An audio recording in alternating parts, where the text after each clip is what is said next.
This is the Northern Ireland Assembly Plenary. Programme signed. This is the Northern Ireland Assembly Plenary. Programme signed. This is the Northern Ireland Assembly Plenary. Programme signed. This is the Northern Ireland Assembly Plenary. Programme signed. This is the Northern Ireland Assembly Plenary. Programme signed. This is the Northern Ireland Assembly Plenary. Programme signed. This is the Northern Ireland Assembly Plenary. Programme signed.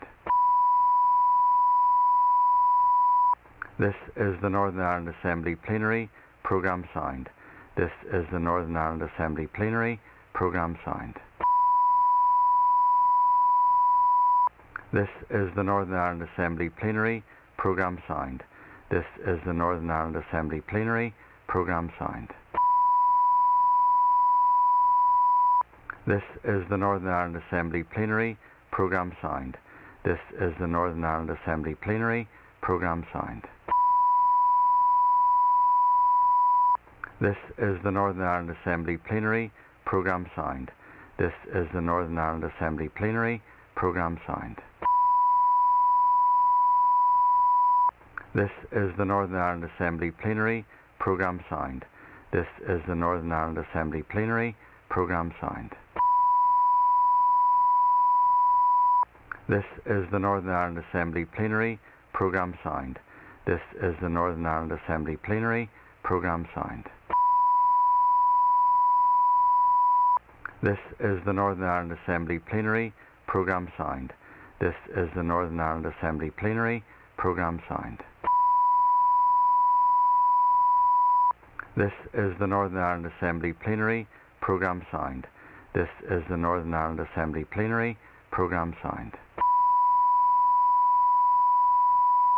This is the Northern Ireland Assembly Plenary. Programme signed. This is the Northern Ireland Assembly Plenary. Programme signed. This is the Northern Ireland Assembly Plenary. Programme signed. This is the Northern Ireland Assembly Plenary. Programme signed. This is the Northern Ireland Assembly Plenary. Programme signed. This is the Northern Ireland Assembly Plenary. Programme signed. This is the Northern Ireland Assembly Plenary. Programme signed. This is the Northern Ireland Assembly Plenary. Programme signed. This is the Northern Ireland Assembly Plenary. Programme signed. This is the Northern Ireland Assembly Plenary. Programme signed. This is the Northern Ireland Assembly Plenary. Programme signed. This is the Northern Ireland Assembly Plenary. Programme signed. This is the Northern Ireland Assembly Plenary. Programme signed. This is the Northern Ireland Assembly Plenary. Programme signed. This is the Northern Ireland Assembly Plenary. Programme signed. This is the Northern Ireland Assembly Plenary. Programme signed. This is the Northern Ireland Assembly Plenary. Programme signed. The Speaker will take the chair in 5 minutes. The Speaker will take the chair in 5 minutes. This is the Northern Ireland Assembly Plenary. Programme signed. This is the Northern Ireland Assembly Plenary. Programme signed. This is the Northern Ireland Assembly Plenary. Programme signed. This is the Northern Ireland Assembly Plenary. Programme signed.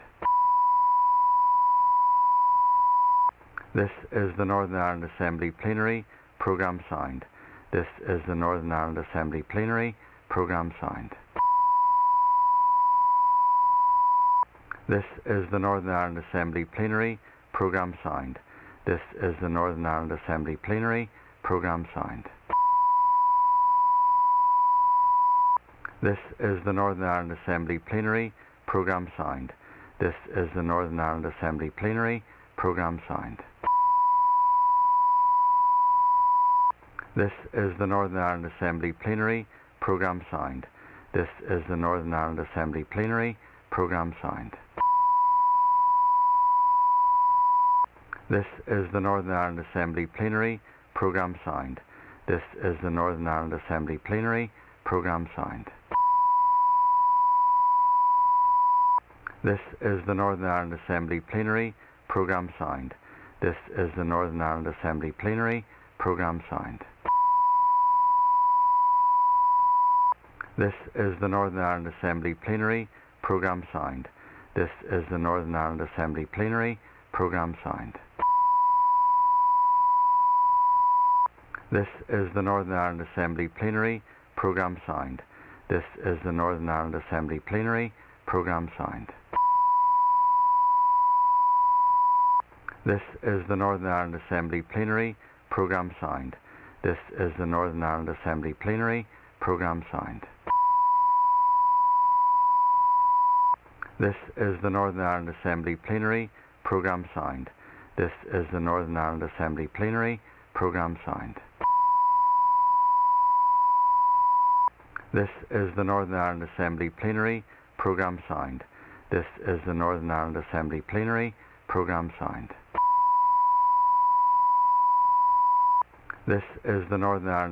Plenary. Programme signed. This is the Northern Ireland Assembly Plenary. Programme signed.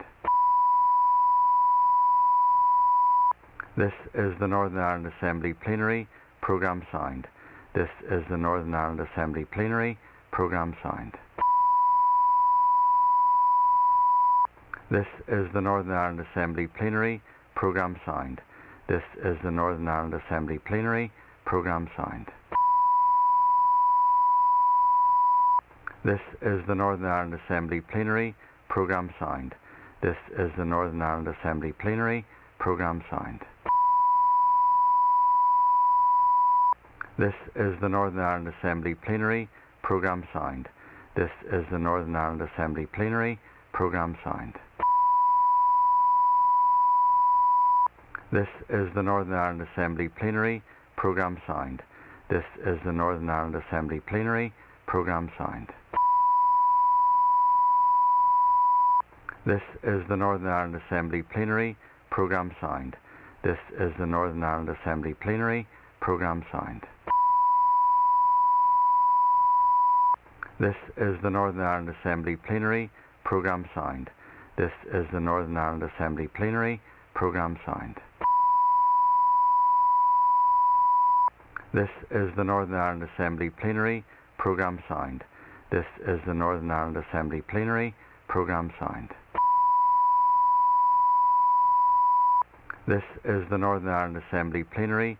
Programme signed. This is the Northern Ireland Assembly Plenary. Programme signed. This is the Northern Ireland Assembly Plenary. Programme signed. This is the Northern Ireland Assembly Plenary. Programme signed. This is the Northern Ireland Assembly Plenary. Programme signed. This is the Northern Ireland Assembly Plenary. Programme signed. This is the Northern Ireland Assembly Plenary. Programme signed. This is the Northern Ireland Assembly Plenary. Programme signed. This is the Northern Ireland Assembly Plenary. Programme signed.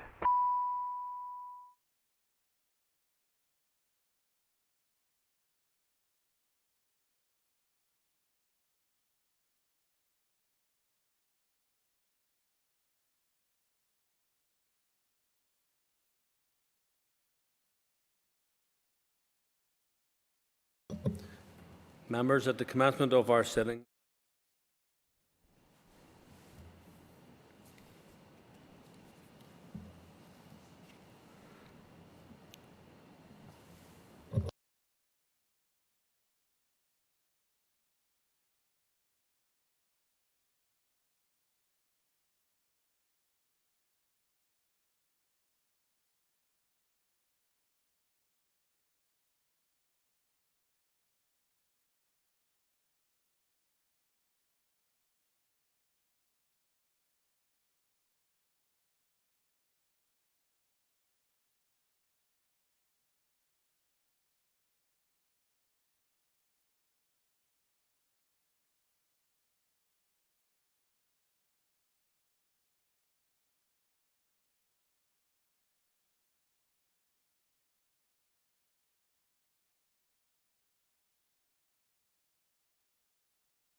Members, the first item on the order paper is a motion on the local economy and post-Brexit preparedness. We'll ask the Clerk to read the motion. That this Assembly notes with concern recent comments from the Northern Ireland Business Brexit Working Group regarding the lack of technical and operational details available to local businesses concerning the changes that will come into force post-Brexit, recognises the very complex and unique characteristics of the local economy, is concerned by the precariousness of many of our small and medium enterprises at this time, and calls on the Minister for the Economy to establish urgently educational and training opportunities to enhance the capacity of local businesses to prepare for post-transition trading arrangements. Thank you. And I call Kiva Archibald to move the motion. Moved. Thank you, members. The Business Committee has agreed to allow up to 1 hour and 30 minutes for this debate. The proposer of the motion will have 10 minutes to propose and 10 minutes to wind. One amendment has been selected and is published on the Marshall list. Please open the motion.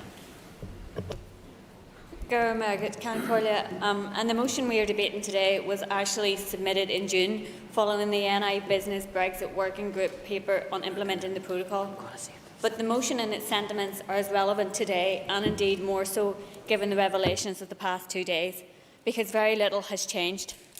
The motion talks about the complex and unique characteristics of our local economy. We have an economy in which the vast majority of businesses are SMEs, that has highly integrated supply chains across the island, with some products crossing the border numerous times in the production life cycle, and where more businesses trade north-south than anywhere else. It has been well documented over the course of the past 4 years how damaging a Brexit which does not take into account those unique circumstances would be. That is one of the reasons why the protocol in the withdrawal agreement was painstakingly negotiated.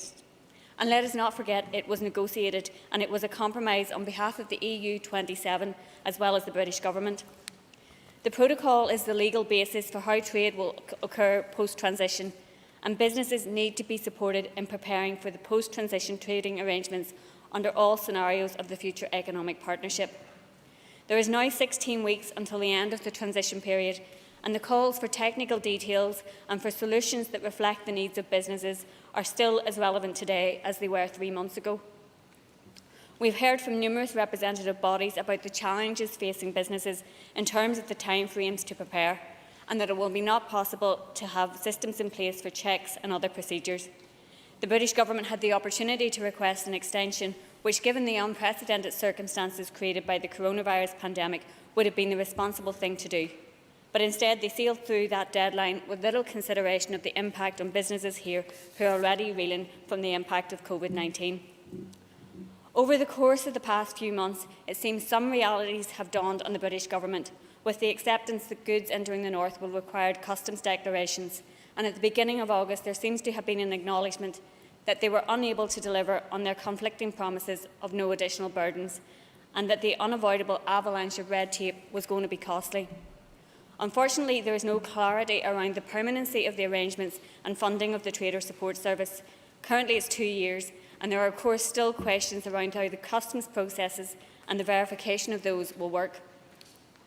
Ultimately, however, it is the lack of progress in negotiations on a number of key issues, like how the complexity of dual VAT systems will work, what are the certification requirements for agri-food, and critically, what unfettered access will actually mean, and what is the definition of at-risk goods.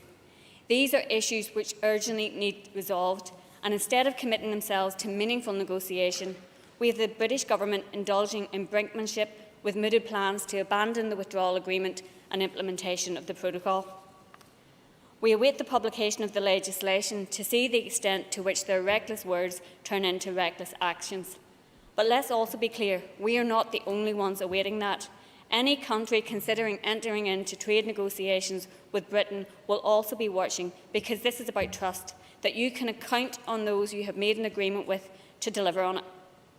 And whether the British Government or the DUP or anyone else likes it or not, the protocol has been agreed to, it is part of an international treaty, and it cannot be wished away.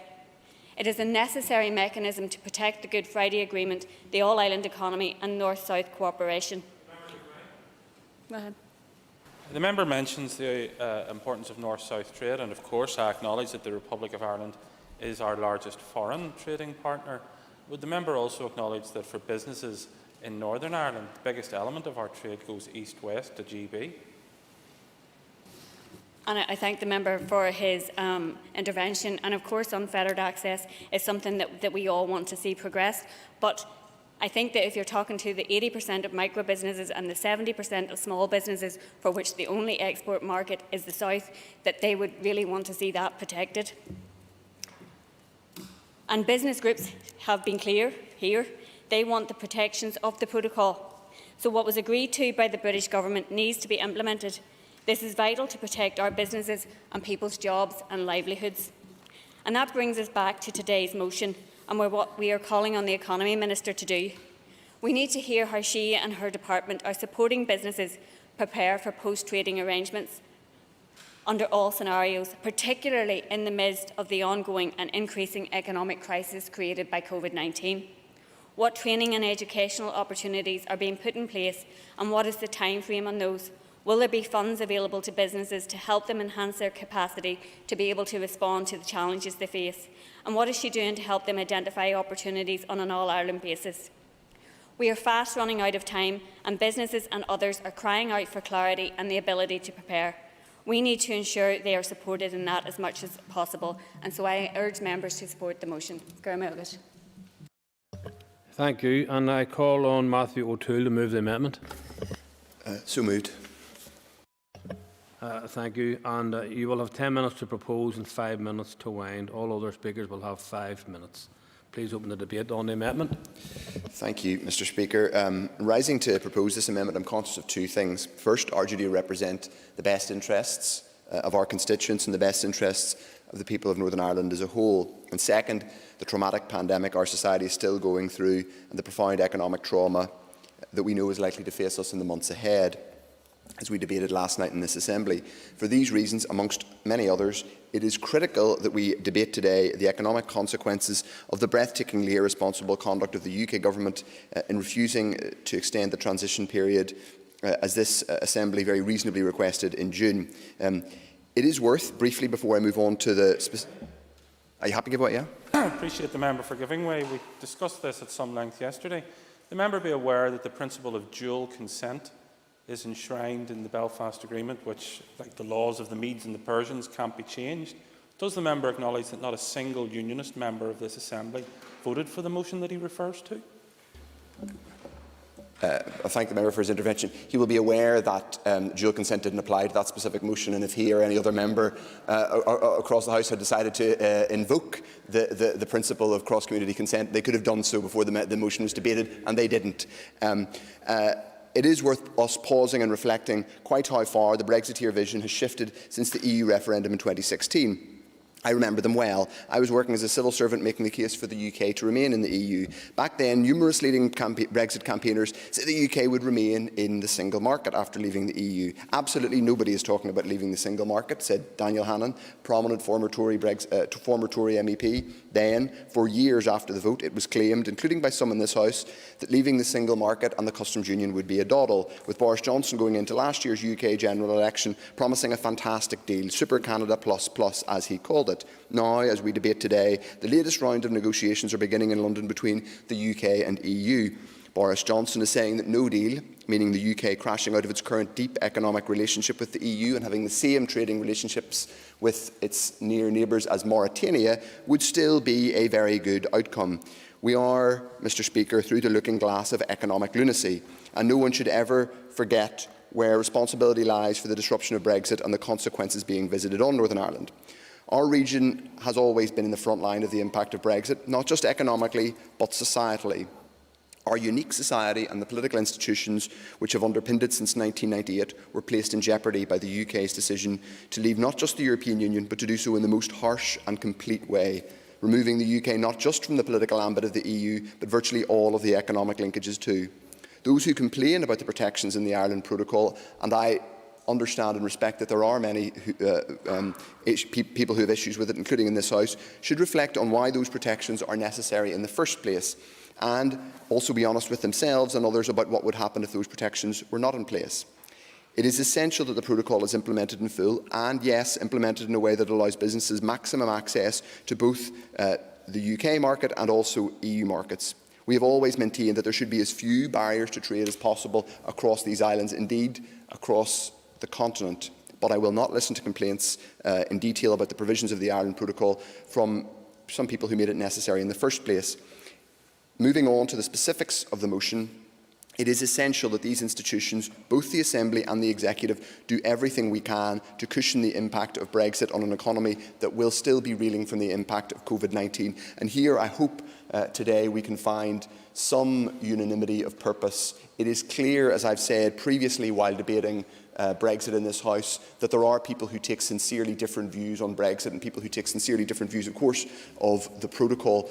But there are many things we can do together as an Assembly and an Executive to give clarity to the businesses and workers who are crying out for it.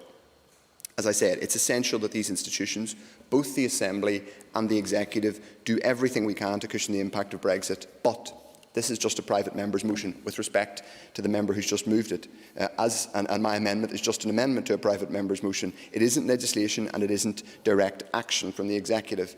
Since the institutions restarted, I and my party have been shouting about the lack of detail from the Executive about Brexit preparation. Now, I accept, and I have had much correspondence with the Minister about this, that this in large part is as a result of lack of detail that has come from London.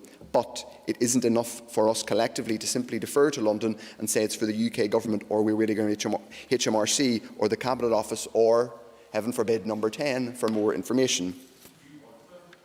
I don't work there anymore, as the member will recognise. We have had a very non-detailed command paper which came out in May. We haven't had any further details since then other than the announcement of a trusted trader scheme, but very little detail about how the border operating model will work. Our businesses and society and our society know the limitations of our devolved powers, and most of them are all too aware of the ideological obsessions driving the current UK government. But they do expect our Executive to take a public stand in speaking up for them and the people they employ. But this year the silence has been deafening. From the Economy Department with respect, but also from the Executive Office, which has formal oversight over Brexit policy, and I've written to the Joint First Ministers on this numerous times. Mr. Speaker, the Executive could not even speak with one voice to insist on an extension to the Brexit transition period, despite it being in the overwhelming and obvious interests of not just people in Northern Ireland, but actually people across the UK.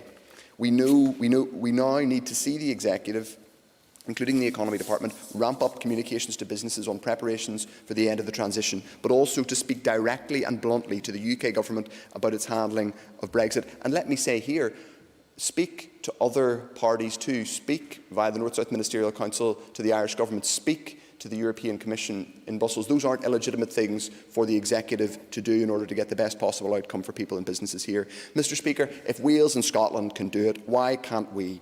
So our amendment today focuses specifically on legislation and as I said, we endorse the meat of the main motion. We know that this chamber will have to pass a significant volume of legislation, both primary and secondary, by the end of this year. But as yet, we have had no formal update from the Executive Office. I've written multiple times asking for that this Assembly be given clarity on be given information on the work we will be expected to undertake this autumn.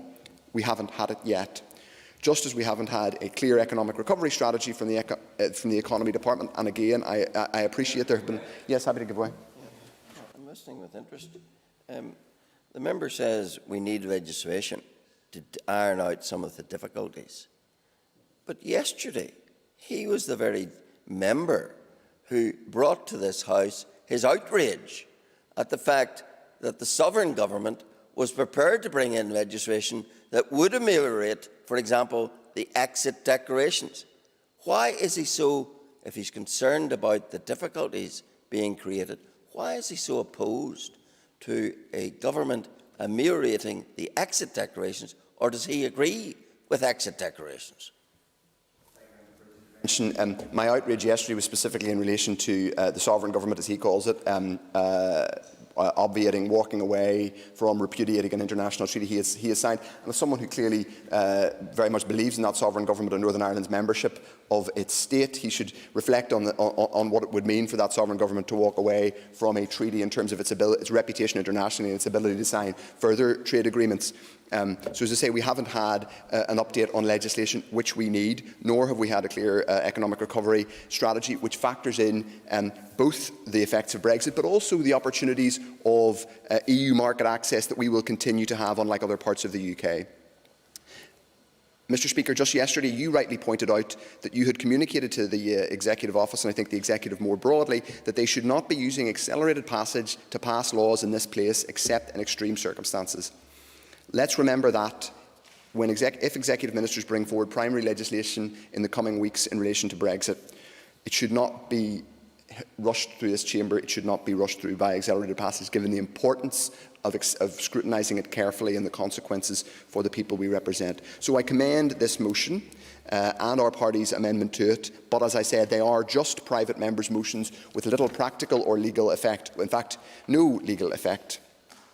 We need urgent action from the Executive, indeed from the Economy Minister, on preparing businesses and giving the public clarity on what is being done to manage this process which, as I said, is being inflicted on us, including an urgent update on what legislation this Assembly will be asked to pass before the end of this year. After all, Mr. Speaker, why else are we here? Okay, thank you. And I call Gary Middleton, and just to say that you have 5 minutes to speak, up to 5 minutes. Thank you, Mr. Speaker, and I welcome the opportunity to speak on this motion. Despite the sequencing of this debate, I think it is fair to say that we do share the general aim, which is to seek greater clarity on the final arrangements that businesses in Northern Ireland will have to grapple with once the implementation period ends. There is no doubt that there is a greater need for urgent clarity on the nature of new trading arrangements, but the priority should always be getting the right deal for Northern Ireland. I listened this morning to some businesses who were on the radio speaking from the border areas. They were very clear in terms of their priority in ensuring that there should be no border down the Irish Sea, and that the UK internal market should first and foremost be the priority. And you can see why that's the case, whilst it might be lost on some members in this chamber. It is important to note, as my colleague Mr Salford had raised, GB accounts for 52.7% of Northern Ireland's external sales. Northern Ireland food and drink sales to GB valued at over 2.3 billion. 65% of Northern Ireland's purchases from GB were worth 13.3 billion. So you can see why protecting the UK internal market should first and foremost be our priority. I will indeed. Got there before you. I appreciate the member for giving way. In his remarks introducing the amendment, Mr O'Toole referred to ideological obsessions. Now, I would never accuse Mr O'Toole of being a Euro-fanatic ideological obsessive. I would never accuse him of that. But would the member agree that it would be indeed the manifestation of ideological obsessiveness? Indeed, it would be cutting off your nose to spite your face, to cut businesses from Northern Ireland off from their biggest market out of an act of fidelity to Brussels? Member has an extra minute. Well, I would absolutely agree with that point, and I would urge members, whilst they may claim to be listening to businesses, to actually go out and speak to those businesses, speak to the lobby groups, absolutely, but speak directly to the businesses, as we have been doing. You will see that there is real concern about some of the proposals that have been made. It is also important to note, just in reference to the motion, that responsibility to provide this clarity doesn't ultimately rest with the Department for the Economy, but it does rest with the UK Government, who are negotiating on behalf of us all here in the United Kingdom. Getting the right deal should be the priority, but communication, if we're to be honest, with businesses has been poor, and lessons must be learned going forward. That said, many of the parties currently berating the current risk to local businesses from a lack of clarity are the very people who jumped over backwards to promote the benefit of the protocol in the first place. While some have belatedly realised the dangers of trade barriers between Northern Ireland and GB and vice versa, the DUP has been consistent in our opposition to that. Could the member give way? Go ahead. Thank you very much indeed. But of course, many of us will remember the events, I think, on the 2nd and 3rd of October of 2019, when a certain political party, the DUP and its leadership, was embracing the idea of a regulatory border down the Irish Sea. Can you explain how you've had this change of heart, and indeed how you have this change of heart apparently within your party at this very moment in time? I thank the member for giving me the opportunity just to address that very point, because the facts are that the only proposal that we actually agreed to was actually a safeguard mechanism for Northern Ireland here in the Northern Ireland Assembly, which would have given us the final say on whether or not Northern Ireland would have any regulatory difference with the rest of the United Kingdom. And I want to move on, because bearing in mind I've just a few minutes left. There are, in our opinion, the motion does wrongly focus on education and training opportunities for local businesses as we prepare for the end of the implementation period.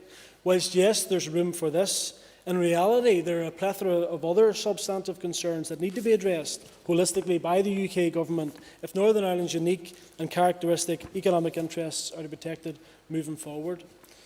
These include the absence of a timetable for legislating for unfettered access between Northern Ireland and GB, as outlined in the New Decade New Approach, the reluctance of some UK ministers to incorporate safeguards and standards relating to food imports within the Agriculture Bill, the impact of closing existing routes to lower skilled labour for key industries in Northern Ireland, such as the agri-food, manufacturing and hospitality, and of course, and importantly, the impact of alignment with the EU rather than UK state aid and farm support levels on inward investment and competitiveness in Northern Ireland. So to place all eggs in one basket and force the Economy Minister to simply focus on ploughing money into training for local businesses without knowing the eventual outcome of the talks would actually be very much counterproductive. Instead of reverting to a blame game, we need to look at these challenges in a rounded fashion in order to protect local interests. We note the speculation that the Government will pursue fallback measures under the Internal Market Bill to protect Northern Ireland's interests should a deal not be agreed that mitigates the threat of the Northern Ireland Protocol. We will carefully look at these and the finer details and the clauses relating to this, and we'll study them carefully. So, in terms of the motion, we will, because we support the general aim of it, we will support the motion and we will be supporting the amendment as well. Thank you, Mr. Speaker. Thank you, and I call Steve Aiken. Indeed, Mr. Speaker, and the Ulster Unionist Party will indeed be supporting the motion and be supporting the amendment as well. Members of this Assembly will be very aware of the discussions that have been ongoing, particularly about the Northern Ireland Protocol and the much vaunted press release that was out yesterday and the potential impact that has on Northern Ireland businesses and consumers. And there's an expression that I think that we need to be aware of, and this is the idea of a level playing field. And there is much discussion across Europe about whether the United Kingdom will be working on a level playing field with the rest of the EU. But I think it's fundamentally important for the people of Northern Ireland to know that they are having a level playing field with the rest of their country. Because, as has been said many times, our largest trading partner is with the rest of our nation. And it's not just a matter of us sending goods to GB or GB sending goods to us, but it's also equally important about making sure when we come to issues around state aid that Northern Ireland is not disadvantaged. And we will hear many times over the forthcoming weeks as we hit the problems with COVID and the implications of trying to get business and manufacturing back together again, what we need to do for our aerospace sector, which will need state aid, what we will need to do for our life sciences sector, which will need state aid, and what we will need for our agribusiness and even things like fintech. These are areas that need to be sorted out. And one of the things, and I do hope indeed that Lord Frost and Michel Barnier are listening to some of the elements of this debate today, is that we do need to see a level playing field across the United Kingdom to make sure that we're able to deal with both the problems of COVID and what happens after the 1st of January next year. If we look specifically at some of the other issues we have, and it's quite clear that we haven't seen any information on the trader support system. Certainly. I appreciate the member giving way, and members are being very generous, mutting down like a jack in the box, but I think there is a point to be made here. Does the member agree there is an irony that parties which either classify themselves as social democratic or left are to be found opposing the UK government having the opportunity for making state interventions into businesses that need help coming out of the COVID-19 crisis? Indeed, and I think if one looks at the history of sort of the social democratic movement and the labour movement that's been there as well, there's always been an implication of providing state aid and making state aid available on occasions where we wish to do that? Certainly. I think it's important that we understand that state aid needs to be reformed in the EU. Of that, there's no doubt.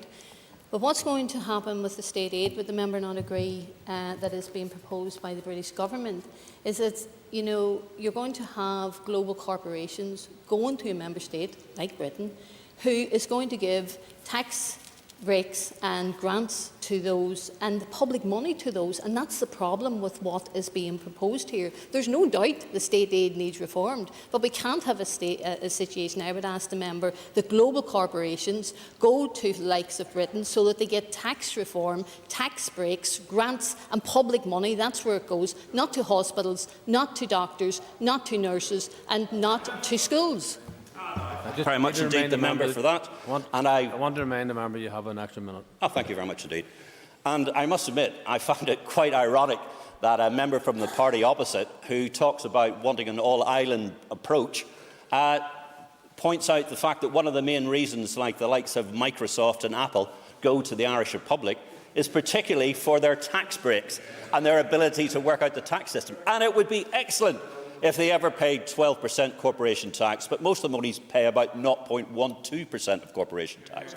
So I think that argument is probably sort of not even mute. I don't even think it's, we should take it much further than that.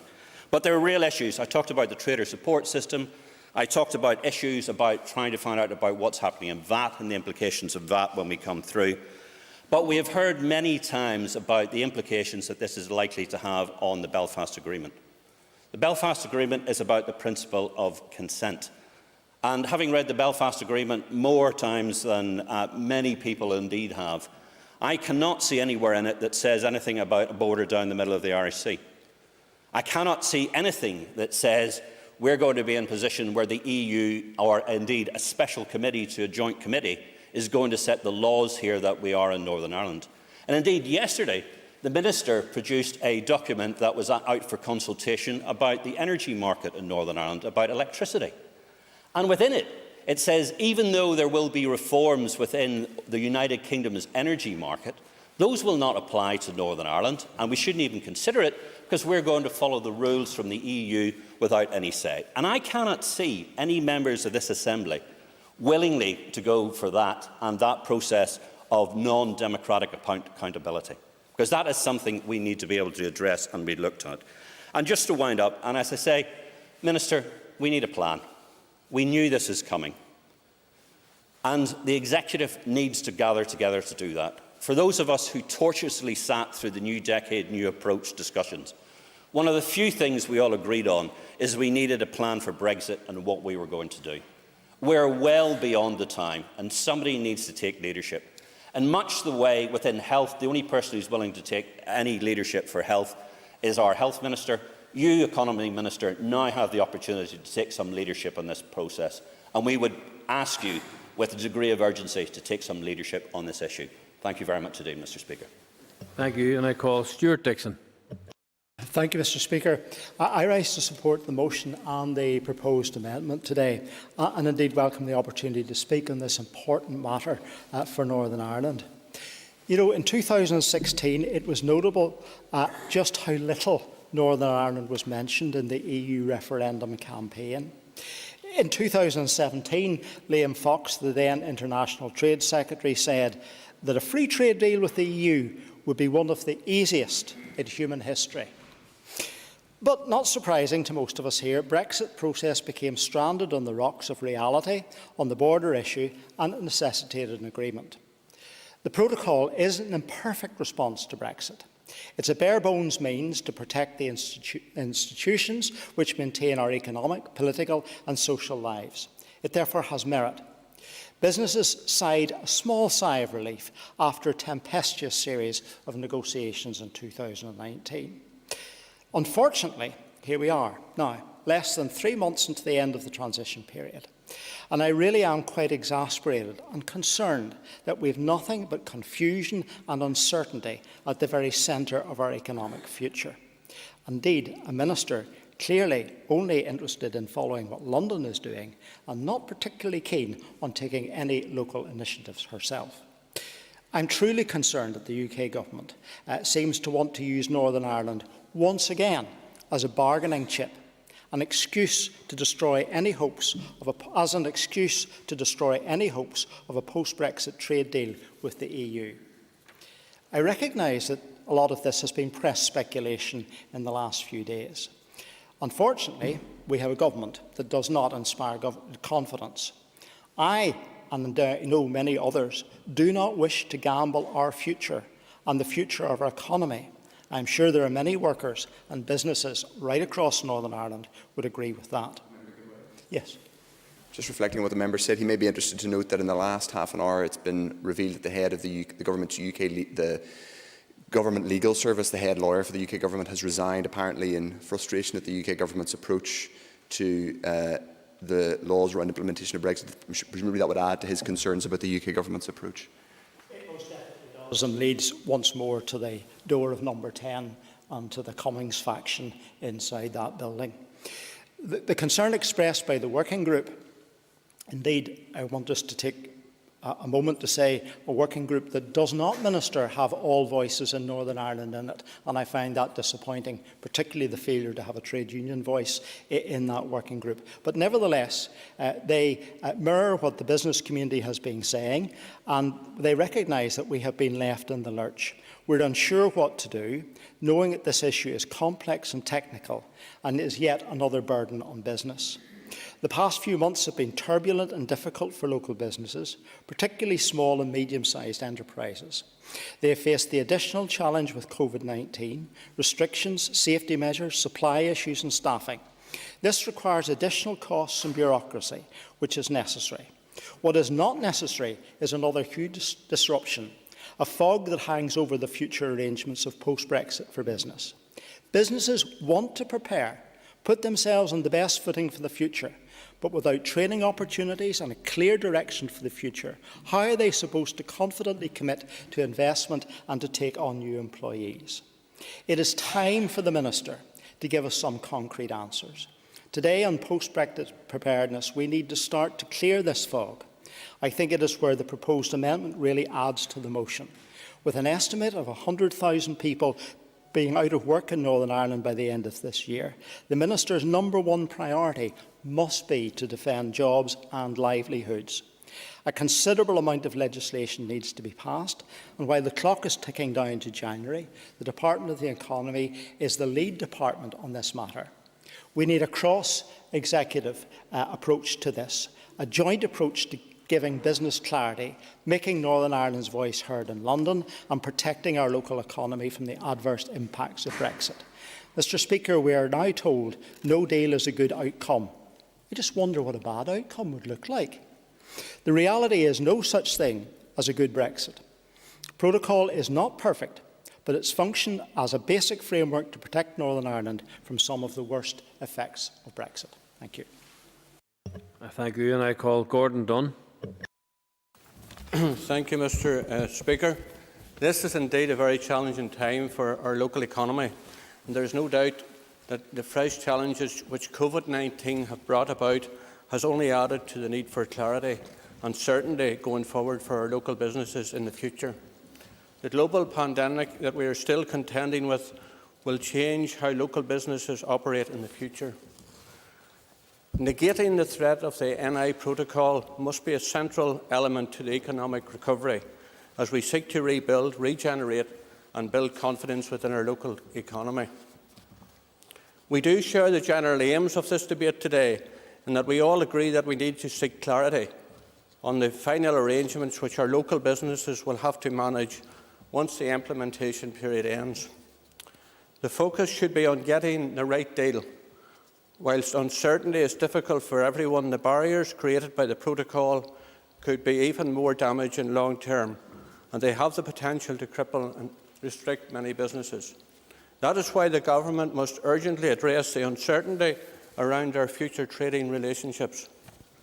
In Northern Ireland, we are fortunate to have so many entrepreneurs, small and medium-sized enterprises, and the fact is that Great Britain is our largest and principal market, with it accounting for over 52% of the Northern Ireland external sales and 65% of Northern Ireland purchases. They are from Great Britain. Over 90% of local businesses here trading with Great Britain and SMEs, and our food and drink sales to GB alone are valued at over £2.3 billion. All of this highlights the need for free and unfettered access to Great Britain. And that is why the DUP voted against the withdrawal agreement in Parliament. That is why the DUP has consistently opposed at every opportunity, whether that be in London, Brussels or Belfast, any concept that our economic place within our United Kingdom should be compromised by the protocol. The recent speculation that the government are looking at ways under the Internal Market Bill to protect our interests and mitigate the threat of the protocol are to be broadly welcomed. It is ironic that those who are so opposed to potential trade barriers and borders are the first to criticise any attempts to reduce the burden on our businesses and by exploring ways of breaking down potential barriers. Our focus remains on minimising the friction of trade in every way possible. Anything else will be harmful to business, cost consumers and reduce choice, and we must continue to work with Her Majesty's Government to remove any disadvantages to Northern Ireland brought about by the signing up of the protocol. Our local economy and businesses who make it have faced an incredibly difficult and challenging 6 months. We must protect local interest, and there will be challenges ahead for businesses adapting to the transitional period and the post-Brexit arrangements. I do welcome the range of online tutorials and Brexit preparation grants and information workshops being delivered through InvestNI, and indeed the valuable programmes through Intertrade Ireland. It is important that this work continues between the Economy Department, business organisations, local councils and our government, and I know the Minister will make this a real priority within her department and in ensuring interventions to help prepare businesses for new arrangements. Thank you, Mr. Speaker. Thank you, and I call Daglan McAleer.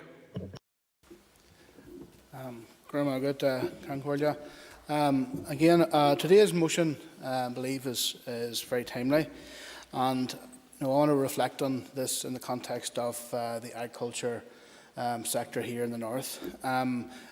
We know from previous discussions and debates here many times that Brexit has caused huge issues for our 25,000 frontline farm families, and for the wider food and drinks trade, which in the north accounted for 4.5 million in turnover last year.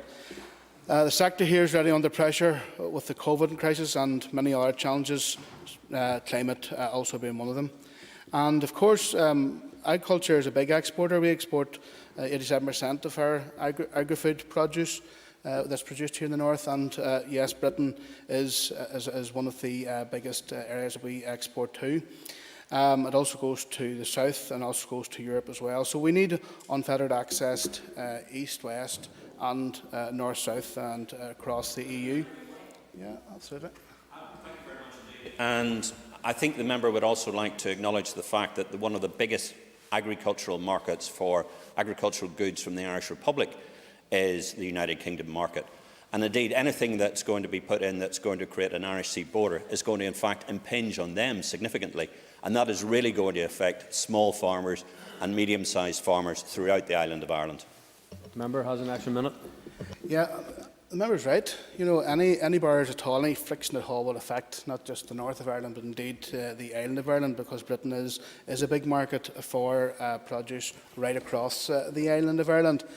And, yeah. If the member is concerned about the fettering of trade, why then is he a supporter of the vehicle of fettering that trade, namely the protocol? It is the protocol that fetters the trade each way, and yet he and his party are the biggest cheerleaders for that protocol. Well, I have to say that our party is one of the most vocal opponents of Brexit. It's something that we are completely against. This is not something we would want. The protocol is a way of grappling with a very, very bad situation, so it is, and we're trying to do our best, like all of the parties here, to make it as seamless and as frictionless as possible for the businesses and indeed their farmers and communities across the north here. And as I said earlier, the Brexit has a disproportionate impact on here when it comes to certainly our agri-food producers. In the north, our disposable income is lower than in Britain, and we heard from the Brexit group last week that the disposable income here in the north is £119, and in Britain it's 215. So any friction that's caused, any extra cost that's passed on will have a disproportionate impact on consumers here instead of across the water. We also learned through the committee a number of months back that there's 200 lorries a day comes across the water to here that stocks ourselves, and the shelf life here is 12 to 18 hours shorter than it is across the water. So what we're looking at here is posing a huge impact to the entire food ecosystem here in the north. And there are many unanswered questions, and indeed a figure was put on that when the ERA committee met the Brexit group last week. The Brexit group posed 67 questions, and so far 60 have not been answered. Things like what constitutes a qualifying good, what's unfettered access, 2 VAT regimes, tariffs, SPS checks, and of course the issue of labelling. It takes 4 to 5 months to create a new label, and we will have to create a new label here in the north for our produce, and it takes 4 to 5 months, so that deadline has already elapsed. As I said earlier, Britain, yes, of course, is a big market, but we must also realise that the British market will shift as well. As Britain cuts itself off from its nearest market, which is the EU, as a result of Brexit, then they're going to be cut off from their biggest market, and that will have an impact on Britain as an export market for us. And of course, if Britain then enters into trade deals with the USA and imports cheap food, then suddenly the floor could drop out of the British market for the agri-food produce. So Britain won't be the same market post-Brexit it has been up until this date, and I think that's something that we must realise.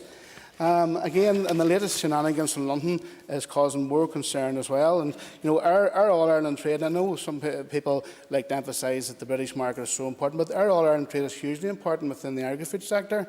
It's around almost 2 billion north-south, south-north exports in live animals and food, and that's really, really important. And dairy is organised on an island-wide basis. Yeah. And the quantum of trade with Britain is often cited, particularly by the party opposite. But does he agree with me that the highly integrated nature of our supply chains need to be considered in terms of those products, particularly in agri-food? Exactly. Dairy is a good example. Most of the milk produced in the north is collected by dairy producers, which are based in the south. So just before concluding, I'm out of time here now, in terms of legislation, yes, there's a huge amount of bandwidth being taken up by legislation. Within DERA alone, we have 74 pieces of secondary legislation to scrutinise and pass before December, thanks to Brexit. And that's going to put huge pressure on the officials within the department, indeed our own committee in DERA, to have to try and scrutinise and pass this here so that DERA has a functioning rulebook come the 31st of December, thanks to Brexit. So in conclusion, I commend the motion and support the call for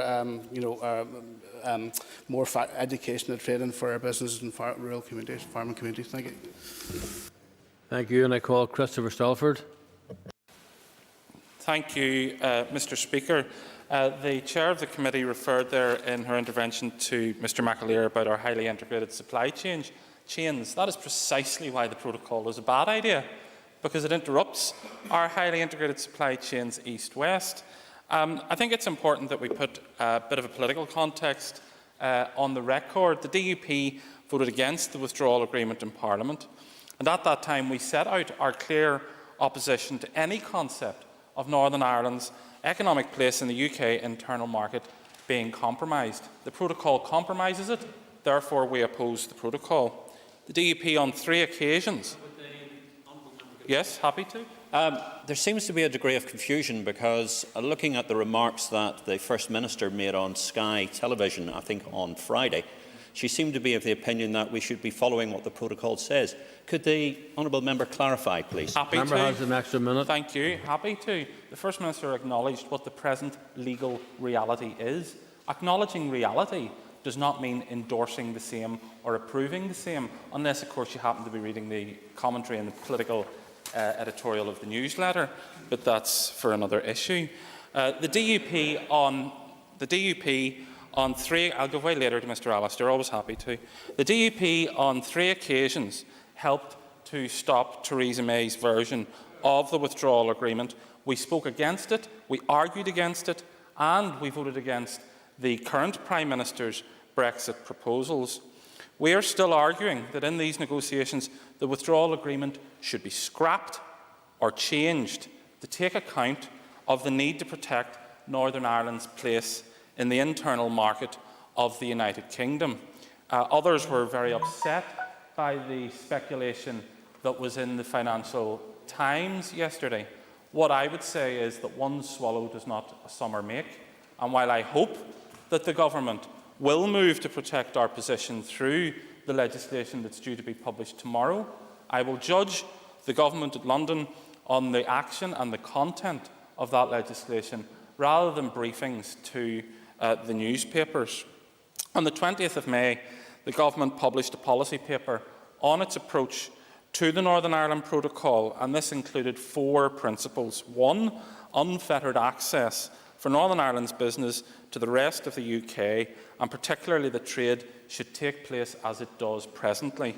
2, no tariffs on internal UK trade. 3, no new customs infrastructure in Northern Ireland. And 4, Northern Ireland should benefit from UK trade deals and not be excluded from them. We believe, as a party, that these objectives must be the immovable foundational position, and are extremely concerned with the absence of regular updates to Northern Ireland and to businesses to date. I give way to Mr James Allister, QC. Thank you, Mr Stoford. Very formal. The member has been telling us that his party is all on the one page about this matter, but I refer back to what Mr Aiken raised. Last Friday, the First Minister said, I mean, there are some who would continue to fight the protocol. I have to recognise that it is the reality now. And then last night, his party, whether as a rebuke or otherwise, said that they continue to maintain that the protocol must be scrapped. Are those some people who will continue to fight it? And which side is he on? Where I stand on Brexit throughout the Brexit process, I normally in these debates stand shoulder to shoulder with him. It's a pity that he can't stand shoulder to shoulder with me. The First Minister was very clear in what she said.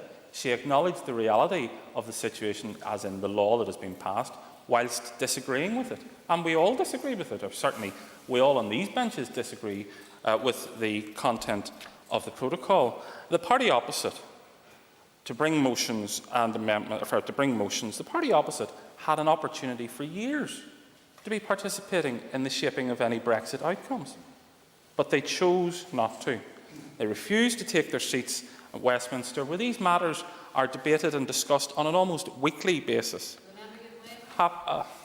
Okay, go on. I have to say to the member that the member should reflect on the fact that Sinn Féin in the European Parliament secured 641 MEPs to protect the Good Friday Agreement in all of its parts, no hardening of the border of Ireland, and the peace process. We were at the side of the table that mattered. I recall Sinn Féin were referring to this while the lady was a member of the European Parliament. They were referring to it as a charm offensive. I don't know which it was in her case, whether it was the charm or the offensive. But the fact of the matter is that they could have went to Westminster to take their seats and participate in the shaping of a Brexit outcome, but they didn't. And not only that, they criminally kept these institutions down for 3 years when we could have been having an input into the Brexit process. So we will not take lectures on shaping the best possible outcomes, and I take this opportunity to express my full confidence in the Economy Minister. She's doing a good job, and I'm sure she will continue to. Thank you, sir. Thank you, and I call Liz Kimmins. Carál, and I rise to speak in support of the motion and of the subsequent amendment. I think there's been a lot of focus, particularly around the trading arrangements, and I wanted to home in a wee bit more at a sectoral level in terms of financial services and the lack of attention that this sector has been given within the protocol and subsequent discussions. I think it's very important to emphasise the very challenging situation that the sector find themselves in, particularly, as my colleague mentioned, 16 weeks out from a deadline. The protocol makes no reference to financial services, despite a recent report from the Department for Economy outlining the huge importance of this sector to the economy here in the north, employing 24,000 people and a contribution of £2.4 billion to the economy in the last year alone. The financial services sector is experiencing huge uncertainty around passporting firms in the north, and if this continues, we can see these firms gravitating towards the south, as they are likely to no longer view the north as a viable option to do business because of red tape. The loss of passporting with no clear replacement system will have a serious impact. Already, we are seeing businesses putting in place contingency steps to trade on both sides of the border in the absence of any clarification on their future. As a representative for Newry Armagh, Newry has been seen in recent years as developing into a specialist in financial services, with Indigenous firms, including First Derivatives, who are a massive employer not only in the constituency but across the north, providing in the regions of 2,000 jobs to the local economy. The lack of clarity being afforded to them is causing significant concern. And on the topic of cross-border operations, yes? Thank you very much indeed, and thank you very much indeed for highlighting the importance of local companies in Northern Ireland. But there is a significant issue about digital taxation legislation being brought in by the EU. Would you and your party support being part of the digital taxation legislation coming into the EU, or would they rather we had a more bespoke, equal and level playing field approach across the rest of the United Kingdom on this issue, bearing in mind the importance to jobs? The member has an additional minute. Thank you, and I thank the member for his contribution. I suppose, in the absence of any clarity going forward, I think it's difficult to take a position on that at this stage, but it is something that we need to be looking at very seriously, regardless of the outcome. But as I go back to my point there on the topic of cross-border operations, and coming from a cross-border or a border constituency where cross-border working is a huge part of our economy, I think it's also very important to highlight how cross-border workers have been left behind and forgotten about throughout this. Not only does this impact on the lives of individuals who don't know whether they will have a job post 31st of January, but also for employers in the area, and particularly our local employers, as I've referred to previously. Because EU citizens are being penalised, and when we should be encouraging people from other countries to contribute their skills to our economy, we are treating them particularly badly. Similarly, there's been a lack of clarity around the mutual recognition of qualifications. We talk about nurses, doctors, all standing on the same qualifications across the EU. Where does this stand, as there's been no mention of this? So, going back to the original motion, I think it's very, very important that the Economy Minister looks at this and reaches out to all of those sectors and provides detail and clarity, training and education to help them move forward in the short period ahead. Thank you. Thank you. And I call Mark Durgan. Long before the COVID-19 pandemic, warnings about the damage that the UK government's plans, or rather lack thereof, for Northern Ireland beyond the 31st of December would cause came loudly and frequently from members of these benches and from the business community.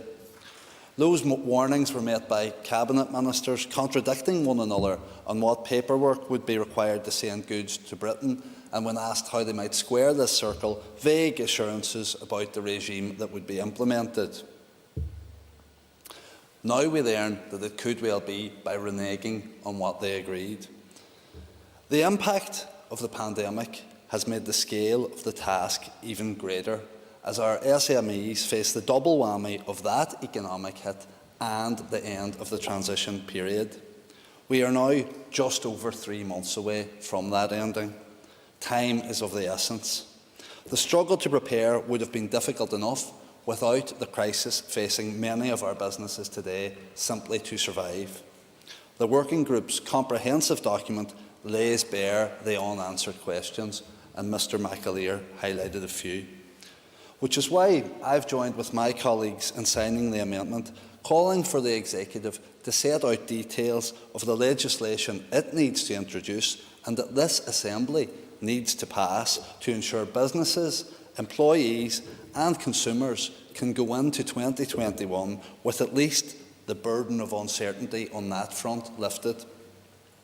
And we, as legislators, need a time frame of and an outline of the passage of that legislation. The Minister should also provide multiple information and training opportunities across Northern Ireland at no cost to businesses. I would also ask the Minister, in her response, to set out what plans she has for ongoing support once the transition period ends. A few lines on NI Direct just won't cut the mustard, nor will bombarding businesses with copious amounts of guidance that they have to wade through. Businesses need easy access to detailed, practical and, importantly, tailored advice to help them navigate the post-Brexit trade landscape, and they need to know what financial support will there be there to enable them to do so. Stepping back, all of this, of course, takes place against the backdrop of our local economy. We sometimes hear about the pandemic and Brexit offering an opportunity to rethink the economy and the world of work, but in fact, they demand it. Over the summer, we published the SDLP's 4 principles for a long-term economic recovery that take into account the distinctiveness of our economy in terms of its sectoral, geographical and governance profile. I do fully believe that these are principles every party in this Assembly could and should support. Greater powers for this Assembly and Executive so that we can disperse economic activity more equally and sustainably across the North. We are all well aware of the problems embedded in our economy. I tend to speak about the East-West divide in Northern Ireland, which is particularly pronounced in my constituency of Foyle, but it is in fact, or seems to be, a divide between Belfast and the rest of the North. The concentration of economic activity in Belfast has always been a problem, but it comes under even more strain when faced with the greater demand for flexible working. The old model of expecting workers, young and old, to flood into the one city for the bulk of job opportunities already looks antiquated. We need to address regional imbalance urgently, and the most impactful way of doing so would be by expanding university provision in the North West. The economic benefits of doing so would filter out well beyond the education sector and undoubtedly well beyond the wonderful city of Derry. The deadline to prepare for the end of the transition period is rapidly closing in. Yet the support for businesses to adapt cannot end on the 31st of December, and nor can it take place without a strategy for a wider economic recovery. Thank you. Thank you. And I call Andrew Muir, and I remind the member that he will have 3 minutes. Thank you very much, Mr. Speaker. The end of the transition period represents the most significant change to trade in Northern Ireland for a generation. Less than 4 months ago, Northern Ireland businesses remain largely in the dark as with regards to what technical and operational details which will apply from this date. Instead, all they're getting is political games from the government at Westminster. The timing could not be worse. Thousands of local small and medium-sized businesses have been hit hard from the pandemic and do not have the reserves left to be able to cover the costs that arise from Brexit. The high-stakes game that the UK Government is currently waging in the Brexit negotiations is not one that Northern Irish businesses can afford to play. We need clarity, consensus and support for businesses, recognising, however, that the full and worst effects of Brexit cannot ever be fully mitigated. My party therefore supports both the motion and the amendment today. Educational and training opportunities to enhance the capacity of local businesses to prepare for post-transition training arrangements would be useful, but getting clarity on what these actual arrangements are must be the first priority, not only to let businesses prepare, but also because the legislative timeframe between now and the end of December is very short. This Assembly needs as much detail as possible with regards to the legislation to be scrutinised during that period, using accelerated passage as the exception rather than the norm. There are many areas where technical and operational details are required, but the UK Government's latest reported strategy, as in the Daily Telegraph, to say that the withdrawal agreement never really made sense anyway, and to threaten to unilaterally walk away from the agreement isn't the way to get the clarity required. The UK Government signed up to this less than 12 months ago, and talk in recent days doesn't exactly help build faith and trust in the current negotiations. So much for that great oven-ready deal sold last year. Only detailed technical and operational guidelines negotiated and agreed with the EU will provide the small and medium-sized businesses with the information they need to make plans now. There has been a lot of discussion here today around the issue of consent. I would add that the Alliance Party, alongside many other parties, campaigned to remain within the European Union, and the ultimate demonstration of consent was in the vote that took place, where the majority of people in Northern Ireland voted to remain within the European Union. We're now dealing with the consequences of Brexit, and it's important that we do all we can to assist businesses so they get the clarity and the support that they deserve. Thank you, Mr. Speaker. Thank you very much. And I now call on the Economy Minister, Mrs Diane Dodds, and just to remind people we'll have 15 minutes. Oh, apologies, Mr. Speaker. First of all, I want to thank the members for their participation in this very important debate. There is much that we can agree on in the motion. We can all agree that the local economy has both unique and complex characteristics. We are the only part of the United Kingdom with a land border with another jurisdiction, and we all recognise the complex nature of our supply chains across that border. I would hope that we will all also agree that the UK's internal market, the proper functioning of that market, and our full participation in it is absolutely vital to our economic well-being. It is what sustains jobs and family income in Northern Ireland, and as the member for East Antrim has said, is my top priority. Indeed, the benefits of belonging to the United Kingdom have been starkly demonstrated during the COVID-19 crisis, when the support for the local economy from national government has been unprecedented. Nevertheless, it is a challenging time for business. May I also take this opportunity to commend the business community, which has shown such resilience over the last number of months. I have been working closely with business organisations since taking up office, both on COVID response and through my own department's EU Exit Stakeholder Forum.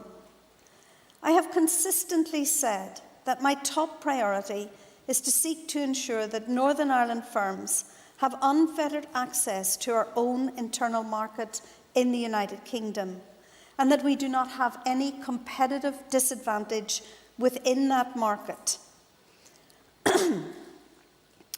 In recent weeks, our government has published a white paper on its vision for the United Kingdom's internal market and has included unfettered access and a traders support service. I would like to make some progress and then I will give way. A trader support service within that vision. I continue to engage with BEIS on this matter and, in common with the motion, seek to ensure that they are aware of the need for great urgency and clarity on the issues. I also note the Sinn Féin Agriculture spokesperson's statement that he too wants unfettered trade. I am therefore at a loss to know why he and his party persist in supporting a withdrawal agreement and a protocol that would endanger that trade. Can I also reassure the member for South Belfast, who unfortunately clearly didn't want to hear the response to his own debate or his amendment since he has left the chamber, that I am both direct and blunt with the ministers in London and in my frequent quad calls with other devolved administrations across the United Kingdom. And for his information, and perhaps he will read the Hansard of the debate if he isn't here to hear the debate, he should actually read my published short-term medium, or in a moment. Can I also suggest that he should read the short and medium-term plan for economic recovery that was published by my department in June, setting out our plans for the Northern Ireland economy. I have been consistent since then in my work within the Executive and in the bids that I have made to the Finance Minister to that published paper. I share the concerns of business, and through my stakeholder engagement forum and regular meetings with all aspects of our economy, frequently discuss these issues with business. There is no doubt that absolute clarity on how businesses will be trading on the 1st of January is necessary. The sooner we have this clarity, the sooner businesses can understand the steps they need to take, and we as an executive can see where government needs to step in to add support for businesses to adapt. It is also right that internal UK trade should not be subject to any unnecessary administrative or financial burdens. This is the demand of business and their representative organisations, and I would support trusted trader schemes and the binning of exit summary declarations on Northern Ireland to GB trade. Of course, this is a negotiation, and there is an onus on Michel Barnier on behalf of the EU to, as he would say, be flexible and imaginative. I'm almost nostalgic for those meetings in Brussels. So far, if the information coming from the negotiations is correct, there has been a maximalist approach on everything in relation to the protocol, including exit summary declarations and goods at risk. The EU should recognise that this is risking the income of families right across Northern Ireland. However, I also note the recent press speculation that the government will pursue fallback measures under the Internal Market Bill to protect Northern Ireland's interests should a deal not be agreed that mitigates the threat of the Northern Ireland Protocol. I did not vote for the withdrawal agreement and the Northern Ireland Protocol. I have been consistent and clear in my former role as an MEP and in this House that the protocol is damaging to trade within the United Kingdom. The responsibility for the protocol lies firmly with the government and those who voted for and continue to advocate its implementation. So while I would want to see the detail of the proposed clauses, I would welcome this approach. The government must continue to remove any disadvantages to the Northern Ireland Protocol brought by its signing up to the protocol.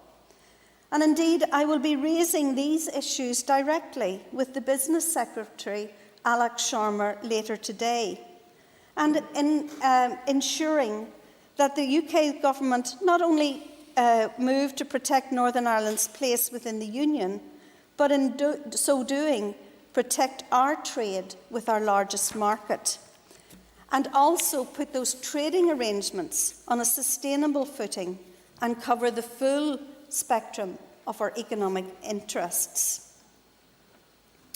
Again, for the benefit of the member from East Antrim, this is not following London, this is challenging London and making sure that London understands the needs of business and families in Northern Ireland. I also want to take the opportunity to indicate to the House today that as the Minister responsible for issues in relation to international trade, I will be writing to executive colleagues this week to make them aware that at this stage I will not be seeking to bring forward a motion to seek legislative consent in the Northern Ireland Assembly for the trade bill, which is currently making its passage through Parliament. It is absolutely essential that Northern Ireland is able to be a full participant in future UK trade deals. So far, the Minister for International Trade has been unable to provide the necessary legislative assurance that this will be the case, and there are still too many uncertainties around the implications for internal UK trade. While there are important provisions within the bill for the Trade Remedies Authority and the rollover of existing EU deals, there remains uncertainty in these important areas. Of course, I will continue to engage with the Department for International Trade and the trade forum set up between all constituent parts of the United Kingdom on these vital issues. Yes, of course I can. I'm really grateful to the Minister for giving way, and apologies, I just came back into the chamber, but I was listening to her remarks, and just on the trade deals point, has she made representations, and if not, will she, either through London or directly to Brussels, about the possibility of Northern Ireland benefiting from EU trade deals, continued access to EU trade deals, in the spirit of, as she and her colleagues have talked about, having the best of both worlds in relation to access to both EU and UK markets? Is that something she'll take forward? I know that this is a subject that the member has advocated for some particular time, but this will be a matter for the negotiation. For my part, Northern Ireland's place is within the United Kingdom. Northern Ireland needs to be able to benefit fully from UK trade deals and not just be a named participant in those UK trade deals. That is vitally important for Northern Ireland businesses, for Northern Ireland families, jobs and prosperity here in Northern Ireland. However, the greatest help to business will be when the government provides clarity. There are an important range of interventions in the meantime and services to local businesses that are being provided at local council level and by many of the business organisations themselves. InvestNI offers a range of support services to companies, which includes a Brexit preparation grant, information workshops, an online assessment tool, and online tutorials which provide access to specialist advisors in customs, tariff, taxation, strategic sourcing, people movement and immigration. If you just let me finish this point, I absolutely will. I welcome the various online webinars scheduled for September and October on key aspects of the post-transition environment, including the EU settlement scheme and preparing for the post-immigration system, VAT implications and data transfer issues. We should not underestimate the scale of this work, nor the issues still to be resolved, to enable businesses to understand their areas of biggest exposure and what to do next. For giving way, and as I'm sure you realise, my colleague and friend, as he's already stated, was sitting outside in the lobby. We're moving in and out. We're only allowed 4 members in at a time because of the COVID restrictions. There's no doubt, I'm sure he would have been glad, like the rest of us, to be able to sit in here and listen to all of what you had to say. Thank you, Mr. Speaker. But, Minister, when you were a member of the European Parliament, you had your office in Lisburn, my own constituency, and not far from where your office was is one of the biggest employers in Lagan Valley, and that's Coca-Cola. Coca-Cola makes its syrup in Ballina in County Mayo in the west of Ireland, brings it up into the north of Ireland for packaging and distribution, then round the whole island of Ireland. Also, whisky, which is a growing industry, Mr. Speaker, here now, and all of that malt whisky is made in County Antrim. Can you tell me how these are going to operate, how these businesses are going to find crossing the border numerous of times, not to mention so many more that we do have, because to me it's impossible. Can I thank the member for his intervention? I understand, of course, the COVID regulations, but I am also insistent that those who challenge the Minister should be here to actually listen to the Minister's response on these issues. Can I say also, in relation to my office in Lisburn, I had a wonderful experience in my office in Lisburn. I visited Coca-Cola many times during that time, and of course the protocol facilitates cross-border trade. And in my speech at the start, I acknowledged those complex chains of supply chains and manufacturing chains that we have within our economy in Northern Ireland. I'm also, if I can just continue on the issues that are there to help business, I'm also supportive of Intertrade Ireland in helping businesses to continue to trade cross-border and to encourage businesses to make their first steps into export trade across that border.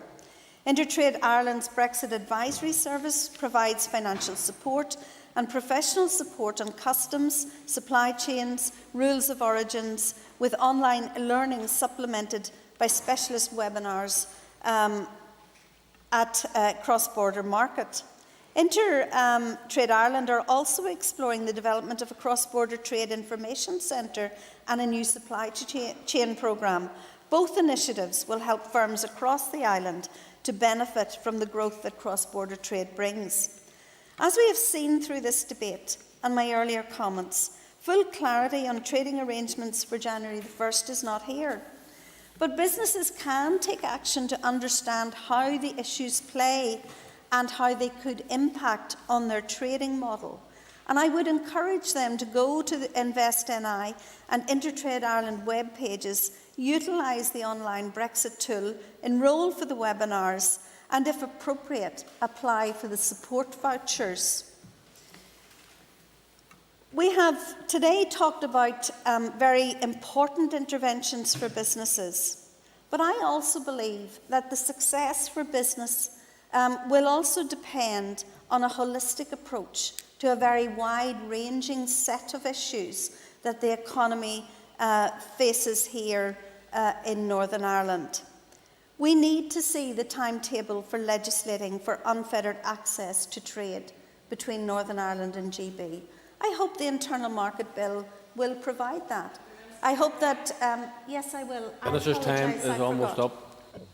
I thank the Minister for giving way, but would the Minister agree with me that given the UK Government aims, it is simply impossible to satisfy both the Internal Market Bill proposals and the NI Protocol unless the UK remains aligned with the EU internal market regulations for goods?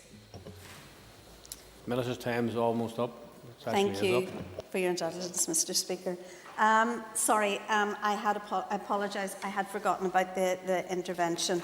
I acknowledge that there are difficulties. I need, and I'm absolutely insistent that the government provide us the clarity that they say that they will give us around the unfettered access for Northern Ireland goods in the UK market. Can I say to the Minister that the time is up?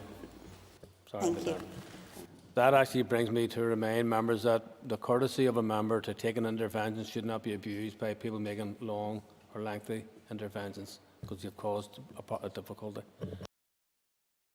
Okay, I call on Colin McGrath to wind on the amendment. Thank you very much, Mr. Speaker, and I rise to wind on the amendment that we have made. I suppose maybe just to start, the remarks that we have heard here today, we hear about the East and the West being better, or the North and the South. I suppose it indicates one thing for business. Brexit is bad for business. Remain was the only way for us to be truly supportive of business and enable them to be able to carry out all of the trade that they were doing. And I thank members for their contribution here today to this debate. Brexit has been a slow-moving car crash, with Northern Ireland's economy and society at greatest risk. People across my constituency of South Down voted strongly to Remain and have backed pro-Remain parties in each election since. They are deeply concerned about the impact of leaving the EU on their businesses, their community and on society. Despite the efforts of the SDLP and others in this chamber and at the executive table, the British government dogmatically refused to extend the transition period and are forcing the North to crash out of the EU in just a few short months. People across this House, across our community, had some hope that when the Assembly returned, they would finally get some clarity. But unfortunately, Mr. Speaker, they have been badly let down. People demanded clarity and have been met with denial, obfuscation and outright silence. And it's not good enough. People deserve better. Our amendment to this motion seeks clarity around reality. It's about real timescales that business need to know, that they need to consider and which they need to deliver. Businesses need certainty. And my colleague Matthew O'Toole, in proposing the amendment, highlighted how the British Government has made many promises about Brexit, many of which business had accepted, that they had interpreted and they were preparing for, but in the last 48 hours they may be railroaded. A British Government that cannot be trusted means that our executive must step up to the mark. And I would like maybe if the Minister, obviously I'm speaking after she has, but maybe to detail for us in other ways how long the Brexit discussions were at the last executive. 4 months before the cliff edge deadline. I wonder, did it last more than 10 minutes? And Matthew highlighted the irony that the extension to the transition period would have helped prepare, especially for trade north-south, but also east and west. It was in everyone's interest. But many in this chamber voted against that extension. They voted against helping businesses. And that means that right now we must do all that we can to help. Mr Aiken discussed many of the very uncertainties about the process with reference, for example, to state aid. You again highlighted the confusion that there is, the uncertainty that we have to face, and we don't even have a timetable for the legislation that we need to pass. And Mr Dixon highlighted the confusion that the press speculation over the potential railroading of the protocol, and then the heavy frustration that's been felt by senior members of the legal team for the British Government if they have resigned. Again, confusion, uncertainty, no detail, and an agenda from our executive that may not even have lasted 10 minutes. We need detail, we need timing, and we need to know what the processes are going to be. Given the chaos that we have seen this week alone, the continued silence and passivity of the joint leaders of our devolved government is nothing less than inexcusable. Since January, they have largely remained silent on vital pressing issues for the delivery of the protocol, to the protection of citizens' rights and the undermining the principles of devolution. I appeal to the joint First Ministers, do not let Boris Johnson and his cronies recklessly force us out of the EU on December the 31st and leave our businesses and our communities in chaos. This place is back after 3 long years of silence.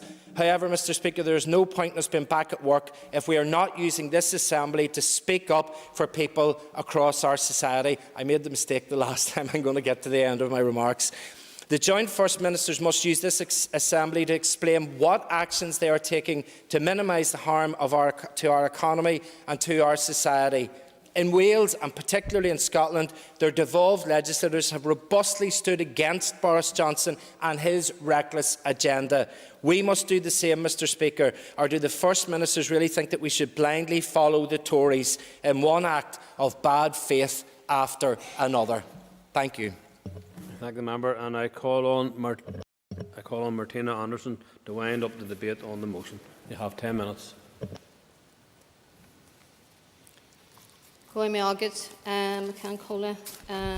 And I want to recognise the fact that all of the parties here are supporting the motion and the amendment. Now, given that you don't get an extra minute if you let people in, people should bear that in mind, because I want to, like the Minister did, want to get through my speech here and all your contributions. I want to acknowledge the work that has been done by Sinn Féin Dr Hiva Archibald as chair of the Economy Committee and throughout this entire process. And as she clearly stated in this debate, you know, the scale of Brexit difficulties facing SMEs, and she's been saying this for such a long time, that there does need to be training and support. And the added confusion by the provocative and the shameful attempt, as she has said, by the British Government, who are once again playing fast and loose with the Good Friday Agreement, the All-Ireland economy and the peace process. She outlined a number of measures that you, Minister, need to bring forward, and I didn't really hear much of them, to be honest with you, in your contribution. And she has talked to a number of businesses, and she's very clear what businesses want. Some people listening to you, Minister, today might fear that the Department and yourself are maybe snuggling up asleep, because what we're at this moment of time that we are facing, and we're hearing it from businesses, that they need not just clarity, they need support, they need action. And therefore, I fear that one might be behaving like a Brexiteer as opposed to a minister. As SMEs, are they to read from the responses that you and the British government are using your own inaction to undermine a legally binding international treaty? And that's crucially important. Sinn Féin's Declan McAleer, who's also chair of the DAERA Committee, he had spoken at length about the 25,000 farm workers and the 60 questions, I think he said, Chair, that he has put to the Minister, and he's still waiting for an answer on. That's Minister Poots, by the way, not yourself. But he's still waiting for an answer. And I think that might have been the committee that might have put those yet.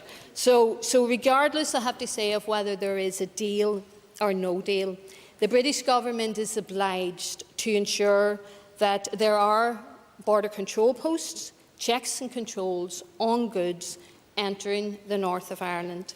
And they confirmed they would do that only a few weeks' time. Now, the protocol is an ugly compromise. No one said it was perfect, but businesses and farmers will pay the price for, unfortunately, what you, on the opposite side, have cost them dearly. MLA Liz Kimmins, who lives very close to the border petition in Ireland, and she indicated the disaster of Brexit for the thousands of people who cross the border every day to work and to study. And she rightly focused the impact that there will be on the financial services, particularly for her own constituency and others, and the danger that there will be of businesses relocating to places that are going to have access to one of the largest market in the world in terms of the EU market, with 440 million customers. I think that there has been agreement without doubt that there should be no diminution of rights, and she pointed out the importance of recognition of qualifications for workers, but she's recognised, despite the statement that there be no diminution of rights, that we have workers' rights, environmental rights, consumer rights, all potentially under threat. Mr Gary Milliton, MLA for my own constituency, he asked members to speak to business. Well, I would respectively suggest, Mr Milliton, that you listen to business, particularly businesses in your own community, because if you listen to the Derry Chamber of Commerce and the report that they have given us all, yourself included, they have told you, like me and others, that they are unprepared, uninformed, and they need help and assistance. So we're hearing them very loud and clear. Mr Gordon Dunn, you don't like the protocol, I understand that, but Is it in order for a member, when speaking, to refer directly to other members as you and your? Surely all remarks should be directed through the chair. You remind members that people should speak through the chair. Okay, I will speak through the chair, not a problem. So, Mr Gordon Dunn, he doesn't like the protocol, and he said, as we have all said, it is an ugly compromise. But the DUP statement last night, and I think when I'm listening to Mr Salford reporting, and in terms of, he talks about he's very confident in his own minister. Of course you would say that anyway, of course you would be. And you've always rejected the protocol, that is what the member has said. But the DUP statement last night boasted that the DUP had stopped Theresa May's version of the withdrawal agreement. Well done, the DUP. What they ended up with was, from their point of view, was something much worse than what they wanted.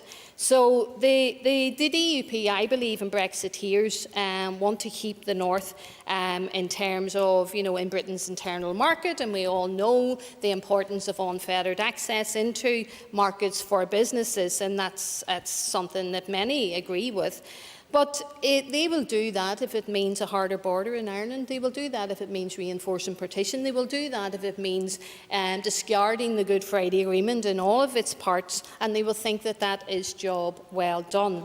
Boris Johnson once said, "Over my dead body will there be a border in the Irish Sea." Well, I think he was alive and kicking when he did just that, and he signed up to a border down the the Irish Sea. So that was the changes that the DUP made to Theresa May's protocol.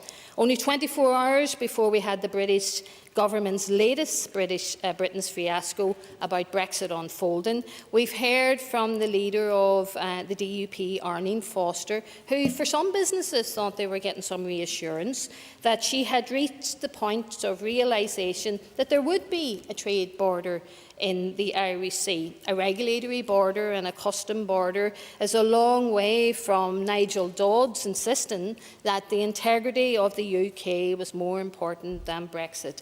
Well, I have to say that listening to what's happened over the last couple of days, the DUP seem to be all over the place.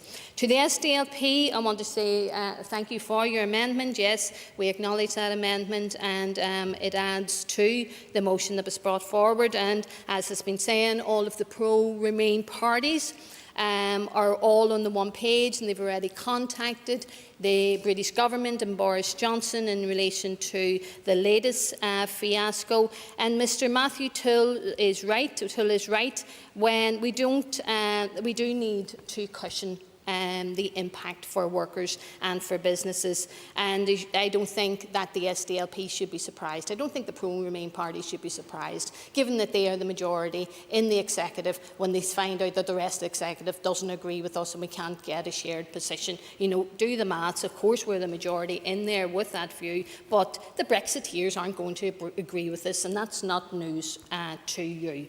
I think Mark Durkan, he said the warning signs have been heard, or, well, I think they've been made. I don't know if they have been heard. And obviously he said about people need to listen to him, and he's absolutely right about the devastation that Brexit is going to cause to his own constituency, my constituency in Derry. Colin McGrath, talked about needing more information, about confusion and uncertainty. But some people might think, and I have to say that some people might think that the STLP's high horse is not a safe place really for them to rest on, because 23 of the common frameworks, the Brexit common frameworks, to be sorted before the end of this year, resides where? With their Minister, Nicola Mallon. Now, I did ask for the kind of clarity that the members had talked about, Colin McGrath talked about, from your Minister, about transport, about rail passengers, about the rights, and about EU's driving hours, all of which have to be worked through before the end of this year, but she wasn't able to enlighten me one iota.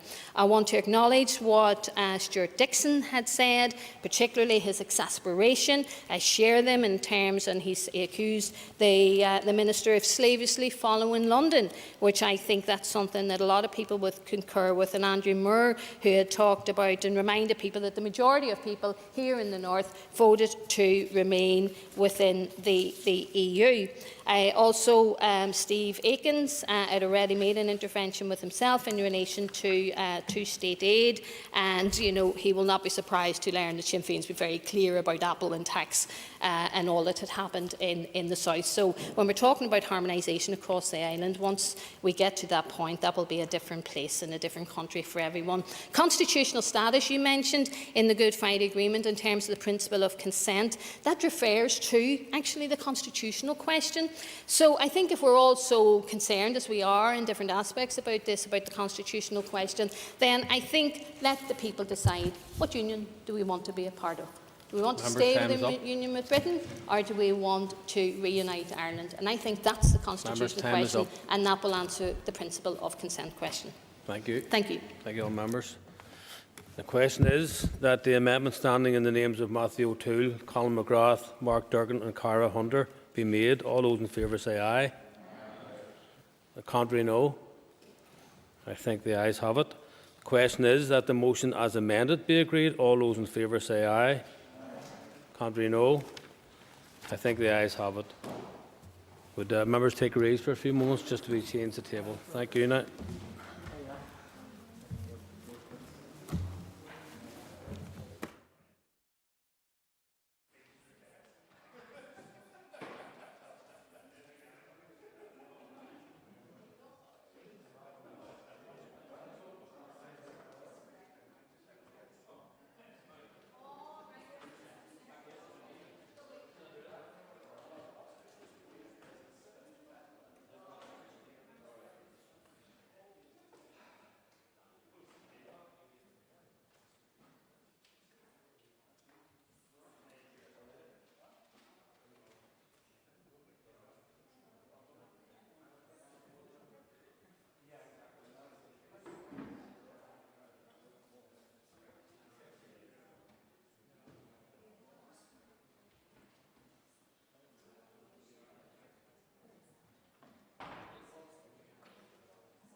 Could I ask members to resume their seat, please?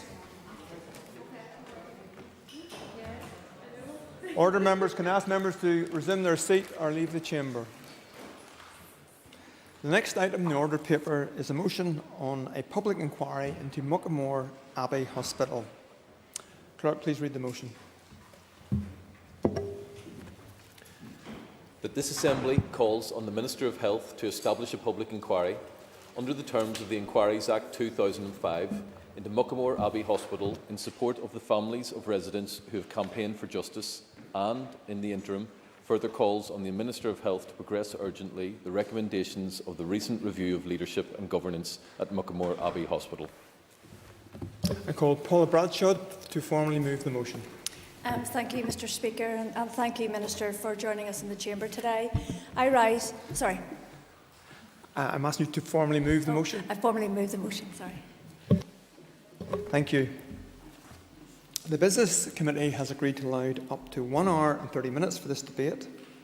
The proposer of the motion will have 10 minutes to propose and a further 10 minutes to wind. One amendment has been selected and is published on the Marshall list. Before we begin, I want to advise members of the need to take care of their contributions today. I'm sure that you all will be aware that there have been a number of arrests related to alleged offences at Muckamore Abbey Hospital. I do not want to inhibit discussions on the motion, which clearly relates to a matter of public interest. But in accordance with my responsibility under Standing Order 73, I caution members to be particularly careful that they say nothing in their contribution in today's debate that might prejudice the outcomes of the criminal proceedings, a very serious responsibility. Members who deliberately flout the sub judice rule will be asked to resume their seat. I now invite you to open the debate. Thank you, Mr. Speaker, and again, thank you, Minister, for being here. I rise to propose this motion, not on my behalf nor on behalf of the Alliance Party, but on behalf of the parents and loved ones who have campaigned for many years for a public inquiry into Muckamore Abbey Hospital in their quest for truth and justice. And as such, I would like to pay tribute to the families whose dedication and determination has brought us thus far. This is an extraordinarily difficult and sensitive issue, as the Speaker has pointed out. We cannot applaud enough their efforts to get us this far. In her review of safeguarding at Muckamore, Dr. Margaret Flynn stated, "Our overarching observation is Muckamore Abbey Hospital is a high-risk setting. There are high risks for patients who are placed there. We think of hospitals as healing environments, as places where we stay for a limited period and then we are discharged. This is not the experience of patients at Muckamore Abbey Hospital." This motion is clearly about an inquiry into what turned Muckamore into a high-risk setting rather than a healing environment. But it is even more fundamental than that. In supporting the motion, I am asking MLAs here today to make a commitment to never again place vulnerable people in high-risk settings. Therefore, this motion is not about bricks and mortar. It is not even about one particular location. It is fundamentally about how we care for vulnerable patients and how we ensure and commit to their loved ones that they are being cared for appropriately. It is very clear from what the families themselves say and from the various reviews and reports over the years that Muckamore was felt to be a place out of sight, out of mind. Some cases of the denial of information about the care of family members, in particular about serious incidences, were and are extremely alarming, and it could take families days to be informed about these incidents, and it could and can still take years for complaints to be properly investigated. This Assembly must commit to never allowing this situation to develop again. So let's look at the background. Professor Roy McClelland, Chair of the Bamford Review, has warned that what we have heard about Muckamore, particularly in the last years or so, constitute systematic failings requiring a full inquiry, and he also warned that these may just be the tip of the iceberg. This re-emphasises that an inquiry is not just about ensuring justice, although that is essential, but it is also about enabling us to take urgent action to ensure such a situation never occurs again. The most urgent action is that now we move to implement the conclusions of the review of leadership and governance and the safeguarding report. The latter, of course, requires the closure of Muckamore Abbey Hospital. On top of that, however, we must ensure that never again we see any place of care within our health and social care system becoming so peripheral that the highest standards of leadership and governance are simply not implemented there. Muckamore was once seen as a model for good delivery, but that was many decades ago. Already in the mid-1990s, focus in public policy and academic research was shifting towards community care rather than the outdated concepts of institutions. From October 2002, we saw the publication and implementation of at least some aspects of the Bamford Review on Mental Health and Learning Disability. This included the relocation of children's services and a more general emphasis on moving on from Muckamore as it was at that time. It was in November 2012 that 2 staff members were charged with assault for abuse in the Ennis ward. The fact that the subsequent report was not acted upon is one reason why families will, with some justification, accept nothing less now other than a full and transparent public inquiry. Years after the Ennis report, CCTV was finally installed in 2 wards at Muckamore, but no policy was put in place to finalise its use. Nevertheless, we then heard about the CCTV footage and the subsequent introduction of the police looking at that, and we know that that's ongoing, and I respect that process. But we know that because there was no policy in place, it is evidence of too great a distance between the operation of the hospital and the management of it. And again, we have heard of many arrests and suspensions for alleged abuse over the years, so we'll not go into that. But in December 2018, Dr. Margaret Flynn's report outlined failings, including a lack of safeguarding protocols, harming of patients and use of unmonitored seclusion room. She made public her view that the hospital had to close. Resettlement of those at Muckamore was promised, but remains incomplete. This report was leaked rather than published. This lack of transparency is one reason why the Alliance Party and others made clear their view at that time that a public inquiry would only suffice. It was later even than that the RQIA took action against the Trust regarding standards of care. It is unclear why it took so long.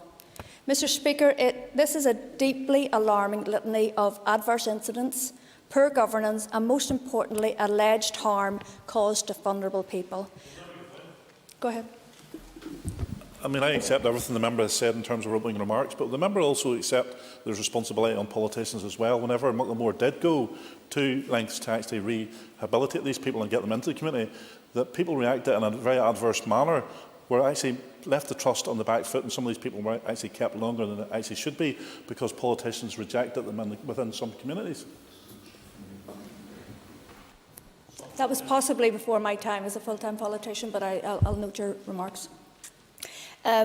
When simply put on the record like that is unsure why we haven't had a public inquiry to date. As I mentioned, a review of leadership and governance was carried out earlier this year, and it does provide recommendations for immediate implementation. The culture of resolving matters on site rather than enabling challenge at board level regarding discharge of statutory functions, the lack of clear direction in any sense from board management right through even to plans for the future of the site, and the fundamental failure to implement governance and leadership arrangements are clearly defined problems which need to be rectified. On top of this, we see that our regulation system simply does not work. The entire system of oversight, but not actual regulation of Muckamore by RQIA, is a nonsense. There needs to be a specific regulation on mental health and learning disability services similar to that carried out by the Care Quality Commission in England. We should have already seen a review of staffing, both numbers and training, if we are to become increasingly reliant on day care for the patients. And we should have had a comprehensive package of emotional support for the families of those who have suffered at Muckamore already in place. The Minister has referred in the past, and indeed at the most recent Health Committee, that he has met with the families. The families are very clear what they want, and indeed have demanded a full public inquiry under the 2005 Inquiries Act. Indeed, when they made this clear, I think it was around 2018, the Minister himself in his previous role as leader of the Ulster Unionist Party, signed up to support one himself. There is no harm in the Minister continuing in this role now and engaging with the families, but he must know what is required. Now it is about getting on with what he signed up to.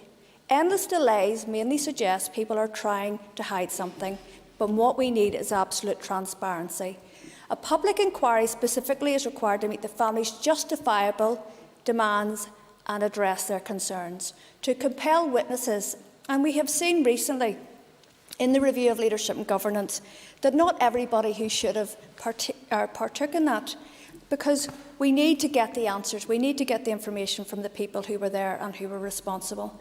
But before I draw my remarks to a close, Mr Speaker, I do want to acknowledge that there have been, and still are, many fine employees of Muckamore who have provided health and well-being support to the patients with professionalism and integrity. A public inquiry would separate out those who did wrong from those who did right by the patients. We owe it to them to provide a mechanism for marking out this distinction. So in conclusion, this motion is not just about a public inquiry, but about meaningful change emerging from such an inquiry. This is about justice for families past and future. It is about transparency about what went on historically, but it is also a call to action to improve meaningfully and permanently the experience of people with mental health problems, learning disabilities and autism in the future. Those in care and their families must always be assured, regardless of what form that care takes, that they are being looked after properly, with appropriate safeguards and leadership in place. I will be supporting the Sinn Féin amendment, and I commend this motion to the House. Thank you. I call on Colin Gildernew to move the amendment. I move the amendment. Thank you. The Speaker will have 10 minutes to speak on the amendment and a further 5 minutes to wind. All other speakers during this debate will have 5 minutes. I now invite you to open the debate on the amendment. I want to start today by firstly thanking the movers of the motion. It's an extremely important motion, probably one of the more important things that we have discussed, and I would like to thank the members, Paula and John, who have brought the motion here today. I also would like to thank the press and legal teams who have supported families throughout this, but I do call into question why that has become necessary, where families are struggling to get answers in relation to care that's been provided by a healthcare system. I think in the first instance, healthcare should be providing that support on an ongoing basis. One of the first meetings that I did after I became an MLA was in Belfast City Hall and I met with some of the family members. I met with Glyn Brown, Catherine Fox, and I was absolutely rocked, I have to say, at the impact of what had happened here on those families.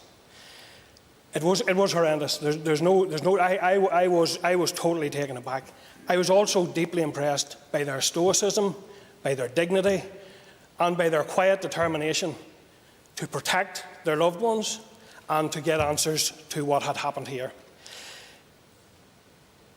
I then engaged in a series of meetings, and along with party colleagues, a series of meetings with a series of organisations, and I started to get a flavour of what the families were dealing with in terms of trying to get information. And bear in mind, throughout this, there were times when families had to put in freedom of information requests to get basic information in relation to what had happened. I met with the Belfast Health and Social Care Trust on numerous occasions.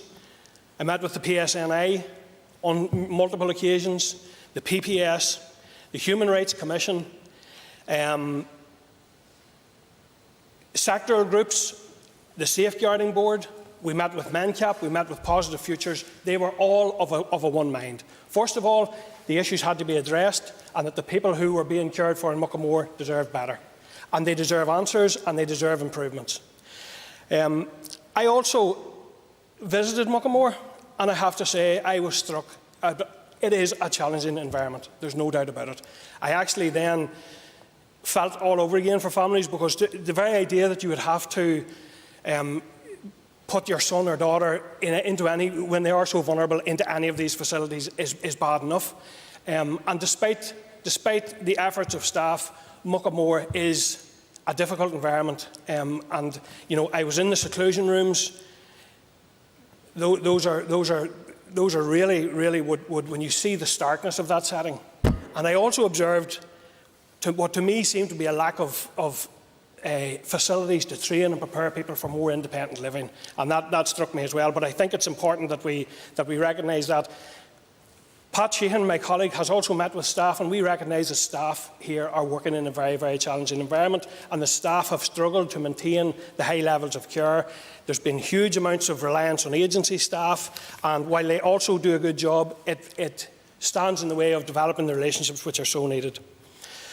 So I believe that a public inquiry is absolutely needed here. I think that all parties within this chamber actually agree with that as well. It is a stated Ardèche policy for Sinn Féin, and I know, Minister, that you also agree that a public inquiry is needed because of the extent and the gravity of what has happened here in Muckamore. And what has compounded that difficulty is the fact that some of the worst abuse in this was piled upon people who are some of our most vulnerable, people who cannot even speak for themselves. So that places a duty on every one of us, on the healthcare system, on us, on everybody, to speak on their behalf. Families have been carrying that burden for too long now to try to speak out and to try to deal with it.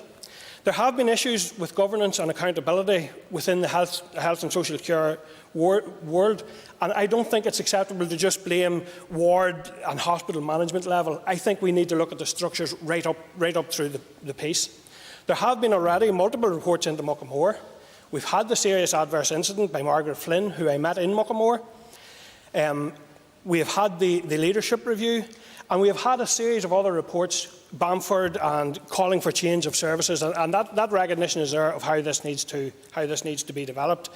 We need absolutely to find out why there were failings in terms of providing learning disability workers here of our own, who we could develop as valuable staff, and who the people in Muckamore could develop meaningful relationships with in terms of staff relationships.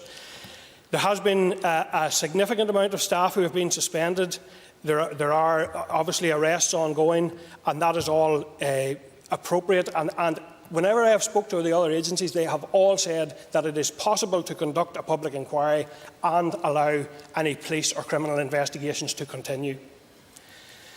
I think that the complexity of this has highlighted similar issues across the system that we have seen in terms of neurology, in terms of SAI processes, and in terms of joint protocols, that there is a difficulty here in terms of responding quickly and effectively to situations and communicating properly and openly with families in a timely way, that families aren't having to constantly go and dig out information, sometimes hearing it in the press, and that has happened in Muckamore, and that's totally unacceptable. That piece of it, should be able to be dealt with. The finding in the leadership review that the Belfast Trust had appropriate governance structures in place, I actually find absurd, because governance should be about ironing out that human frailty. And we all recognise that serious abuse has taken place in Muckamore and the serious mistakes have been made. So therefore the governance, to me, failed. And I think we need to establish what happened and what caused that failure. I think it's also, and it has been mentioned here earlier, the fact that the learning review has not spoken to some of the key people who are involved here is absolutely a major issue that needs to be addressed by way of a public inquiry. I think families here have carried this burden. They have fought a lone battle. They have spoke for their children. And I would simply call on the Minister, families have waited long enough.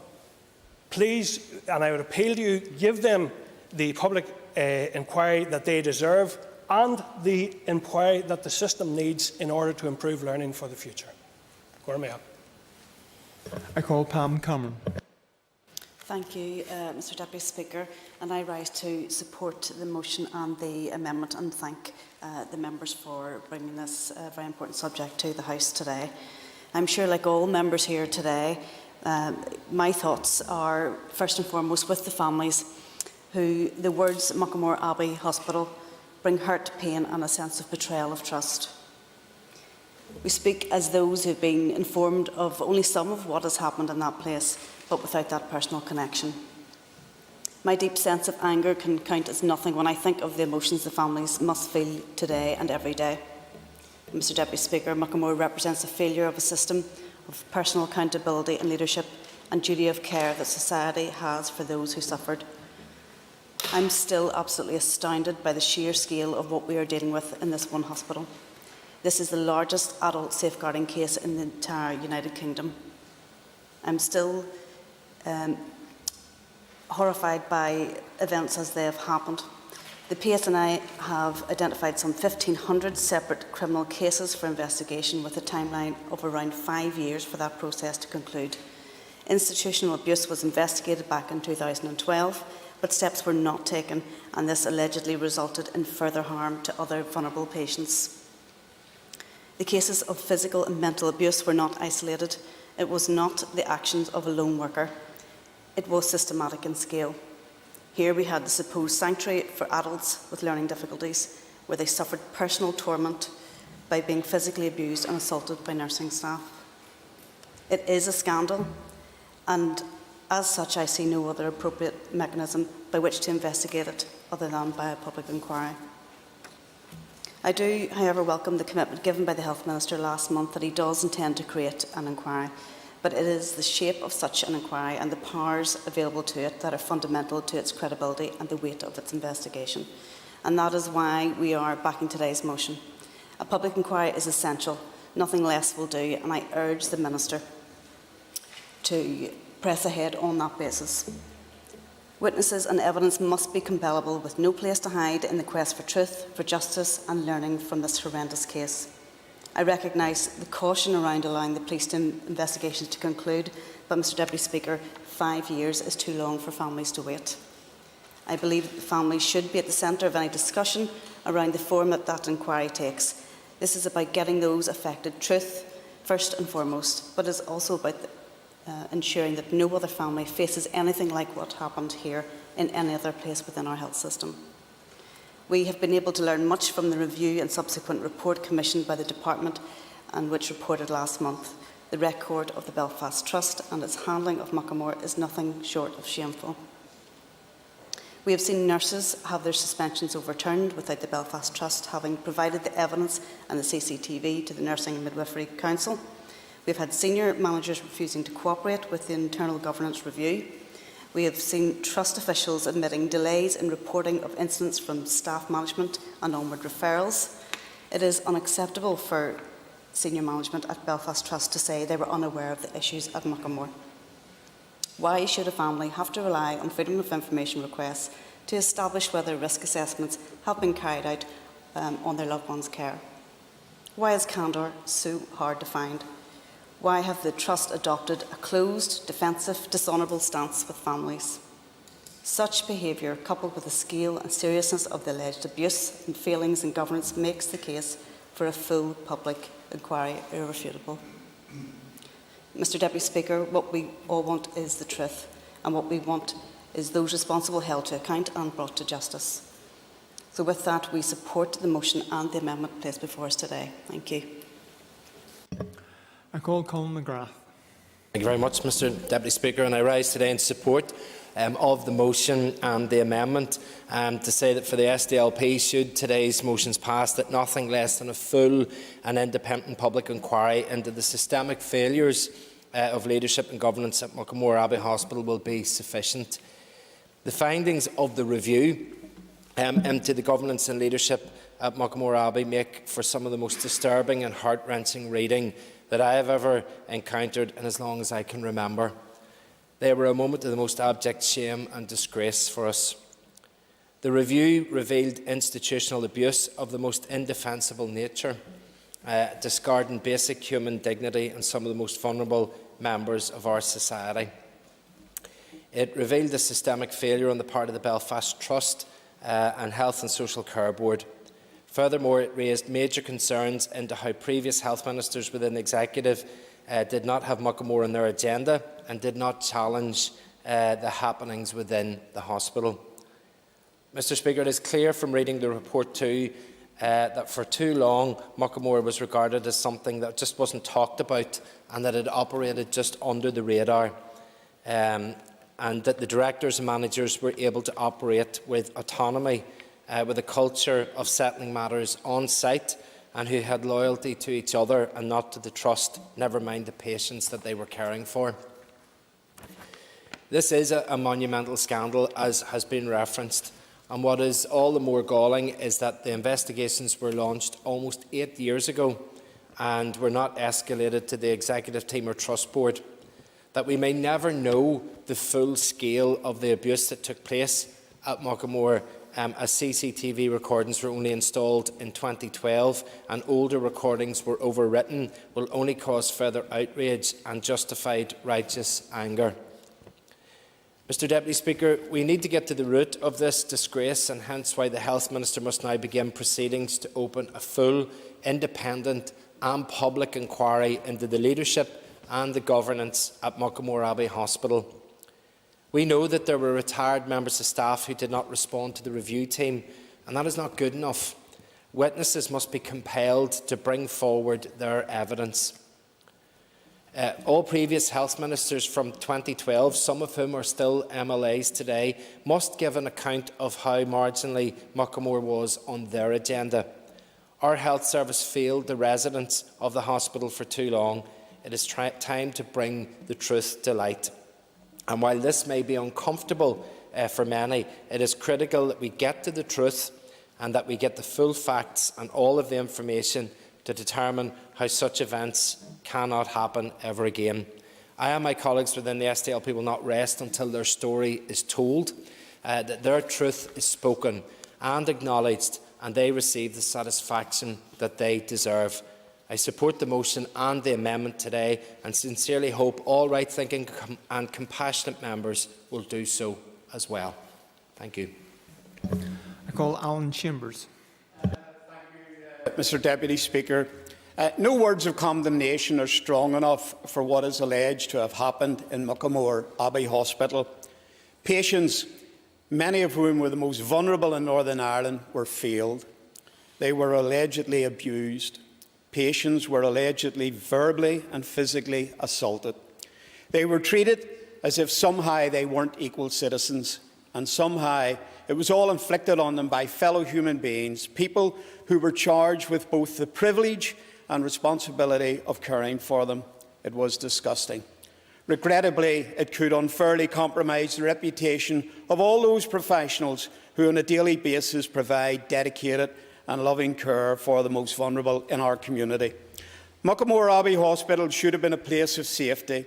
It should have been a therapeutic place patients could have went for loving support and care.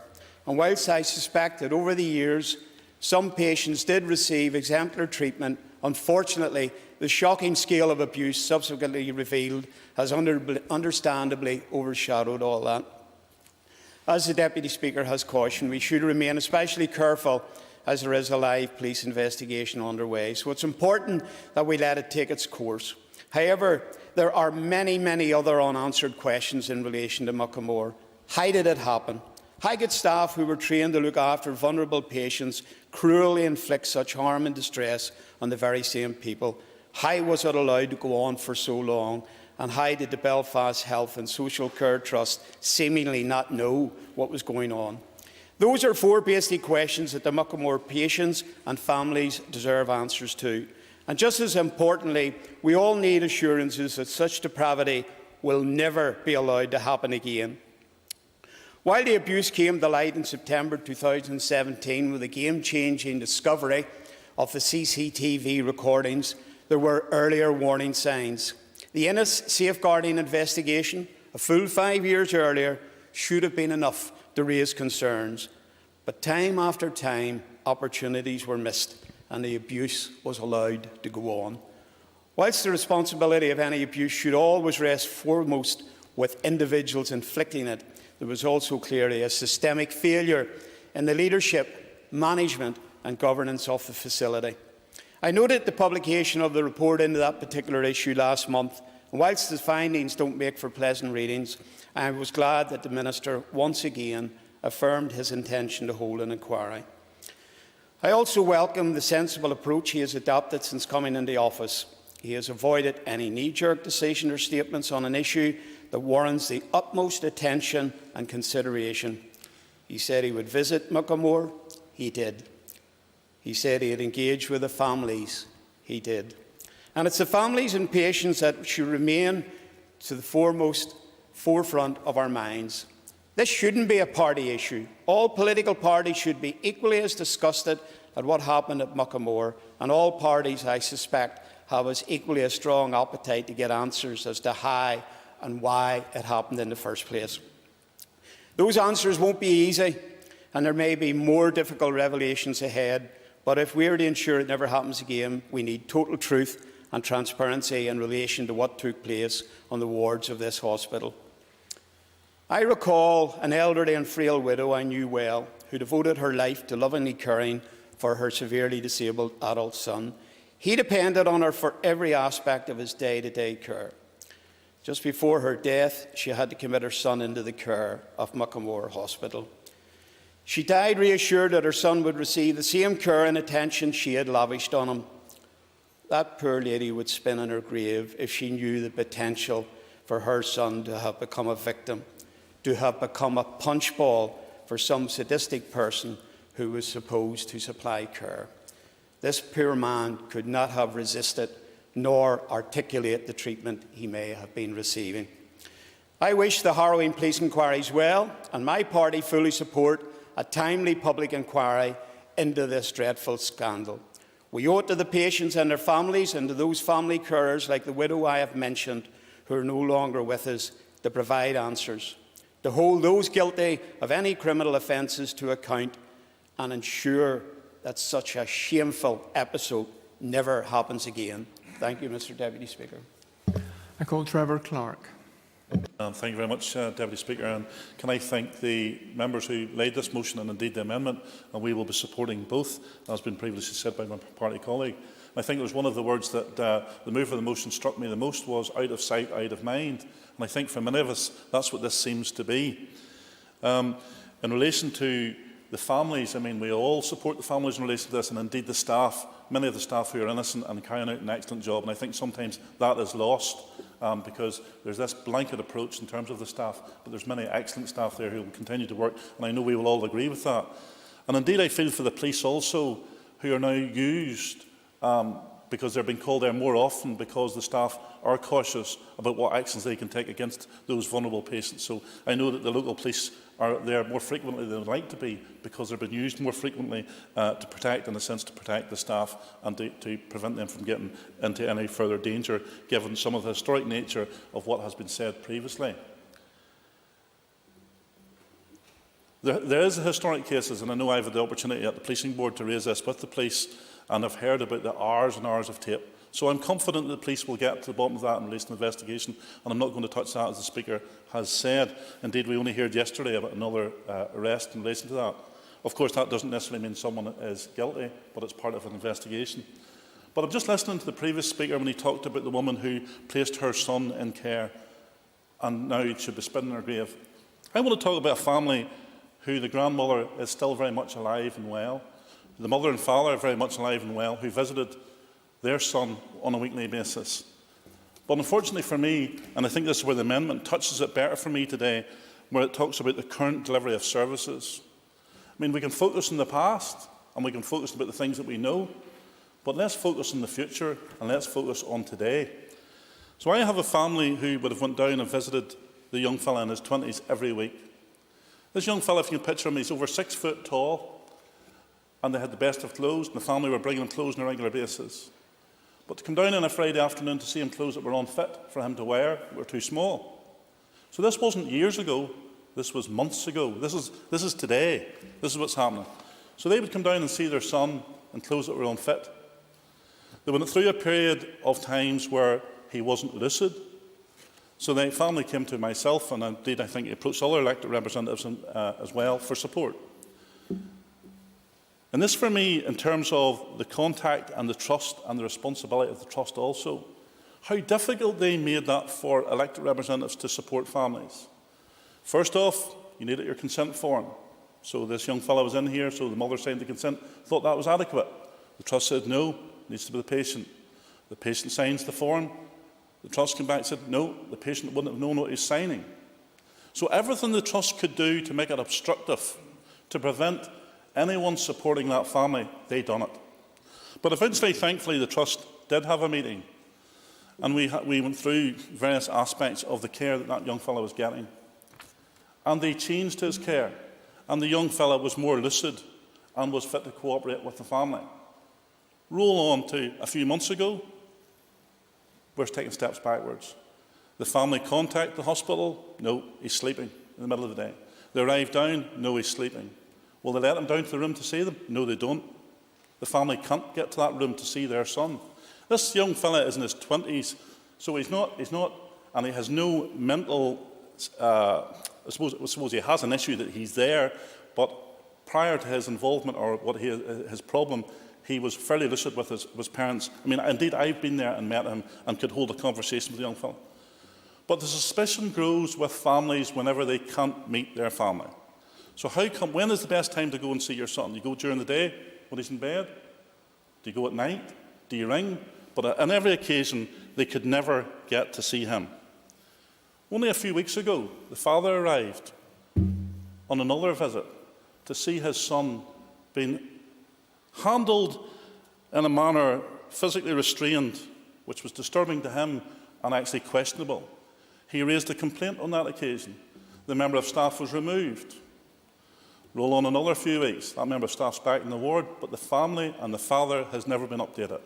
So for me today, members, in relation to the motion, I support the motion, I support the amendment, and in particular the delivery of services currently, because I'm confident, and I have to say in appreciation to the Minister has said all the right things in the past, and I appreciate what the Minister has said in relation to that, and I'm confident the Minister will take whatever action is necessary to bring this to a close. I call Minister McHugh. Gromagad con Carál, last con Carál, come on a scale. I'm privileged to speak on this motion today as well in support of the motion in every respect. That, like other members here in the chamber, and that I'm totally outraged at what it is that has happened in Muckamore.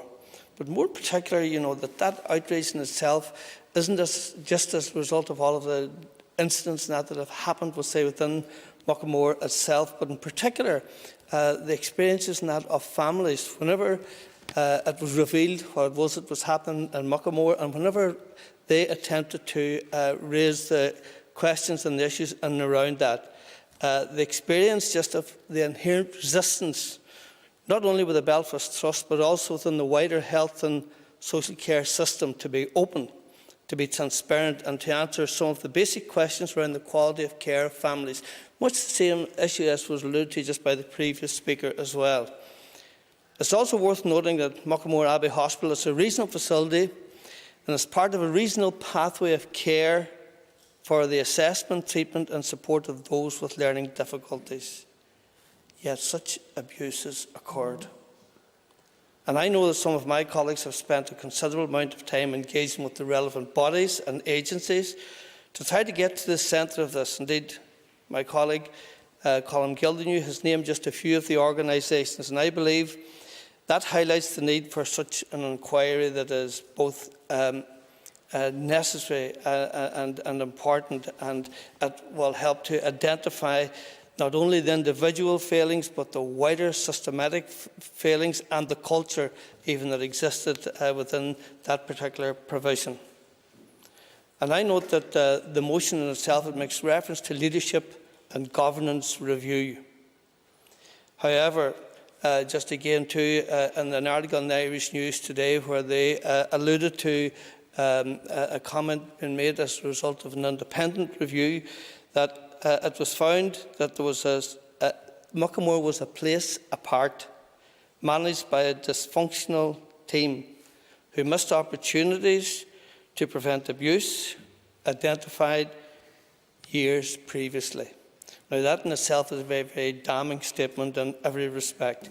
And as a result of that, again, too, I come back to the very point that when the question was put by Pat Sheehan, another party member, to the Minister of Health, he stated that I have sought detailed advice in relation to an inquiry. Further advice has still been received, I also need to ensure that any process that is put in place does not interfere with the current PSNI criminal investigations. Now, can the Minister, and this is my question to the Minister, can he provide some clarity as to whether what further details is he seeking? Because, again, it has already been stated in this chamber that, in fact, that type of public inquiry, which is so necessary, and we all can identify that it doesn't interfere with the police investigation running concurrently. So I asked the Minister who he has asked in terms of those details, and when does he expect some answers? And finally, just I would like to actually make the point as well too, that it is so important that in the event of this inquiry happening, that all of the people, i.e. the staff and that work within Muckamore, because at the end of the day too, I know, as we all know, there are many, many good members of staff within Muckamore, that they're all given their opportunity as well to, as is the families, the residents and the staff that work within that facility, to be open, transparent and honest about what it is that has happened within that provision. I call Alex Easton. Thank you, Mr Deputy Speaker. I rise to support the motion and the amendment and thank the members for bringing that forward. Mr Deputy Speaker, the PSNI and the health authorities are still currently investigating allegations that vulnerable patients were physically and mentally abused by staff at Muckamore Abbey Hospital. Muckamore Abbey Hospital is on the outskirts of Antrim, is run by the Belfast Trust and is providing facilities for adults with severe learning disabilities and mental health needs. As allegations of abuse began to emerge, a number of people have been arrested and staff have been suspended from their jobs. The PSNI said it was working with the Trust on an investigation into the allegations, and Detective Chief Inspector Duffy said police were examining a series of very traumatic events seen in more than 300,000 hours of CCTV footage. It is clear from some of the evidence that vulnerable patients were assaulted by staff at Muckamore Abbey Hospital between 2014 and 17. CCTV footage revealed 1,500 crimes on one ward alone, which is extremely serious. CCTV footage from the psychiatric intensive care unit showed a patient being punched in the stomach by a nurse. That's just truly shocking. The footage taken over a 3-month period also showed patients being pulled, hit, punched, flicked and verbally abused by nursing staff. The Belfast Trust confirmed that at Muckamore between 2014 and 17 there has been more than 50 reported assaults on patients by staff. The chair of the Northern Ireland biggest review into mental health services, Professor Roy McClellan, said that the allegations emerging from Muckamore could be the tip of the iceberg. Professor Roy McClellan, who led the 2007 Bamford review, also said that this is not just a matter of bad apples in a barrel. The then Chief Executive of the Belfast Trust, Martin Dillon, said, "Some of the care failings in Muckamore are a source of shame, but my primary focus is on putting things right." The Northern Ireland Health Regulator took action against the Belfast Trust over standards of care at Muckamore. 3 enforcement notices were issued by the Regulatory and Quality Improvement Authority over staffing and nurse provision, adult safeguarding and patient finances. Then Northern Ireland Secretary of State Julian Smith apologised for the pain caused to families by the situation at Muckamore Abbey Hospital. Mr Smith then agreed to look into the matter further and to take advice about ordering a public inquiry. Dr Flynn, co-author of a damning review into Muckamore, said of the 23rd of January this year, the hospital needs to close. In her damning 2018 report, she identifies a series of catastrophic failings and found that patients' lives had been compromised. Dr Flynn said Muckamore residents had been manhandled and slapped on some occasions, and she was disappointed that the facility was still open. It is revealed that the Belfast Trust has spent $4 million on agency staff in order to cover vacancies at Muckamore because so many members of staff have been suspended during this abuse probe. The Belfast Trust has confirmed that 40 employees have been placed on precautionary suspension while investigations continue. In addition, so far, 5 people have been arrested and questioned about ill treatment of patients. That's how serious this is. Northern Ireland's health regulator announced the results of the 3-day unannounced inspection of Muckamore, including an overnight visit. The RQI inspection finds that there has been significant improvements, but it still has concerns about financial governance and safeguarding arrangements. Muckamore patients' families who have met the Health Minister, Robin Swan, following the restoration of the Northern Ireland Assembly. At that meeting, Glenn Brown, representative from the campaign group Action for Muckamore, said he was disappointed that Mr Swan could not give them assurances that a full public inquiry would take place. Minister, in light of the serious and extent of what has been going on at Muckamore, on this occasion that's not acceptable, and I know you have said about supporting a public inquiry in the past. And it is my view that no more reviews and no more queries. It just has to be a full public independent inquiry. Nothing else will do or suffice. In conclusion, Mr Speaker, Deputy Speaker, there must be a public inquiry. Nothing more or nothing less will do, and I support the motion and the amendment. Thank you. I call Mark Durgan. Thank you, Mr Deputy Speaker. It's now 3 years since the wide-scale abuse that took place at Muckamore Abbey Hospital came to light, and the intervening years have not diminished the horror of the events that have been recounted here today.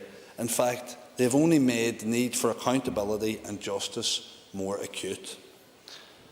The very people entrusted to care for vulnerable residents dehumanised them and abused the trust residents and their families put in them. Any individual who subjects a vulnerable adult or any vulnerable individual who rely on them to attacks and mental abuse is despicable. But they were enabled to do so by the Belfast Trust's oversight failures. The depth of violation and distress they have suffered is unimaginable.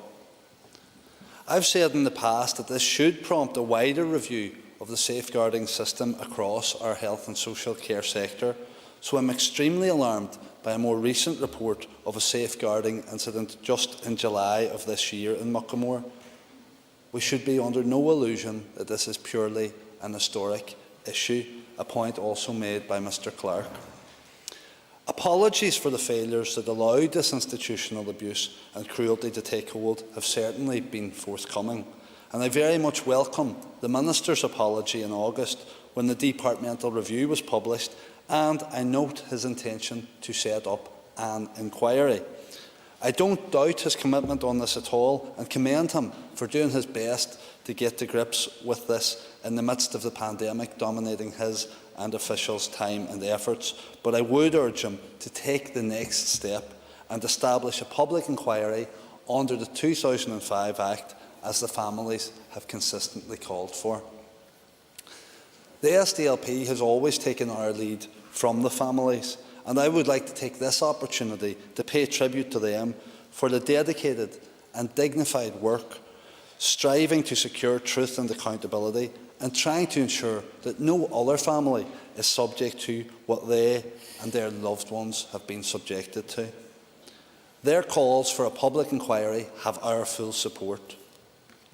The terrible abuse at Muckamore has led to the biggest criminal safeguarding investigation we have ever seen in Northern Ireland.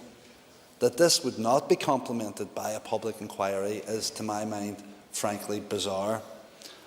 The departmental review makes for devastating reading.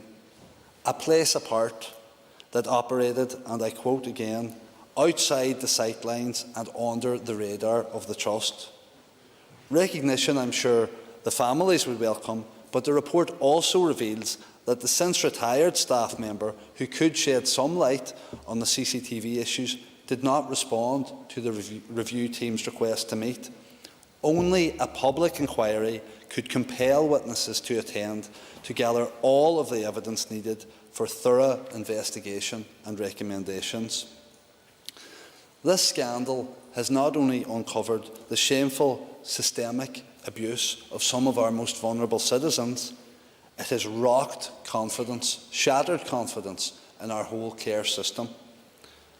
What's more, only a public inquiry can provide the independence and authority that are a prerequisite for the residents and their families to trust in its proceedings and findings. Mr. Deputy Speaker, the Minister rightly said last month that families deserve answers. Today, they're still waiting for those answers. A public inquiry is now the only credible means left to secure the accountability and scrutiny this scandal demands. I urge the Minister to commit to that full public inquiry, and if he cannot, to explain why he would resist it. I support the motion and the amendment. Members, the Business Committee is arranged to meet at 1 o'clock today. I propose, therefore, by leave of the Assembly, to suspend the sitting until 2 o'clock. The first item of business when we return will be question time, and this debate will then resume after question time, when the next speaker will be Stuart Dixon.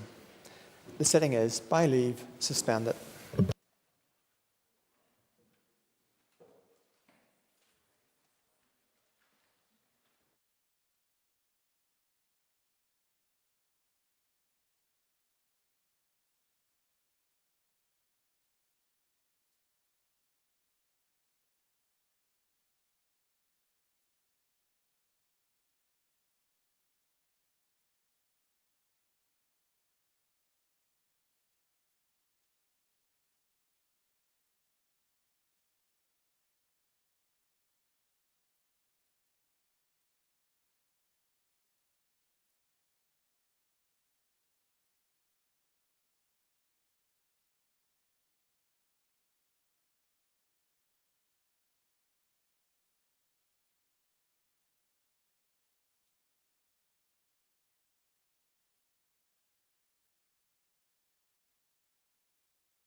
Thank you, members. The sitting is resumed.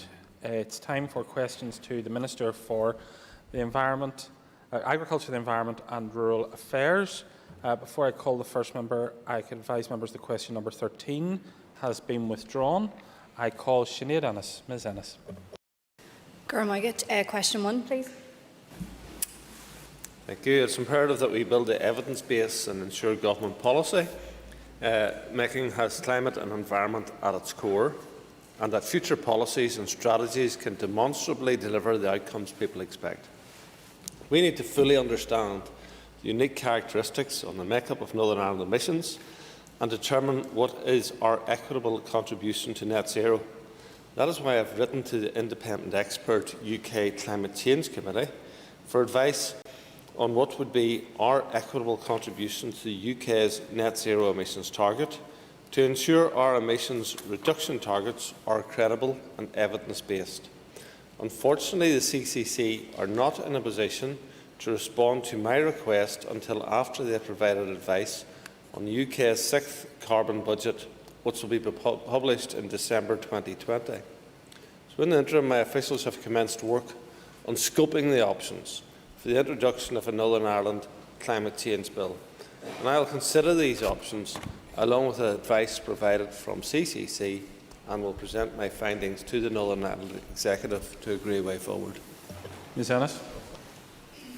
And I take note of the Minister's response, and I thank him for the actions he's outlined thus far. But given that you yourself, Minister, has acknowledged that there is a climate crisis and there is a need to follow the latest climate change scientific advice, and given that we are the only place in these islands without a Climate Change Act, how can you, Minister, justify your heel dragging on this issue and your reluctance to bring forward a Climate Change Act?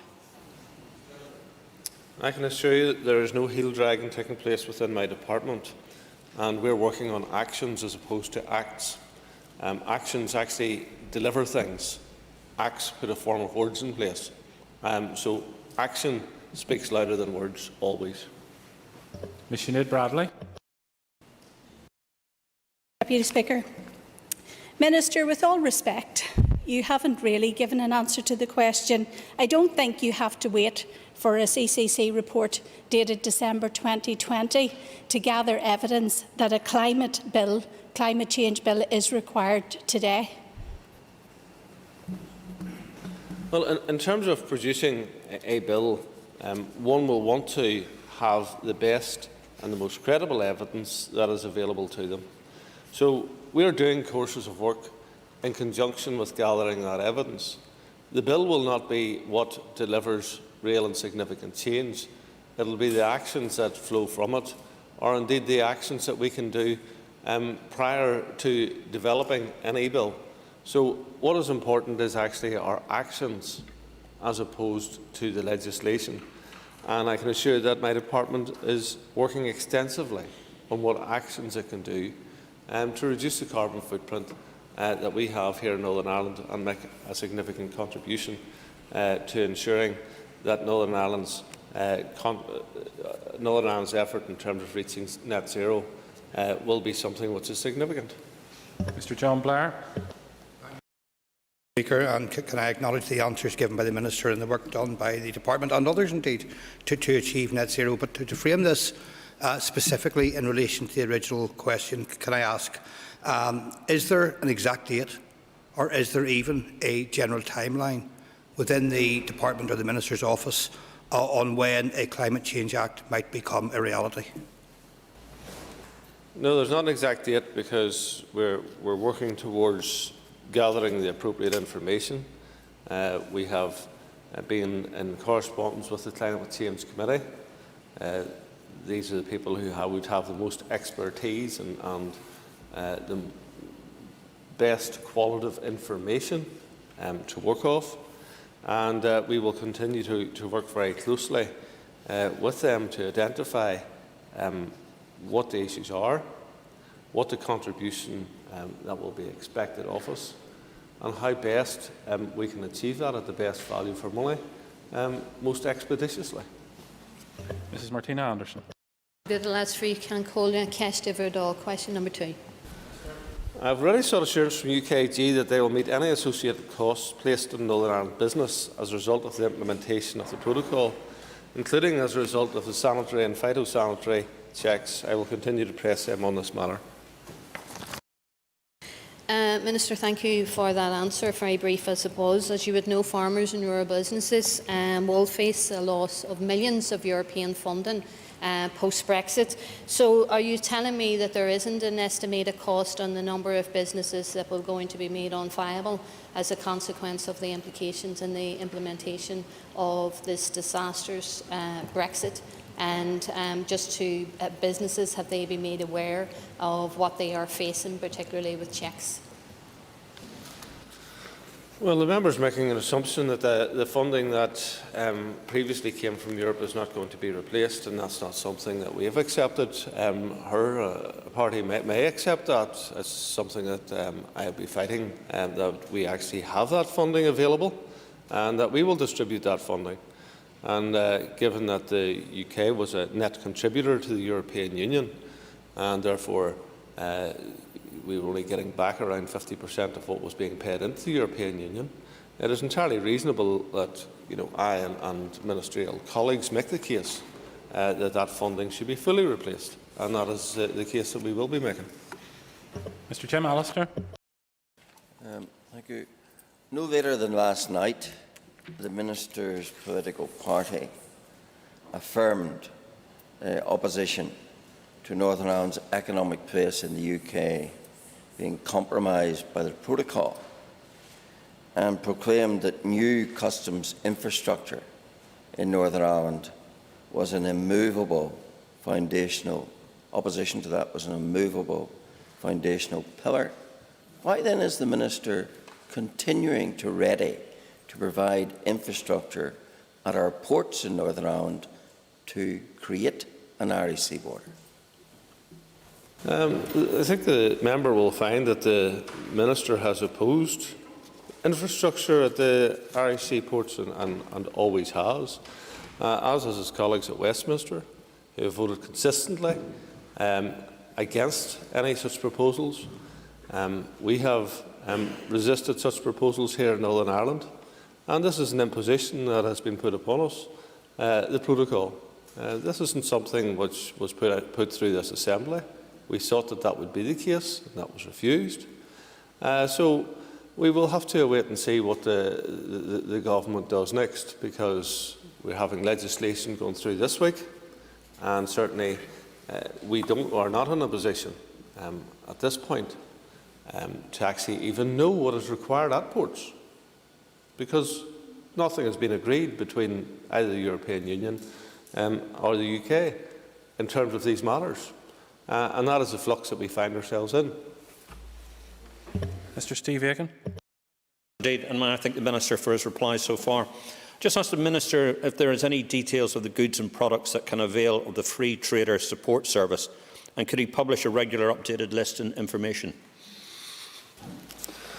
Again, all of these things are issues which are continually being negotiated, and I think that we're in the 8th negotiation that has taken place. So therefore, we don't have that clarity that the member I respect would like, and that all of us would like.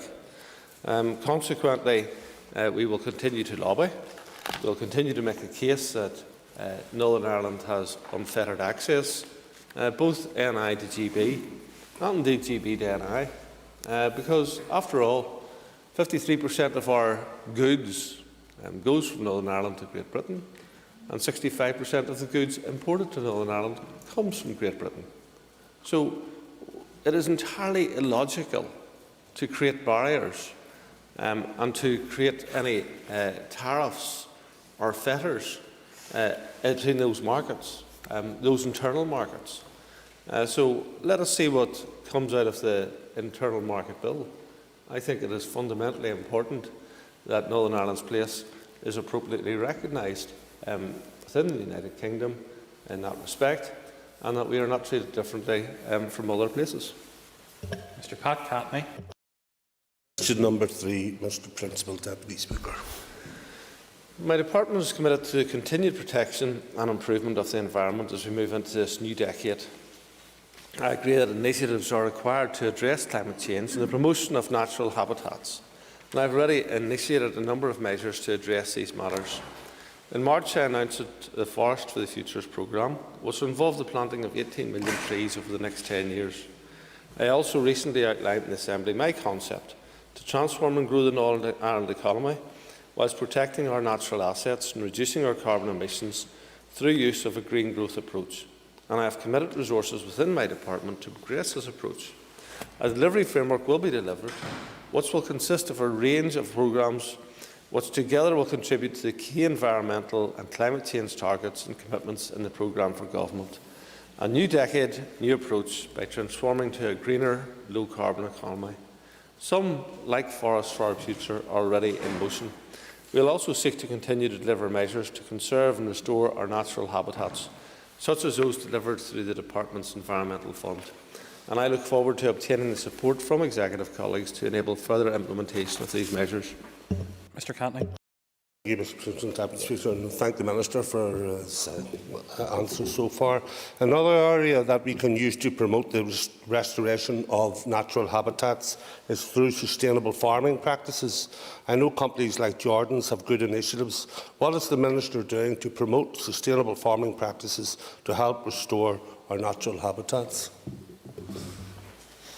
Well, we're working very closely with the farming community in identifying how we can deliver carbon-neutral farming, and that is something which is entirely achievable because farming practice in Northern Ireland, a lot of it is done in a very environmentally friendly way already. So there is a considerable amount of carbon sequestration here in Northern Ireland, which doesn't take place in many parts of the continent. So where you have feedlots, etc., and ground is being ploughed continuously and machinery is cutting and drawing all of that material in. That is not as an environmentally friendly way of farming as would be the case in Northern Ireland, where we have animals outdoors in our green fields. So we need to identify what we're doing in terms of carbon sequestration and identify what we can do to reduce the amount of nutrients that go into our soil, the amount of ammonia that goes into our atmosphere, and reduce the amounts of greenhouse gases that go into our atmosphere. And there is a lot that we can do. There is low-hanging fruit there, which we want to identify very quickly. There will be things which will be a little more tricky, but nonetheless, I think that we can, working together, overcome those issues. Paul Given. Deputy Speaker, can I commend the Minister in the work that he is doing in driving forward this agenda, and in particular the forestation plans that he has announced. In terms of the schemes and initiatives that his department are considering, will the Minister undertake to look at what potential there is to capitalise on the many outdoor opportunities that exist with organisations that need capital support to bring those into a realisation?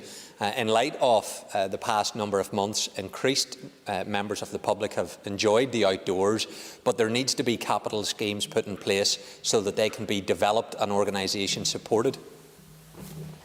As someone who had the privilege of being brought up in the countryside, I'm delighted to see people who live in cities and towns having the opportunity to come out to the countryside and enjoy it.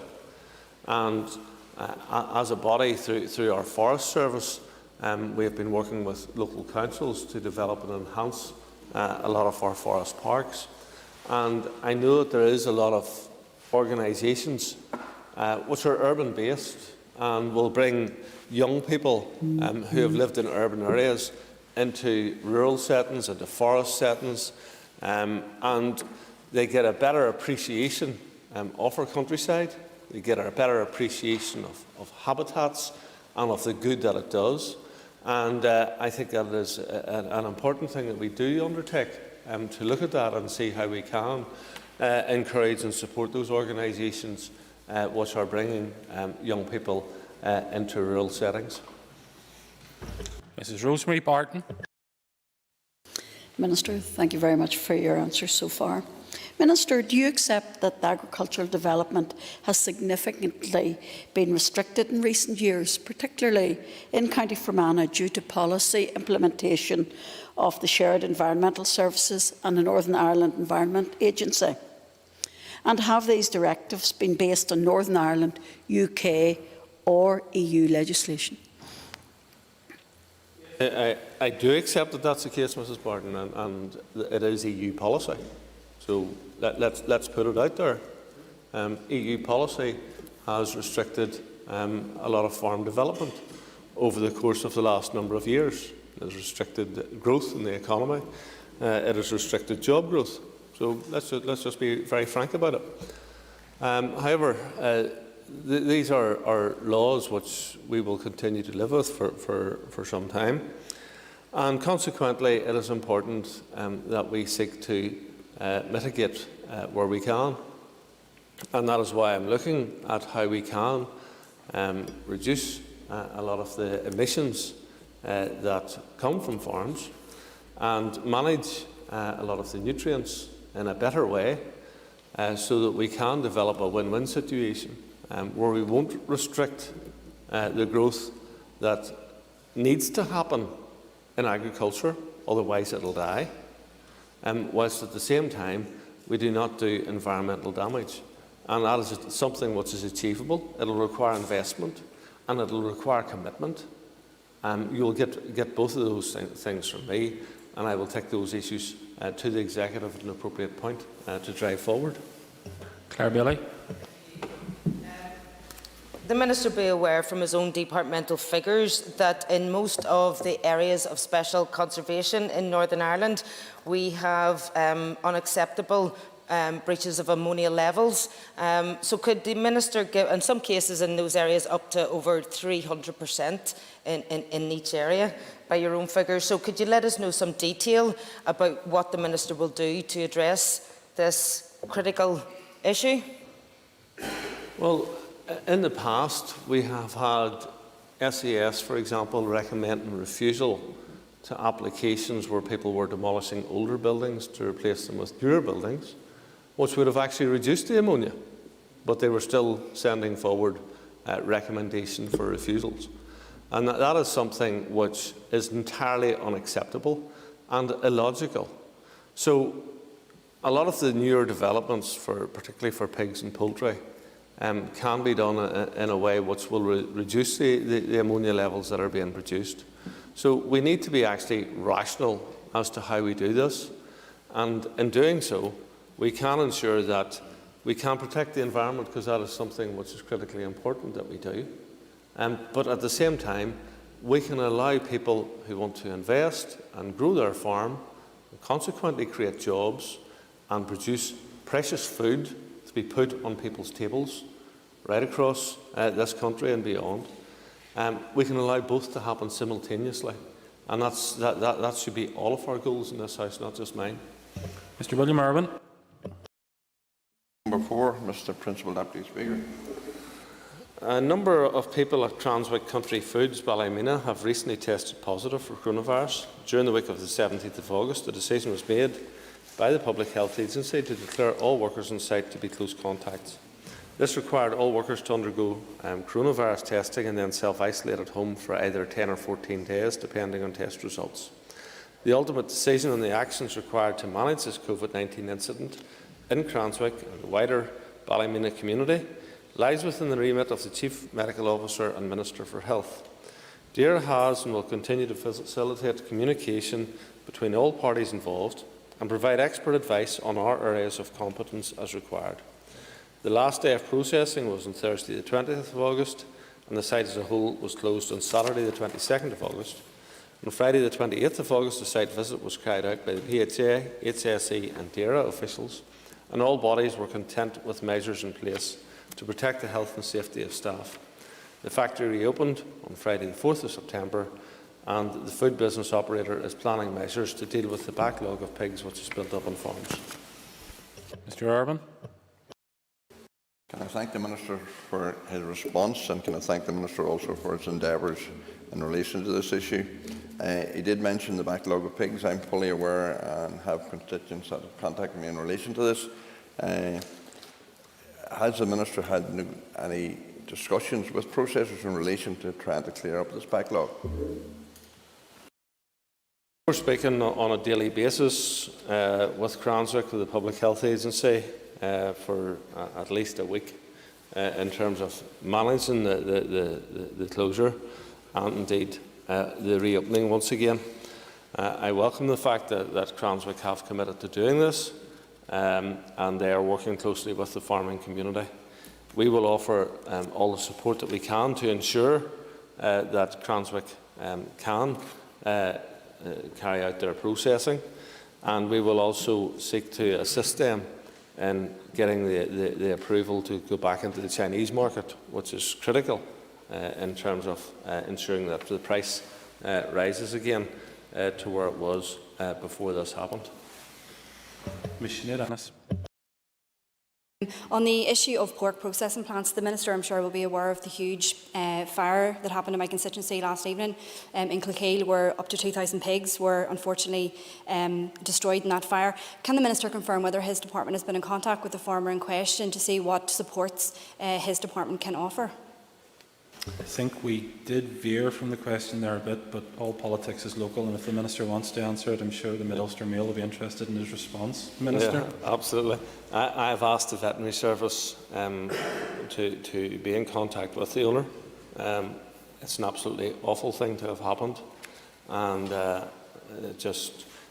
would hope that they will be able to ensure that in terms of animal welfare and all of that there, that they can give qualitative advice and support to the individual. Ms Paula Bradshaw.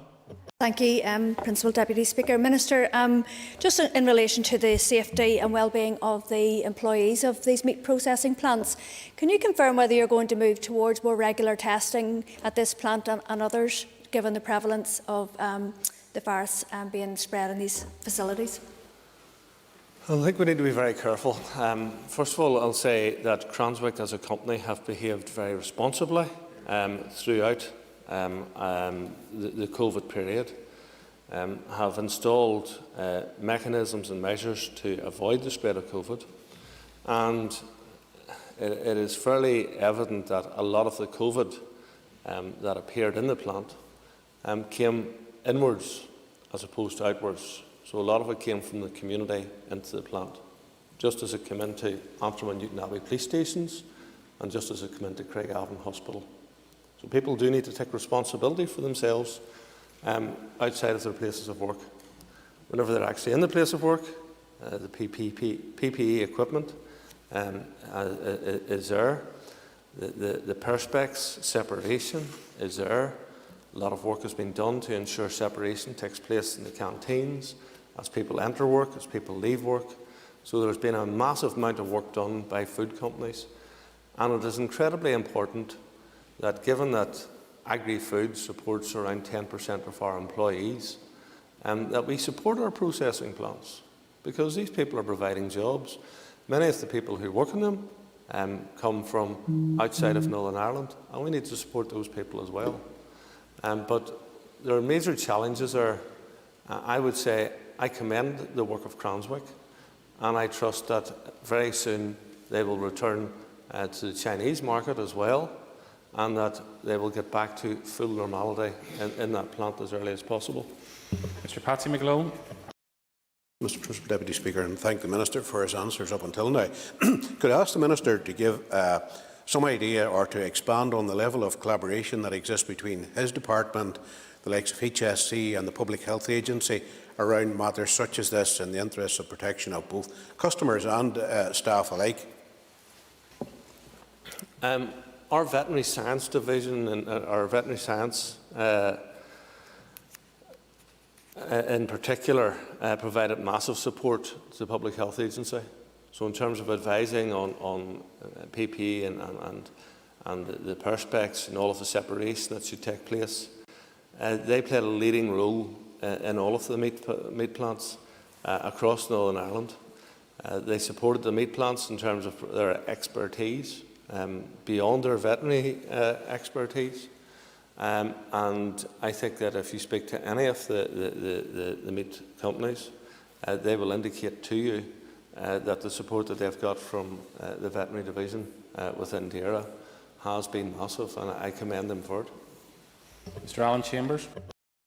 Mr. Principal Deputy Speaker, would the Minister be in a position today to detail the number of pigs that would have been processed through this plant during the time it was closed, and if there is evidence of how many of these pigs remain on farm and how many have been processed through other plants? Thank you.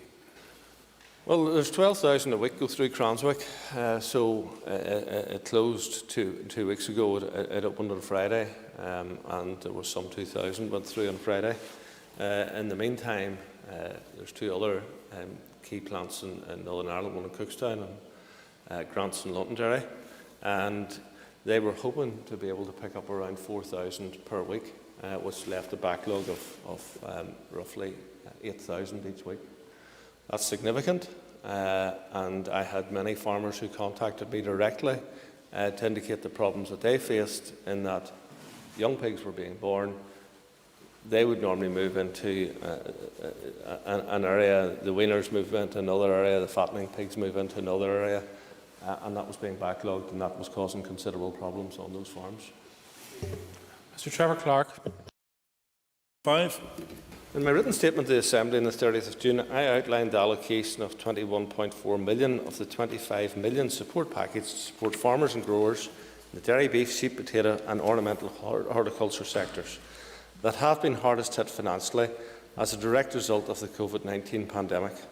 I also stated that I wanted to be prudent with the funding, as we cannot rule out the possibility of further market disturbance as a result of this pandemic and the need for additional support to farmers and growers. For that reason, I have retained a budget of £7.2 million, based on the residual funding of £3.6 million from the £25 million agreed by the Executive, and £3.6 million that was reprioritised from within my own department. This would allow me to address additional issues and challenges COVID-19 may present in the weeks ahead. My officials and I are monitoring the situation and continue to consult with industry stakeholders to assess the impact of COVID-19 across all sectors.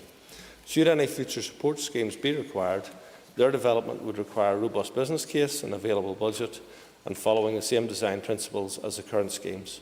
These include ensuring good governance, that support is for evidence-based losses caused by market disturbance, is targeted at those impacted most financially, and avoids unnecessary bureaucracy and complies with legal requirements, including state aid rules. Mr. Clark. Can I thank the Minister for that question? And when I tabled my question, I was unaware of the scheme that was coming forward, and can congratulate the Minister for the very full package that we actually have seen now since announced. But in looking at that, Minister, there's probably one area that maybe has missed out, and that's probably the broiler breeders. Will you give any consideration to them going forward, given that you've captured most of the other ones in that very generous scheme that you have announced? Thank the member for the question. My department has been meeting with industry stakeholders, and we are aware that COVID-19 has had a significant impact on hatching egg producers. So many of these eggs would have been sold to the Middle East, for example, to the Far East. This was something where the standard of Northern Ireland chicken is rated right across the world, and therefore the demand for the hatching eggs is something which is sought by many people. However, those markets have dried up as a consequence of COVID-19.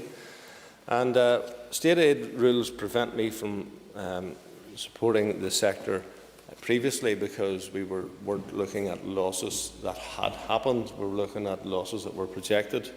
But my officials are continuing to monitor the impact in the sector, and those losses are becoming more evident now, and therefore it is something that I think in future, certainly within this financial year, we will be able to give that significant consideration. We have about 30 seconds, so a quick question and a yes and no answer. Just very quickly, no doubt the Minister has been lobbied by the wool industry. Would he be minded to look at supporting those farmers affected by the collapse of the wool industry in the next round, or some of the money from the money he's retained? Certainly had the conversation. it's very complex in terms of providing support to that sector.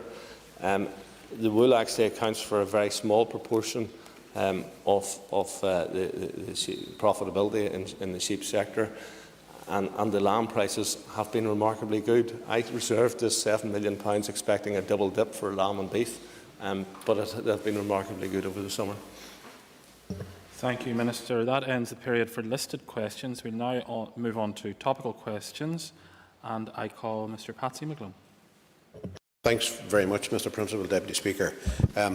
I'm sure the Minister will acknowledge that I've written to him several times and had conversations with him on a number of occasions about support for the fishing industry in Lough Neagh. Can the Minister give an indication if such support will be forthcoming for the fishing industry on Lough Neagh, please? Well, in terms of the Lough Neagh eel fishery, it is something that we recognise has been affected, and we would be looking to provide some support for that sector.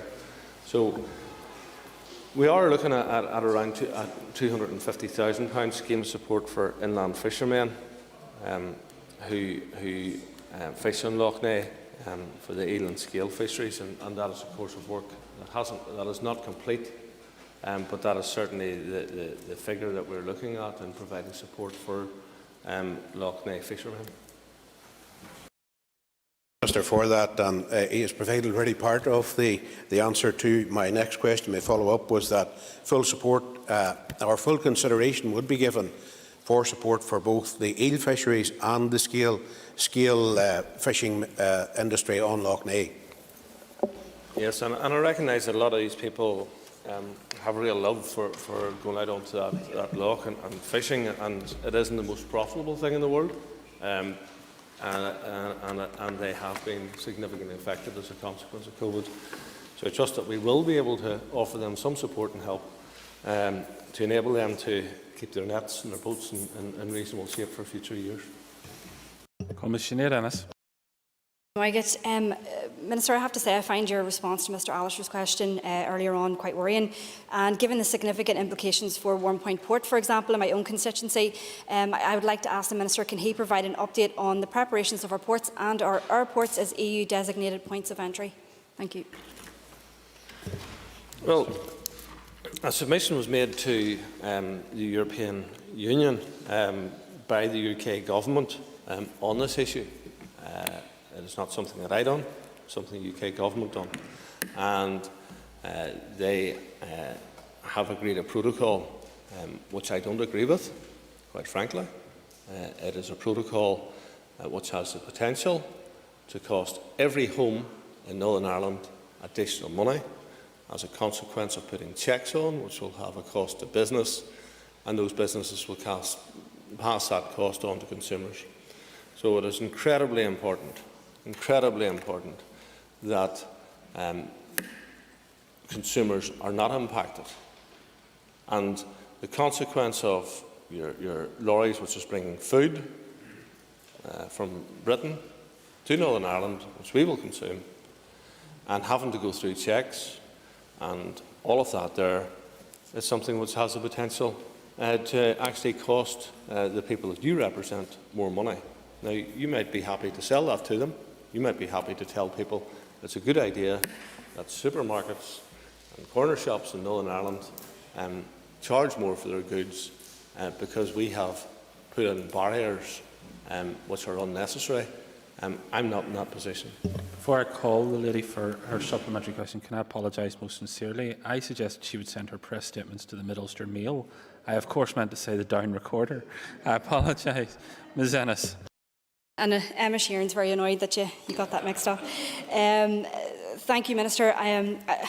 I think by your non-preparedness to give us an answer to the question I asked, and in your previous responses today, you said you're also opposed to infrastructure at our seaport. So are you now signalling your intention to put a temporary stop to the SPS point of entry controls? And I think the Minister has to agree with me that any temporary stop on the work of his department on SPS points of entry controls, which are, let us remind ourselves, an obligation to fulfil the protocol, would be detrimental and in conflict with the Executive's position on this matter. Well, the in terms of that went to European Union was a decision that was made by DEFRA. So we'll just have to wait and see how things are taken forward. But I can assure the member that I am not one who wants to create any barriers. And I'm not looking barriers to be created between Northern Ireland and the Irish Republic either, for that matter.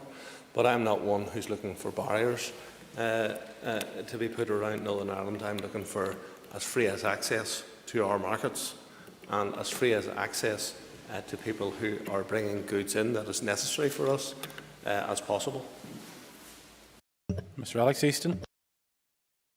Deputy Speaker, could I ask the Minister for an update on his pledge for 18 million trees to be planted across Northern Ireland over the next 10 years? Well, considerable work has already been done on this issue, and I welcome the work within my department and the staff who have been focusing on this issue. So there's absolute commitment to ensure that we take this forward. We've also been in contact with the Queen's Canopy as we would look to develop through that programme and receive support from that programme. And we'll be looking to draw down funding from as many places as possible. We'll also be looking to ensure that we will use as much of the public estate as possible and get as much buy-in from people who own private land as well, in terms of planting more trees and encouraging that development. Mr. Easton for a supplementary. Could I thank the Minister for his answer so far? But the Minister consider broadening out the scheme to include forests that have been culled due to the ash dieback disease? In some senses, that doesn't replace what we have taken. That is merely a replacement for what has been lost, and we're actually looking for new trees to be planted. I recognise the difficulty of ash dieback. I think it's a slightly separate issue if we were to identify support for it. But I do recognise that ash dieback has the potential to ruin a population of trees that has existed for centuries, not just in Northern Ireland or Ireland, but right across the United Kingdom. And therefore it is something which causes me a lot of concern, but we do need to move forward and plant as many trees as we possibly can in the appropriate places and the appropriate trees, and we do need to seek to continue to identify a means of counteracting ash dieback, which is having terrible consequences. Mr. Pat Catney. Very much, Mr. Principal Deputy Speaker. And Minister, I was wondering, just in my travels and staying at home as best we possibly could and get out, I was speaking to a lot of fishermen. I know they spin big yarns, and I was wondering, do you have evidence? What they were saying to me was that the salmon seemed to be increased again, coming back into the rivers. Is there any evidence to that? Some have actually told me that it was like 40 years ago, and they put it down to the lack of commercial fishing out in the Atlantic. Well, as a department, we have been seeking to stop net fishing for many years, and most of that is now done away with. So the people who put the nets at the mouths of our rivers no longer do that, and that's something which is positive because it allows more salmon to get back into our rivers. It's a hugely complex issue. Changes in water temperatures, climate change and all of that there is something which has been blamed for a lot of the issues around the lack of salmon. We know that our waterways in general are a lot cleaner than they would have been 20 years ago, and it is something that we need to continue to work on to ensure that we have the clean water systems, the appropriate spawning grounds, no netting, and we do the appropriate things to ensure that we reduce carbon emissions across Northern Ireland. Mr. Canley. And Minister, just slightly off the point that he made, but I'd heard about the 2,000 pigs that had been killed on a farm, and I'm sure, like yourself, I would like to thank the Northern Ireland Fire Service for what they came across, and the animal welfare rescue teams? Absolutely. I think it's horrific. It's horrific, first of all, for the animals. It'll be horrific for the owner of the property. And I know that representatives from that area have been in touch with myself. And as I indicated, our veterinary service will be working appropriately to provide the support that they can for that particular place. Mr. Thomas Buchanan. Ask the Minister for an update on the Farm Business Improvement Scheme. The Farm Business Improvement Scheme is something which we wish to take forward, and that has been something which has been held back as a consequence of some of the decisions that have been coming from SES. So I have given some instruction to SES that they would stay with the 1% whilst we do a course of work which will ensure that ammonia across Northern Ireland will be reduced and reduced significantly, and consequently we can have a farm business scheme which will allow growth and at the same time ensure that the environment is protected. Mr. Buchanan. Thank you, Minister, but have you any plans for the trenches of Tier 1? Yes, we intend to announce further tranches of the Farm Business Improvement Scheme, and that is a course of work that we will continue to do and make those announcements hopefully in the not too distant future. I did need to deal with some of the issues so that people would actually get the planning permission to carry out the developments that they're proposing. But we do need to recognise that these developments will ensure that people are able to stay in the countryside, they will ensure more jobs in the countryside, they will ensure that there's more support for local towns and villages and the shops and the businesses that are in those villages, and more employment opportunities for the young people who are brought up in rural areas. Mr. Morris Bradley. Principal Deputy Speaker, the Minister spoke earlier about the importance of vets during the COVID-19 outbreak. Would he support a business case demonstrating the need for a veterinary school in Northern Ireland? Yes, I would, particularly on the basis that a lot of our young people are having to go outside of the UK to study for veterinary.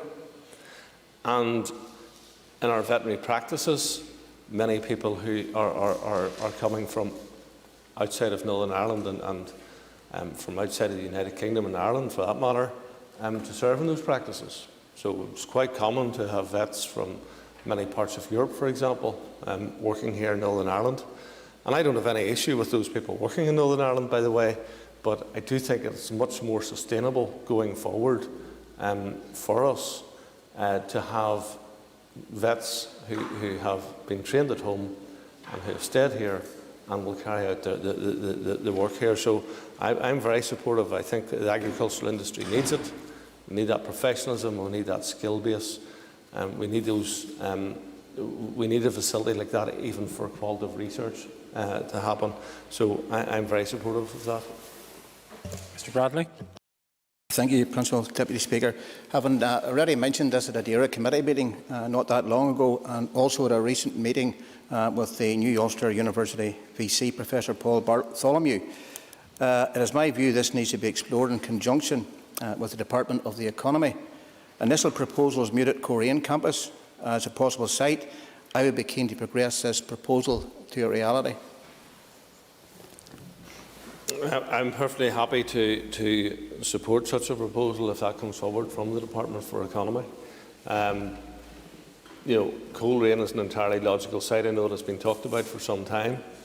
I know that there has been also talking, certainly some time back, of private sector support.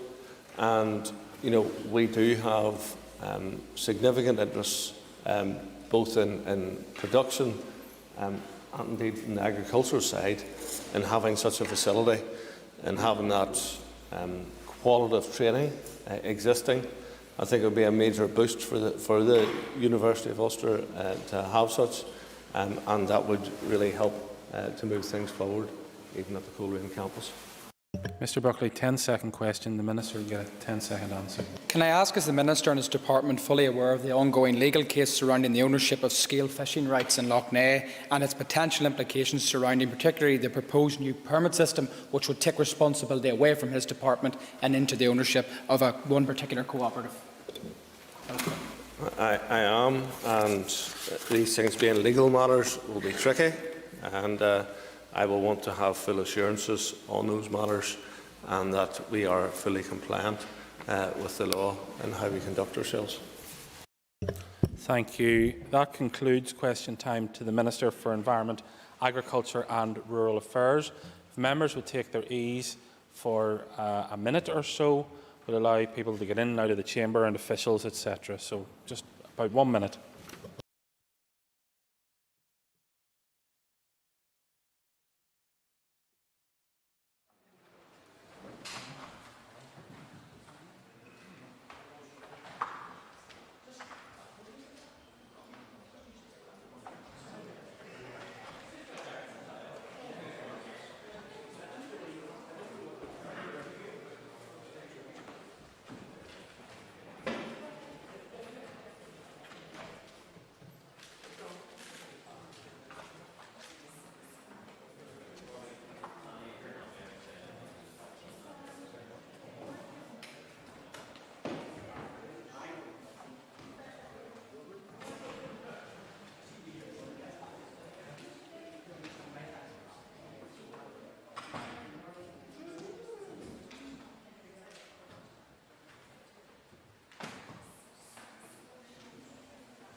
Order, members. We will now move on to questions for the Minister for Communities. Before I call the first person on the list, I can advise members that questions number 9 and 13 have been withdrawn, and topical questions number 7 and 10 have been withdrawn. I call on Ms Paula Bradshaw. Number 1, please.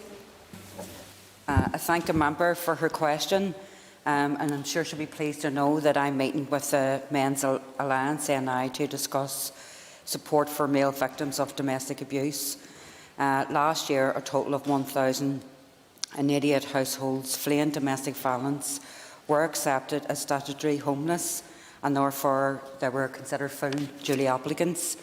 And also in this year, between the 1st of April and the 31st of August, 59 single males presented as homeless citing domestic violence, and of which 41 have to date been accepted as homeless. During 2019 and the 2020 budget, the Housing Executive spent just under £13 million supporting households who are homeless or threatened with homelessness. This fund enables the Housing Executive to support men suffering from domestic abuse through the delivery of its statutory duties, such as the provision of temporary accommodation and furniture storage. Additionally, the Housing Executive also supports a range of organisations that are there to provide support to services to households who are homeless or threatened with homelessness, including men suffering from domestic abuse. Ms Bradshaw. Thank you, Minister. In the list of Housing Executive's housing-related support under the Supporting People programme, one of the categories refers to women at risk of domestic violence. Given what you've just said, it seems that the practice is out of line with the policy. Are you going to review the policy to bring it up to date so it doesn't discriminate against men? Well, I won't be discriminating against anyone, and the member will probably appreciate that the Supporting People has been out for a long time now. And it's not to say that there wasn't any domestic violence with men. There was. But it certainly didn't, reach a number that allowed it to be included in Supporting People, and I'm happy to look at that because it is about being inclusive. Dr Steve Aiken. Thank you very much indeed, and I thank the Minister for her remarks so far. I would just ask the Minister if she would undertake a review from the Northern Ireland Housing Executive that seems to only allocate, I understand from a constituency work just today, 20 points for the issues of domestic abuse. And I think this figure is far too low. So I would like the Minister to make a commitment that this would be reviewed by the Housing Executive. And I thank the member for his question. It's very important. Actually, it's worse than that. Anyone fleeing fleeing their home as a result of domestic violence isn't even considered intimidated. So that's something that was featured in the review of the allocation of points under allocation of social points for housing, and I'm currently looking at that because that's an area that, regardless of where we are in parties, we all felt, even through debates, that it was unfair and unjust. Claire Bailey. Minister, given that 5 women that we know of so far have been murdered in their own home in Northern Ireland since during this lockdown, does the Minister think that there's any further measures can be put in place from her department to support the increasing need on emergency refuge space? I absolutely do think there is a need, particularly in areas outside of Belfast. So, for example, Cave Archibald had mentioned to me that in her area in Chuilín there wasn't any emergency accommodation, and people from that area had to come into Belfast or Derry. So when you're going through a trauma like that in the mouth of a global pandemic, to try and get succour and refuge and to go somewhere outside of your family support is horrendous. So it is something I'm absolutely looking at. The other aspect of it is that it's the impact on children's schools as well. And even all those connections that we have and take for granted as families, we need to ensure that people who have been victim of abuse or psychological abuse or whatever it is, that forces them to flee their home, that when they do get emergency accommodation, it is as close to their family support or their support systems, including schools, as possible. Ms. Cara Hunter. Thank you. Question 2, please. Thank the member for her question. The new Decade New Approach deal included a commitment to extend the welfare mitigation schemes that my department currently delivers. And this was to ensure that continued assistance for vulnerable people who have lost their benefit due to welfare reform. So I can confirm that I absolutely do intend to introduce primary legislation to amend the Welfare Reform NI Order 2015 to provide for an extension of welfare mitigation payments for people affected by the so-called bedroom tax. A draft bill has been shared with my executive colleagues, and I am personally committed to secure an agreement to proceed as a matter of urgency. I will also bring forward new regulations to provide for the extension of the remaining mitigation schemes. These will be drafted affirmative, and I expect that they will be laid shortly after the bill has been introduced.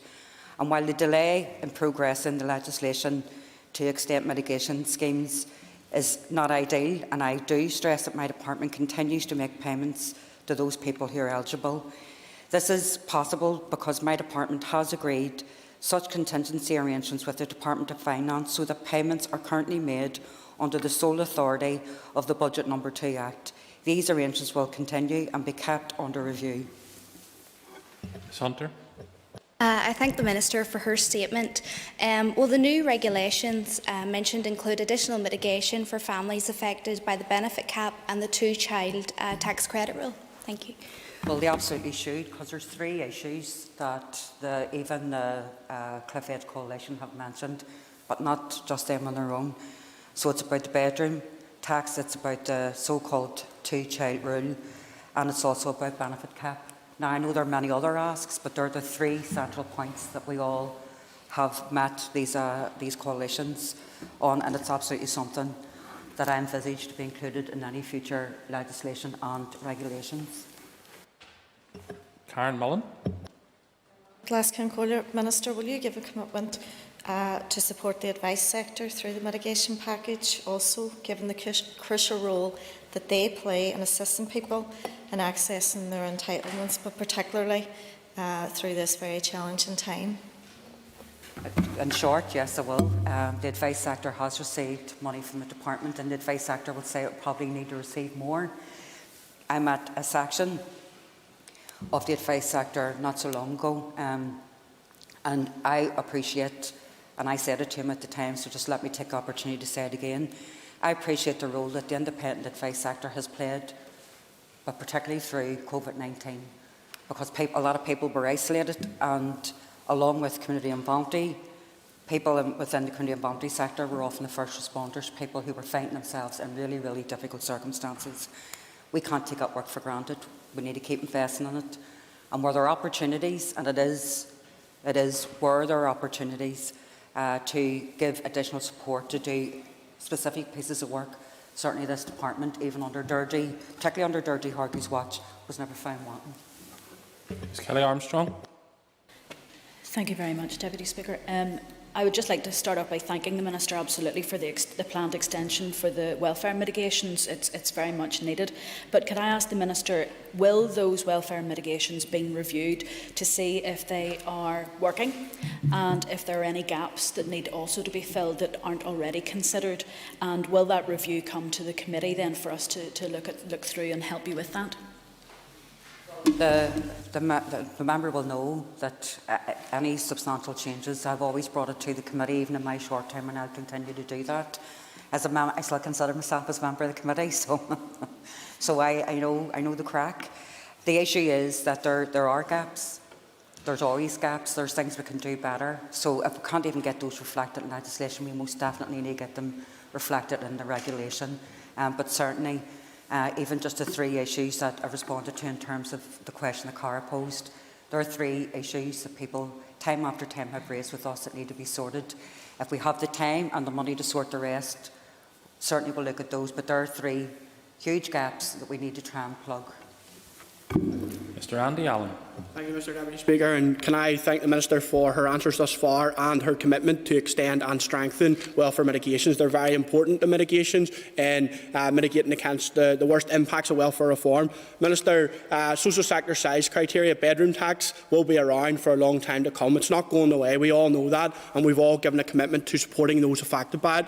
Quite often, Minister, constituents of mine have approached my office to downsize from properties larger than what they require, but the current system does not enable them to downsize. Can you maybe advise, Minister, what work the Department, in conjunction with the Housing Executive and housing associations, intend to undertake to support those who wish to downsize? Well, I think we need to ensure that the mitigations are kept, first of all. For people who wish to downsize, it's not straightforward because the stock isn't there, and that is the problem. And often enough, even for housing associations who attempted to build small, literally studio apartments, some of them, in preparation for the bedroom tax, they didn't get support for that, because what happens is families end up living in shoe boxes, so we can't have that. You will know that even through the reclassification, housing associations can't, the right to buy scheme has ended, and we're looking at proposals for the housing executive. But certainly anyone who is going to leave a family home that they've probably brought their own children and their grandchildren in to go somewhere, first of all, it needs to be appropriate accommodation. It also needs to be, proofed for living out their best years, and make sure that the adoptions are there as well. So I'm just being straight with you. It's not straightforward. It's very, very cumbersome, but it's something we absolutely have to look at, irrespective of bedroom tax or not, because such is the problem that we have. The increase in the demand for social housing is growing, and the supply isn't. And that's not going to be reconciled. It hasn't been. And we need to be very mindful of what we're asking for, particularly in terms of ensuring that we have homes that are fit for purpose. And when it comes to downsizing, the experience right across the board is that that isn't always the case. Ms Liz Kimmins. Question 3, please. I thank the member for her question.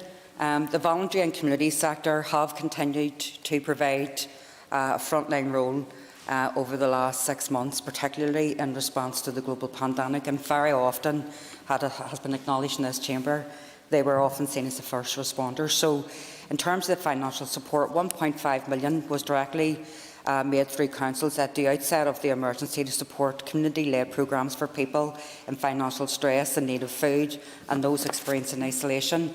A further £3.2 million was allocated to support this work. £1.7 million for the COVID Community Support Fund, £750,000 for an Access to Food Fund, £700,000 for Financial Inclusion Fund. The COVID-19 Charities Fund, £15.5 million, was opened in June, and I will very shortly open applications for a £7 million social enterprise fund. My department is also providing a safe reopening fund of £2.5 million to support a safe return to provision of face-to-face community services to all our people. Ms Kimmins. Margaret, and I thank the Minister for her response. I think it is very important to emphasise the impact of the measures taken by your department and when our colleague Deirdre Hargey was Minister as well, so it's important to commend that. Can I just ask the Minister then, in light of that, what your plans are to continue to support the community voluntary sector as we continue to navigate through COVID-19? Well, I think the member, and indeed other members in this House, will agree that the work initiated by Deirdre Hargey on behalf of the Executive to support community and voluntary groups has been exemplary. And as we move with easements, hopefully out of COVID, that money and indeed that investment needs to continue, albeit in a different way. The member will be aware, even in her own constituency, the work of some of the neighbourhood renewal groups, and they're already working along the lines of what they can do in terms of anti-poverty. But, you know, I think one thing that government right across the piece cannot ignore is the way the community responded to help their friends, their families, their neighbours, and indeed communities that they normally wouldn't work with throughout this pandemic, and we need to protect that investment. Thanks to the Minister for her answers thus far. Does the Minister recognise the importance of community sport in a post-COVID environment and the need to financially support social sports to further build capacity in the system? Yes, I do recognise the role that sporting organisations have and indeed will continue to have. I mean, even Johnson will remember me on the committee that a lot of sporting organisations were responsible for delivering food, delivering shelter, standing at people's garden gates talking to them, particularly people in rural communities who were isolated, and that needs to be factored in. I think even the presentation that we received from Sport NI actually showed that a lot of people were doing their best in a very, very difficult situation, and with the small bit of money that they received, they made best use of it. But we certainly need to ensure that as part of community development, working in partnership, co-design and co-production, that sporting bodies and small sporting groups are involved. Mr Robbie Butler. Mr Principal Deputy Speaker, Minister, thank you for you called many of those involved in the sector first responders, and in many cases with regard to poverty and mental health they indeed are. Can you identify, or can you tell us about any study that's been made to identify what services may be lost as a consequence of any lack of funding, and what further support may be required to ensure that groups will survive through this crisis? In particular, I'm thinking of groups like Atlas Women's Centre and Via Wings in Drumore. Well, first of all, I am unaware of any group who has lost their funding, which is good news. And if there are groups in the member's constituency, you can come to me on them. If anything, most received additional funding because of work that they're doing. I visited Via Wings in Drumore, and I have to say it was an absolute pleasure. Via Wings, like many other groups, particularly those coming from community and voluntary background, but maybe involved in faith-based work, actually took the food box and showed literally me how to make it stretch and to do more with it. So I don't know if that's an urban-rural thing or whatever, but certainly we have a lot to learn. We in departments have a lot to learn from groups, and I just commend the work that Via Wings, but loads and loads of other groups have done and are continuing to do as we speak to help people who are vulnerable. Mr Mark Durkin. Thank you very much, Mr Principal Deputy Speaker, and thank the Minister for her answers. I'd like to take this opportunity to commend the community and voluntary sector for their invaluable work throughout the COVID-19 crisis and no doubt beyond. The Minister has referred there to the fact that no groups have lost their funding. I wonder, could the Minister give a commitment to have a look at community and voluntary groups, vital lifelines in their communities, who fall out with the normal funding streams of her department? I can think of Eglinton Community Hall in my own constituency. They're not funded by DFC, however, they are an integral part of the fabric of the community, provide many services and were a lifeline throughout the COVID period. However, they've now had, because they can't generate any rental income, they've had to resort to crowdfunding efforts to generate funding. Well, I certainly will take on board, even just from the two questions that have come up, to find out what groups have lost out. The Small Charities Hardship Fund was exactly for that. It was for groups who didn't have access to public funds. and groups like that in Eglinton who are doing a good job, and many others across the board. Will they need funding in the future? Absolutely. And there are many others out there, and we've learned that from COVID-19, what people have done with a small bit of money. So certainly, if the member wants to write to me about anything specific, I'm happy to receive that correspondence and hopefully reply to it. And I'll also undertake to try and find out if any group lost out in any funds. Mr. Philip McGuigan. Question number 4. I thank the member for his question. The commitment within the new decade, new approach to tackle the maintenance backlog for the Housing Executive's properties reflects a much wider revitalisation programme aimed at securing the long-term future of social housing stock. And the member will be aware that the backlog of maintenance referenced in the new decade new approach is really significant. It estimates in 2018 that £7.1 billion of investment is required over the next 30 years, with £3 billion required in the next 11 years to deal with the urgent backlog. Now, I appreciate that these are March 18 figures, but they're still stark. The Housing Executive simply can't afford this level of investment on its own. So this is a strategic issue of long-term significance, and it will require broad political and a social consensus. So part of the solution will ensure that rents remain affordable and sustainable to Housing Executive tenants, and we're currently looking through the NDNA process of other ways to try and meet this requirement. Can I thank the Minister for her response, and certainly thank her for her commitment to affordable rents. Just following on from answer, can I ask the Minister what approaches she is considering to provide more social housing and meet environmental protection needs? Well, the need to meet social housing needs is a mammoth task. So, to be honest, I'm looking at exercises that we're undertaking, like looking at the availability of land. I'm actually meeting with the newly formed partnership panel with local government to look at the whole local development plan process. I'm asking the officials to talk to other officials in other departments and to try and get in to look to see what land has been banked and what land has been derelict. Because it is essential that we need to increase supply to reduce demand. In relation to the environment, we weren't successful in getting the Green Homes Grant scheme just yet, but I would anticipate that we would get a borne consequential, and certainly that's looking at things like ensuring that we reduce fuel poverty. We have new construction methods and so on, but we are committed to doing that anyway through what the housing associations do. But certainly the challenge of increasing the supply of social housing and indeed affordable housing, it's one that we need to take for at least 10 years right across this executive to get met. Mr. Roy Beggs. Deputy Speaker, the Minister has indicated some £3 billion is needed over the next 10 years to maintain and modernise housing executive homes. Clearly the current model is not working. What action is being taken to bring about change and improvement? Because it's now 6 months has passed since Stormers has returned. We need to have improvements, we need to have change, we need proposals. When are they coming? So it's £3 billion over the next 11 years, and even though they're 2018 figures, it's probably reduced.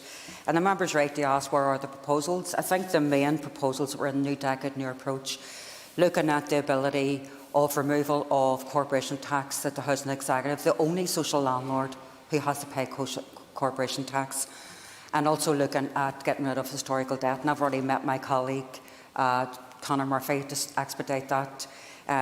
That in itself will mean that the Housing Executive can borrow money and build, and that in itself is really needed.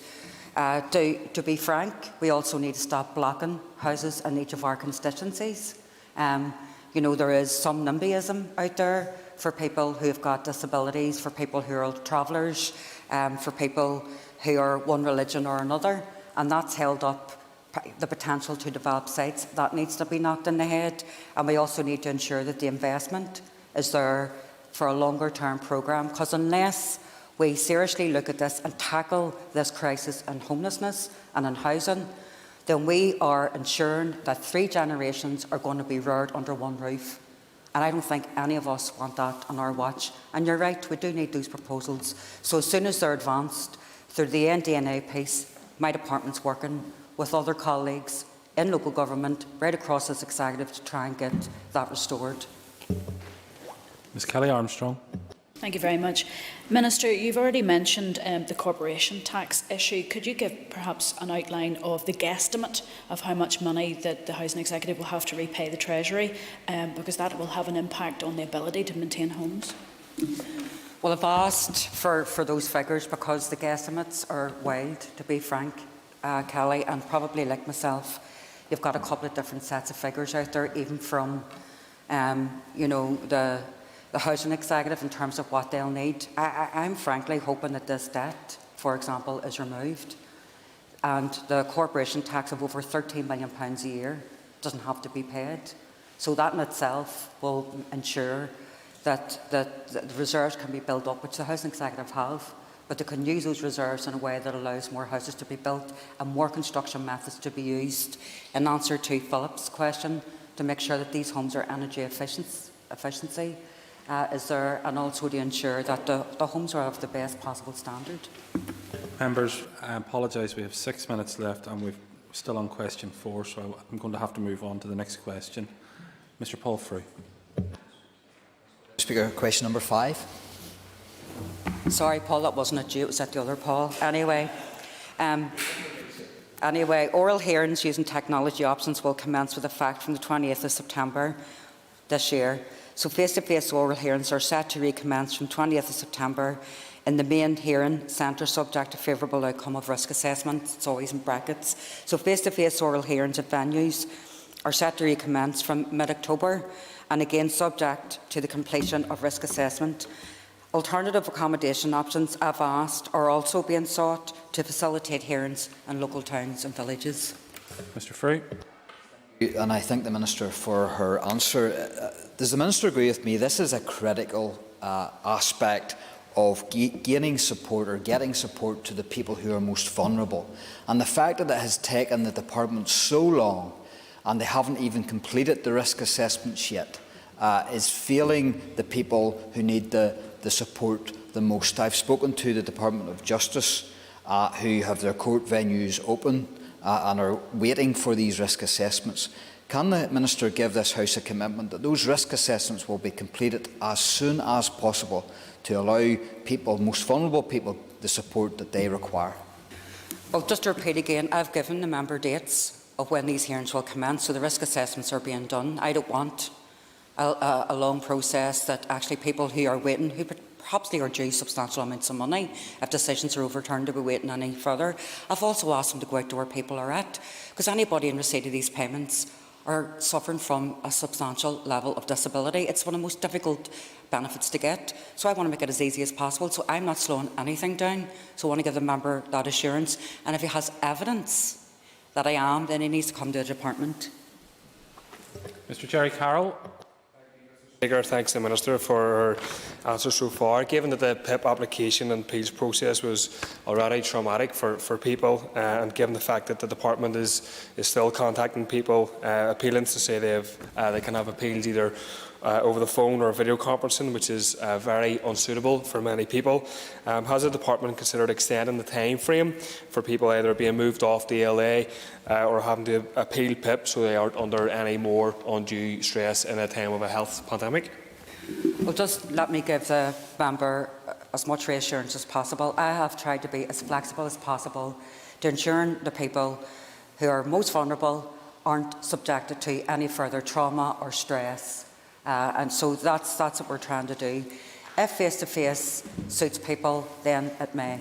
That may be the process. But if video conferencing or teleconferencing doesn't, and they feel that they're at a disadvantage, we need to work to try and get that met.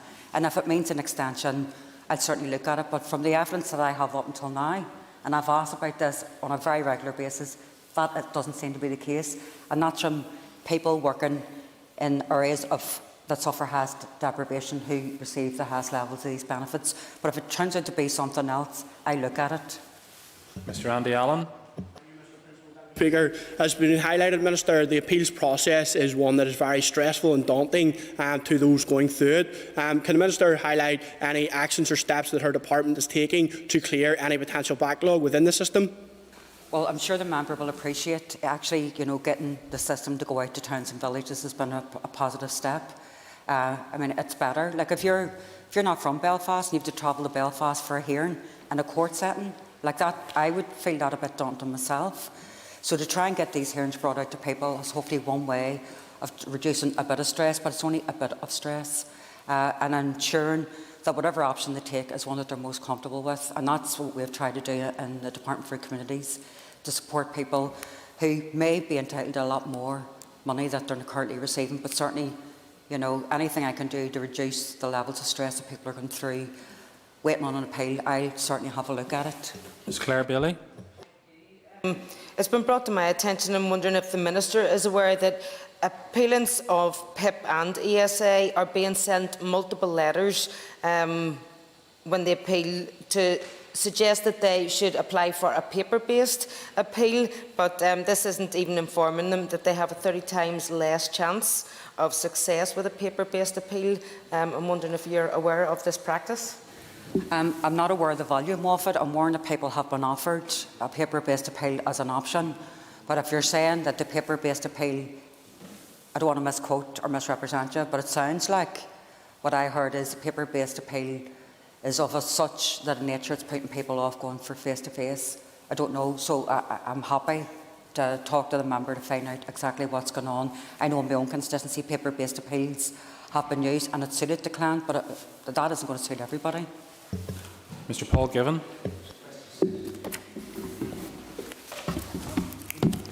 Thank the member for his question when I can find it. So, at the outset of the emergency, Minister Hargey announced 1.5 million creative support, recognising that further support would be required.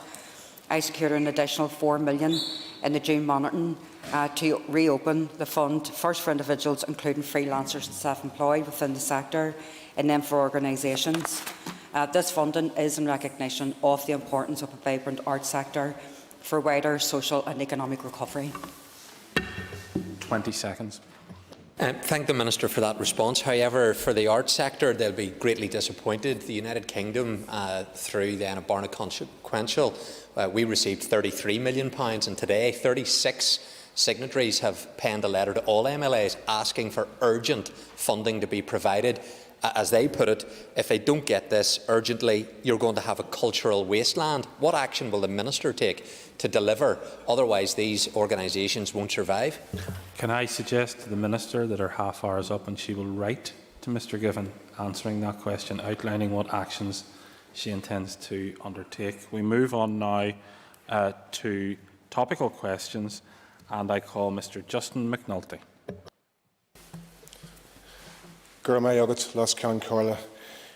Universal credit is a complicated and, I believe, unjust benefit. The Minister will be aware of the situation where, depending on a claimant's other income, some months' payments are lower than others. This was successfully judicially challenged by Danielle Johnson and the Child Poverty Action Group in London. Can the Minister advise when she is going to take account of that ruling of the Court of Appeal in what was known as the Johnson ruling to help low-income families here? I thank the member for his question, and what I will do is I'll get him a written response because it is very technical. In the regulations and when the legislation will be devolved back to this Assembly, we have the ability to ensure that, unlike in England, that our mitigations continue. So unlike England, we have mitigations on top. And we want to ensure that that happens. But I'll certainly, in relation to Danielle's case, I'll get the member a more fuller response. Mr McNulty. Can the Minister advise the House how many cases her department are dealing with of people who have been impacted by the ruling, and can she give a time frame for resolution? Well, certainly I'll add that into the written response that I'll give to the member, and including, if it's possible, any resolution. Dr Steve Aiken. Thank you very much indeed. I would like to ask the Minister to join me and thank the many community groups, sporting groups and indeed church groups across Northern Ireland and particularly across Southampton who have made their facilities available for schools, particularly as we've been looking to the problems of the COVID pandemic. I certainly would, and the member was here throughout the questions, and he will know genuinely delighted of the partnership that will develop as right across the community and voluntary sector, sporting groups, faith-based groups throughout COVID. I want that relationship to endure beyond COVID, and it needs to be recognised through investment from the Executive. Dr. Aiken. And thank you very much indeed for the Minister for your remarks thus far. I think, and I would like the Minister to engage closely with the Minister for Education as well, so that there is a list made available of these facilities that have been supported by her department and by the Northern Ireland Executive over the last couple of years. So those are indeed available for schools, because I think, regrettably, we may be heading for another spike in COVID, and anything we can do to keep the maximum number of children in education as possible would be very much appreciated. Right to the Minister for Education to see if we can take it forward, but I have not met no resistance whatsoever from the Department of Education or the Education Authority in relation to using facilities, using school infrastructure like buses and things like that to help communities. And I would be shocked, I'm not saying the member suggesting that, but I imagine because usually all the risk assessments and all the reasons about something you can't do, they were all overcome. People seen that the sky didn't fall in when those partnerships happened, and they need to be supported for the future, hopefully without a second spike. Mr. Colin McGrath.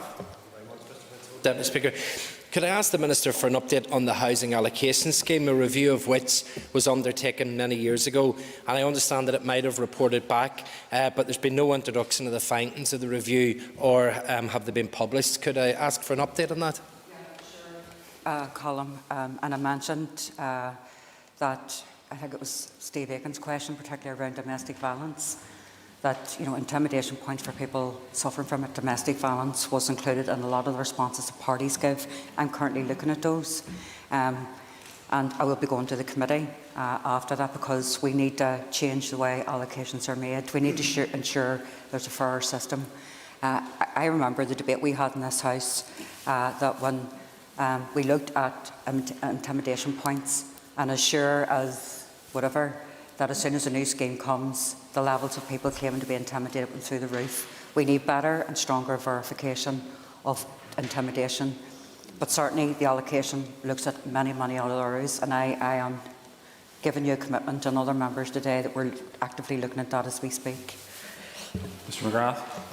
And I welcome that, because there's a large scheme in Downpatrick of over 100 houses that are currently being constructed, and there's a concern that the latent demand that is done in the Housing Executive identifies a need, but whenever it comes to the allocation, there are people from outside the area in big numbers that get attracted. So could that idea of locality for a certain proportion of the houses in social housing schemes for local people to that area to meet that latent demand which has been identified be considered?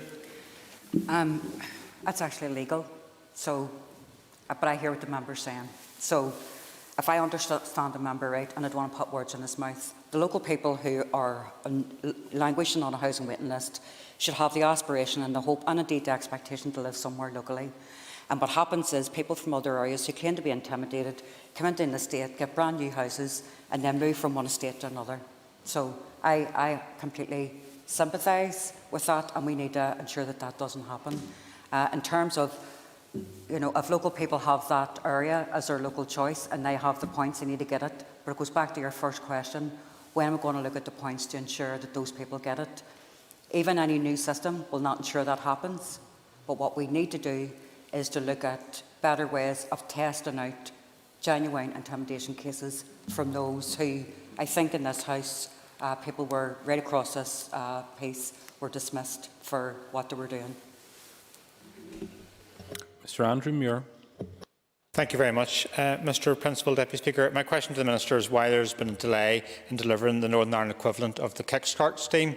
That was announced by the Chancellor, and it was £2 billion of funding on the 8th of July. The scheme has actually been launched on the 2nd of September, but there's still no scheme been launched in Northern Ireland. I want to understand why the delays. First of all, the scheme will be launched in November, and I want to get it right. I want it to be a bespoke scheme. I don't want it to be just a replication of, for example, Steps to Work or anything else. I don't want young people to be sanctioned. I also want to include young people who have autism and are on the spectrum. I also want to ensure that employers are including those youngsters and not doing it just willy-nilly or piecemeal. And I also want to make sure that we have an opportunity that see the lessons learned throughout COVID and the response from community and voluntary sector, that they too can be considered as employers unlike the scheme. So that's the position that we're in at the minute. I had a meeting on this morning. We're looking at a bespoke response to needs that we already know. And I'll be also doing meetings with service providers, with employers, and indeed with the Children's Commission on this as well.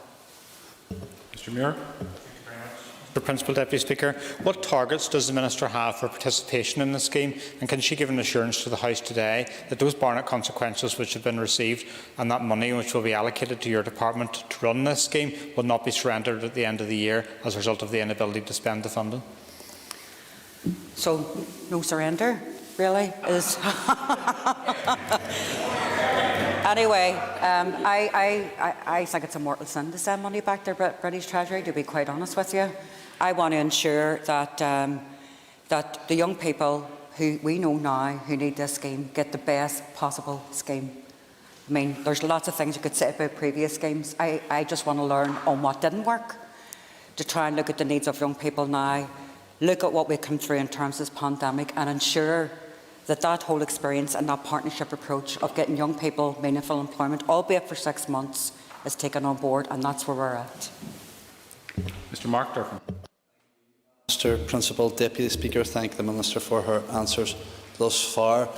Reference was made earlier to the plight of the arts sector and the impact of COVID on arts venues, practitioners and patrons. The Minister outlined the measures that her department had implemented to support those working or sadly not working at the moment in the industry. Could she provide the House with an update on the £33 million Barnett consequential that came over to the Executive and her efforts to get it to help the arts sector here? I thank the member for his question. So I have made a bid for that £33 million. I know it will either be discussed this week, but at the very latest next week. So the bid's in. And I have communicated that, but I fully understand, particularly where people are at in terms of the sector. I mean, their livelihoods stopped overnight as a result of COVID, actually stopped overnight. And I want to ensure that very, very soon, and we've had discussions with Arts Council, we've had discussions with lots of fora and lots of consortia right across the board. We want to make sure we'll get the bid in, the bid's accepted, and then we get the money out as soon as possible. You and thank the Minister for her answer. I wish you well with your bid, and I'll take Mr Gibbons' earlier question as an indication of support from the DUP for that bid.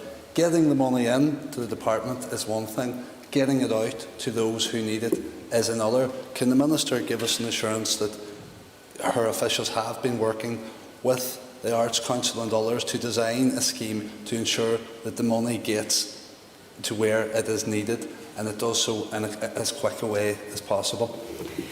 So, first of all, yes, I will ensure that the money gets to people who need it. There are also lots of groups and lots of individuals and freelancers and independents who don't get money from the Arts Council, and we need to make sure, you know, that they are included as best possible as we can. And you know, I do think that there is a lot of expectation. I also have had no indication whatsoever that there's any difficulties with this proposal. The Minister for Finance has taken a raft of bids, and mine is in the queue. He won't tell me where it's in the queue, but it's in the queue, and I would imagine that we'll be hearing announcements on some announcements very, very shortly. Mr Philip McGuigan. In terms of online gambling accounts, can I ask the Minister if her department has any plans to ban withdrawal reversals, as is happening elsewhere? Well, we're certainly looking at legislation around gambling and looking at all those options. I mean, what's happened elsewhere has been almost 10, 15 years of work, and despite, you know, many attempts here, we need to take it to another level, and certainly online gambling and problem gambling is something that we need to look at to put protections in for people as best as we can, and we are looking at different stages of legislation starting in this mandate as soon as possible. Mr McGuigan. I welcome the Minister's answer and her commitment to introduce legislation in this mandate, and obviously will work to ensure that works. And obviously regulation is key in reducing gambling-related harm, but it's also a public health issue. Can I ask the Minister if she's working with her executive colleague, the Minister of Health, to ensure that health is addressing some of the harm as a result of problem gambling? I have met with Robin Swan on problem gambling and indeed the modernisation of liquor licensing as well. We discussed even minimum price alcohol procedures. We've discussed it all because at the end of the day, you know, it's everybody's business. Mental health is every executive minister's business, and I just wanted to assure him of the steps that we're taking to work together to try and support people who've got addiction, who are going through, families are going through crisis, and basically just to see what else that we can do very practically across each of our departments. Ms Kelly Armstrong, although I warn you may not get a supplementary. Ms Armstrong. Thank you very much. Thank you, Minister. Minister, we're only 6 months away from the Department of Work and Pensions finishing their contract with the Post Office. It's incredibly important that in rural areas there's work done with the Older Persons Commissioner and the economy to find out how banks will allow these older people to get access to their accounts. Could you maybe outline what work you're doing to try to calm people's nerves with the removal of their Post Office accounts?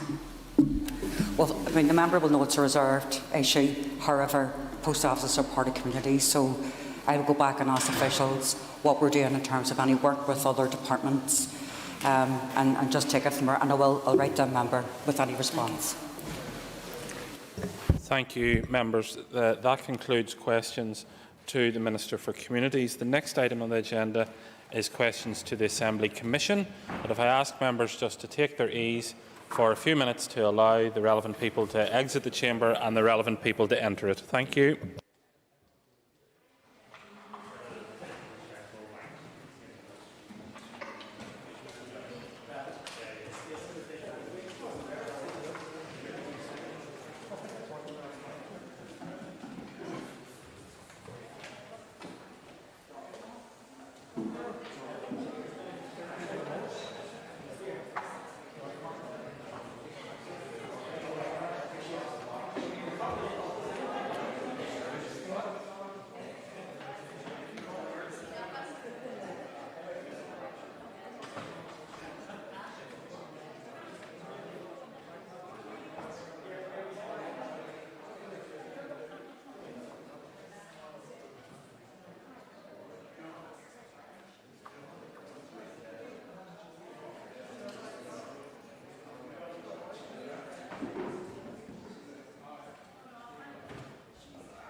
Order.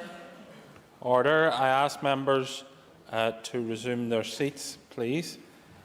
We move on now to questions to the Assembly Commission. Before I call the first person who's on my speaking list, I would remind members that question number 4 has been withdrawn. Questions 2 and 6, 3 and 5 and 7 and 8 have been grouped. I call Ms Liz Kimmins. Carál Margaret, last can call it. Question 1, please. Mr Keith Buchanan. I thank the member for her question. At the outset of the pandemic, the Commission established a COVID-19 response group to ensure that it was able to respond to developments in a timely manner. This group has continued to meet regularly, seeking to ensure that all relevant regulations and guidance is followed in Parliament buildings. The Assembly Commission took the decision to close Parliament buildings to the public from 9 p.m. on the 18th of March 2020, and in doing so decided that no public tours, events or visit activities should take place, and that members of the public would not have any access to Parliament buildings until further notice. At that time, only permanent pass holders and those essential to the delivery of Assembly businesses business still had access to the building. Shortly thereafter, the number of people attending Parliament buildings, members and staff, was minimised, with home working facilitated through the rollout of IT hardware and software. Social distancing of 2 metres has been employed throughout the building. This includes alterations to the layout of the Assembly chamber that was agreed by the Business Committee, alterations to committee meeting rooms, including the installation of the Starleaf system to facilitate virtual or hybrid committee meetings, and alterations to public access areas such as the canteen. A strict cleaning regime has been established to keep the building clean, with a particular focus on contact points such as handrails and door handles. In order to ensure good hand hygiene is maintained by all building users, soap and paper towels have been made available in all toilets and at T points throughout the building. In addition, supplies of bacterial wipes and hand sanitizer along with hand sanitising stations has also been provided. For some areas where social distancing is less easily maintained, including the canteen, the search facility and the entrance areas, perspex screens have been installed. Members may wish to note that in late March, the Commission restricted access to and egress from the building to the front entrance only, but access and egress is again available via the east and west doors. Signage has been erected around the building to remind users of the need to maintain social distancing, to ensure good hand hygiene and what they should do in the event of feeling unwell. The Commission has sought to communicate with all building users through the provision of regular updates on emerging COVID-19 guidance and on changes that were required in Parliament buildings. The Commission and the response group has and will continue to monitor and review the measures in place and will adapt those measures to meet any changes in the regulations and guidance. Okay. I just want to make a point. Questions should be responded to in 2 minutes or less. I appreciate that I gave Mr Buchanan some leeway because he's never been responding to questions before, to be fair, but Mr O'Dowd will get no such leeway when it comes his turn, because he has lots of experience. I call Ms Kimmins for a supplementary. Thanks. And I thank the member for a very comprehensive response. Would the Commission agree that this Assembly not only needs to follow public health advice but needs to be exemplar in best practice in relation to COVID-19?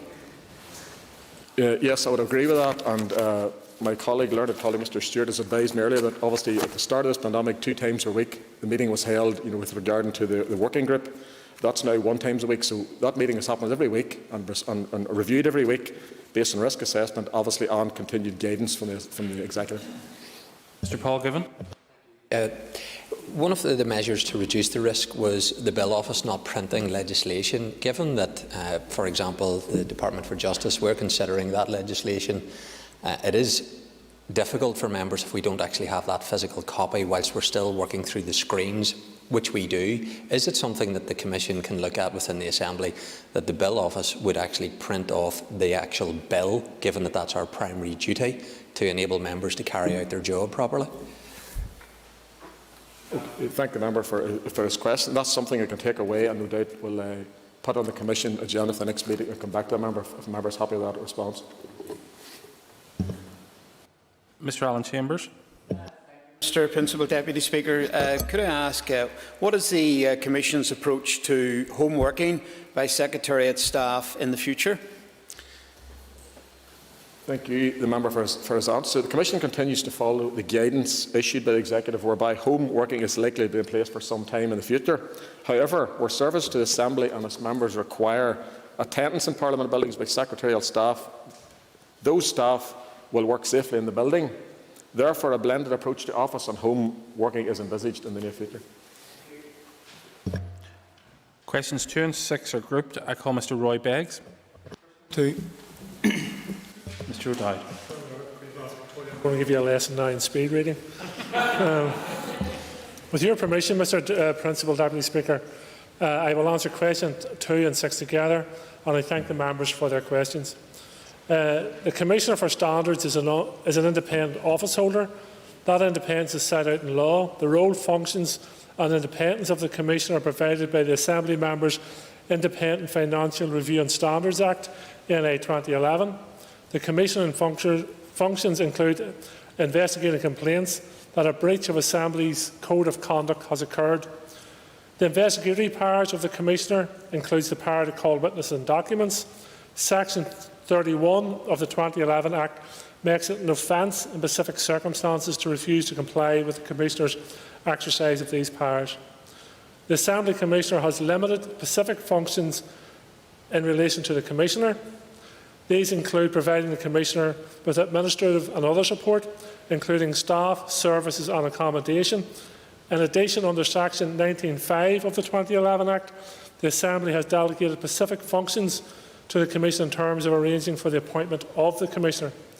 The Assembly Commissioner has no role in assessing circumstances in which complaints against members who are ministers may be investigated by the Commissioner. The admissibility of any complaint is a matter to be considered by the Commissioner. The Code of Conduct and the Guide to the Rules relating to the conduct of members published under report number ANI 5/16-21 by the Committee of Standards and Privileges sets out the scope of the Code of Conduct for members. The Assembly yesterday, as members will be aware, appointed Dr Melissa McCullough as the new Commissioner for Standards. I would like to take this opportunity to congratulate Dr McCullough on her appointment and wish her well in her new role. Mr Beggs. It is particularly important that MLAs who are executive members do set an exemplary example to the public and follow the guidance and the regulations that they themselves would set. So I'm surprised that they're not accountable to the Assembly Code of Commissioner for them, if I've picked the Commissioner up right. But what I would ask is that if they're not going to be able to investigate such breaches, that there does need to be a mechanism in order to give the public confidence and deal with this issue as seriously as it should be done. But would the Commissioner be able to confirm that the Commissioner will have sufficient resources to deal with the backlog which may have developed over the past 3 years and have the administrative support to investigate those complaints that have been made? Thank you, the member, for his question. The Commission officials and the new Commissioner will meet to discuss what resources are required or unavailable to the Commissioner to carry out her duties. I think it's in the interest of the entire Assembly to ensure that the Commissioner has the resources required to carry out her functions. Mr Alan Chambers. Deputy Speaker, in light of the position of Commissioner being vacant over these past months, will it be within the competency of the Commissioner for Standards Office to investigate and rule on complaints relating to alleged serious breaches made during the COVID-19 pandemic? As emphasised in my original answer, the Commissioner is independent. It's my understanding that she will be able to investigate complaints that were made during the previous period relating to whatever matter, but that is a matter for the Commissioner. Mr Jim Allister. Mr Beggs identifies an obvious lacuna in the accountability provisions, but no doubt in respect of there being no power in the Commission to investigate ministers. No doubt the House will be delighted, and I hope the Assembly Commission will be delighted by the shortly upcoming opportunity to fill that void by passing Clause 5 of my private member's bill, which would make the Commission accountable for complaints against ministers as well, and therefore complete the circle of accountability which presently has that gap. I trust that the Commission will be looking forward to that opportunity to fill that gap. Strictly speaking, I don't think there was a question there, but if Mr O'Dowd wants to respond to the statement that was made, it's entirely up to him. I always look forward to contributions from Mr Allister. I find them interesting at times. Let me re-emphasise again, however, for the members' information, it's up to the Standards Commissioner to decide as to whether a complaint made against a minister fits within the Commissioner's remit. So the Commissioner will decide if a named person who happens to be a Commissioner, whatever actions they're accused of, falls under the investigatory powers of the Commissioner. Mr Colin McGrath. Number 3. Which will be answered by Mrs Dolores Kelly. Principal Deputy Speaker, and with your permission I will group questions 3 and 5 together. The Commission took the decision to close Parliament buildings to the public from 9 p.m. on the 18th of March in light of the public health situation, and decided that no public tours, events or visit activities should take place, and that members of the public would not have access to Parliament buildings until further notice. We also recognise that the Assembly and its committees would need to continue to meet to carry out certain political and legislative responsibilities, not least in relation to the response to the COVID-19. As such, permanent pass holders and those essential to the delivery of Assembly business have had continued access to the building. In addition, arrangements have been put in place to ensure the live streaming of Assembly business and the publication of information on the Assembly website and other social media channels. There has also been increased interaction with stakeholders and the delivery of some services using virtual communication tools. In addition, a Secretariat-led COVID-19 response group was established to ensure the Commission had planned for and is ready to respond to developments in relation to the pandemic.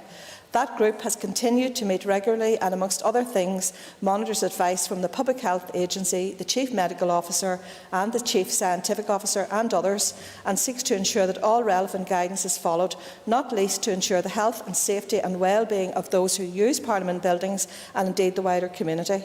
The issue of when Parliament buildings can be reopened to the public and tours, events and activities resumed was considered by the Commission at its meeting on the 29th of July. Members agreed to maintain the current position and to reconsider this at its September meeting, which is likely to be held towards the end of this month. The Commission noted that no unnecessary risks should be taken which would increase the risk of exposure to staff, members and member support staff, particularly given the importance of the work of the Assembly, the already limited capacity of experienced staff due to the high number of vacancies and the likely increase in the volume of work anticipated in the autumn as a result of the EU exit. Mr. Colin McGrath. Thank you very much, Mr. Principal Deputy Speaker, and I thank the member for the answer. I suppose maybe as a supplementary, would there be any consideration that could be given to members that are carrying out their work that may need to meet with one or two individuals as part of that work, because it's not always appropriate to do that via Zoom or via telephone, and also for some people whose constituencies are quite a distance away from Belfast, it's not always an opportunity for them to meet up with people in person, and that if there was some sort of rota system or booking system so that we could monitor the numbers of people. But we have sent out a message to the rest of society that they should be opening and gently getting back to work, and I think us having a situation that is still the same as it was back in March, I think it maybe should be reviewed. Thank you, and thank the member for his question. In my experience, if members are seeking to hold meetings with stakeholders and indeed constituents, provided that they have completed their own risk assessment in relation to hosting that meeting in an office, there's nothing to preclude a member and letting the booking staff and the admission staff and door staff know that they're expecting a visitor. That can be accommodated. Mr. Gordon Dunn. Principal Deputy Speaker, and I think we all recognise the importance of Stormont being open to the public, and we have the loss of educational visits, schools, and of course the loss to charities and lobby groups, and everyone of course wants to meet their MLA and greet them up here at Stormont if possible. Can you give us an assurance that the risk assessment will be reviewed on a regular basis, that these visits can reoccur, can recommence as soon as possible? Mrs. Kelly. I'm happy to give that reassurance. There was a comprehensive risk assessment completed, and a report has been presented to the Commission for consideration at the next meeting, which will take account of all of those findings. However, in the meantime, the member and others will be aware that the Assembly staff have put in place extensive interactive tools, including webinars, and are also looking at outreach and how they can provide an education experience for schools, and also work has also begun on extending the Assembly's website in terms of virtual tour of the Assembly. So there's quite a bit of work has been going on behind the scenes. Mr. Paul Giffen. The members' dining room proved to be very popular, not by members actually, but by the public. And we also have a duty, I believe, to those that are employed through the private business that operates here, the catering. With that in mind and our responsibility to those members of staff, when will the Commission look at reopening for the public to access those catering facilities which do provide important employment to members that we know in this building?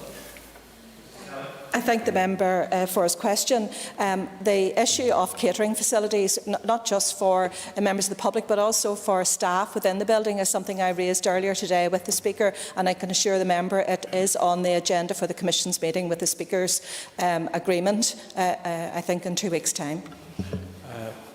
Mr Paul Given again. Question 7. Which will be answered by Mr John Blair. Thank you, Principal Deputy Speaker. With permission, I will answer questions 7 and 8 together. The Commission agreed an approach in 2012 in relation to how anniversaries within the decade of centenaries would be officially marked within Parliament buildings, including those that fell within 2021.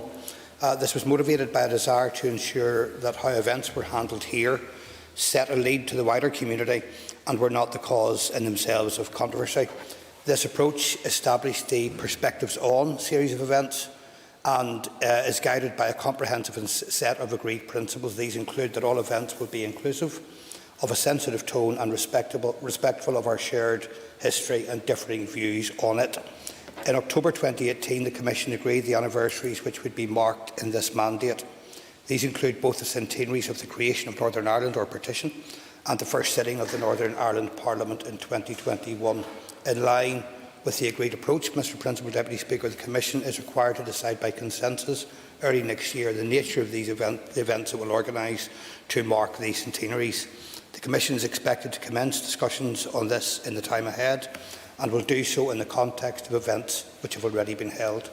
In relation to Mr Story's question on resources, the Commission's agreed principles include that proposals for events will take account of budgetary constraints and note that events within Parliament buildings will not be the main events to mark these occasions within the wider community.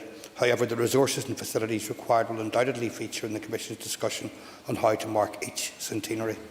It is to be welcomed that a wide range of events have been held since 2012 to focus on different centenaries without controversy. It is also extremely positive that the Commission has agreed by consensus to mark centenaries this year. I anticipate the Commission members will be similarly constructive in deciding how that will be done. Mr Given. Obviously 2021 is of huge significance, and whilst the Assembly Commission has agreed the protocol for marking these centenaries a number of years ago, members on this side are acutely aware of the views of members on the opposite side that have referred to this place as a repugnant statelet and used offensive language and so on in regards to it. So what assurances is the member able to give on behalf of the Commission that there will be no veto exercised in seeking a consensual approach to something where members opposite have demonstrated an inability to be respectful of the creation of this place? Deputy Speaker, I thank the member for the question. And the member should be aware that as a corporate body, the Commission generally works by consensus to keep the party politics apart from its responsibilities. Consensus was specifically built into the approach on centenaries to acknowledge that dealing with them collectively allowed all parties to recognise the importance of marking any events in our history, even if there were different political narratives on individual events. It is positive that all of the events so far have been well received and that there is a consensus to mark centenaries again this next year. They are much more likely to be successful and avoid controversy if they are approached in this way. Mr Mervyn Story. Deputy Principal Speaker, thank the member of the Commission for his answer. Given the fact that there is a considerable number of artefacts which are held outside of this building, and it would be of paramount importance that they have the opportunity to be brought back into this building, given the fact that they are aligned with the history and the significance of the centenary. Will he ensure that this goes back to the Commission and that will be looked at as an issue of importance? And also, there are many who would have concerns about this building being subject to a greening process over the last number of years. But could I ask him to also take back to the Commission the problem that we have with weeds which are outside the building Because if we're going to have a centenary and a building is fit for purpose, could somebody actually take time to get the place tidied up outside? Because I have to say, it's absolutely disgraceful to see where weeds are at the front of this building, and maybe before 2021 that could also be addressed. Okay, before Mr Blair, you rise to your feet. Mr Story asked 2 questions, so you have a choice of which ones you want to answer. Mr Blair. Principal Deputy Speaker, I never shy away from answering questions of a greeting variety on environmental matters, of course. So I'm sure I can add a comment or two on that at the end. But in relation to the question on the involvement of the wider community, it's a point well made. There has been an opportunity for members of the public and representatives of community organisations to attend all of the events so far, including church representatives and, of course, school groups. Representatives from other institutions have also been invited to attend some of these events. The events have been well received by those who attended, and I have no doubt that participation of others outside of this Assembly will be part of next year's proposals also. In relation to the greening of the building, which didn't, and I'm disappointed to say, extend to environmental sustainability, it's a point well made, and I'm sure the Commission can feed back collectively in relation to the weeds and how they can be dealt with. Ms Emma Sheeran.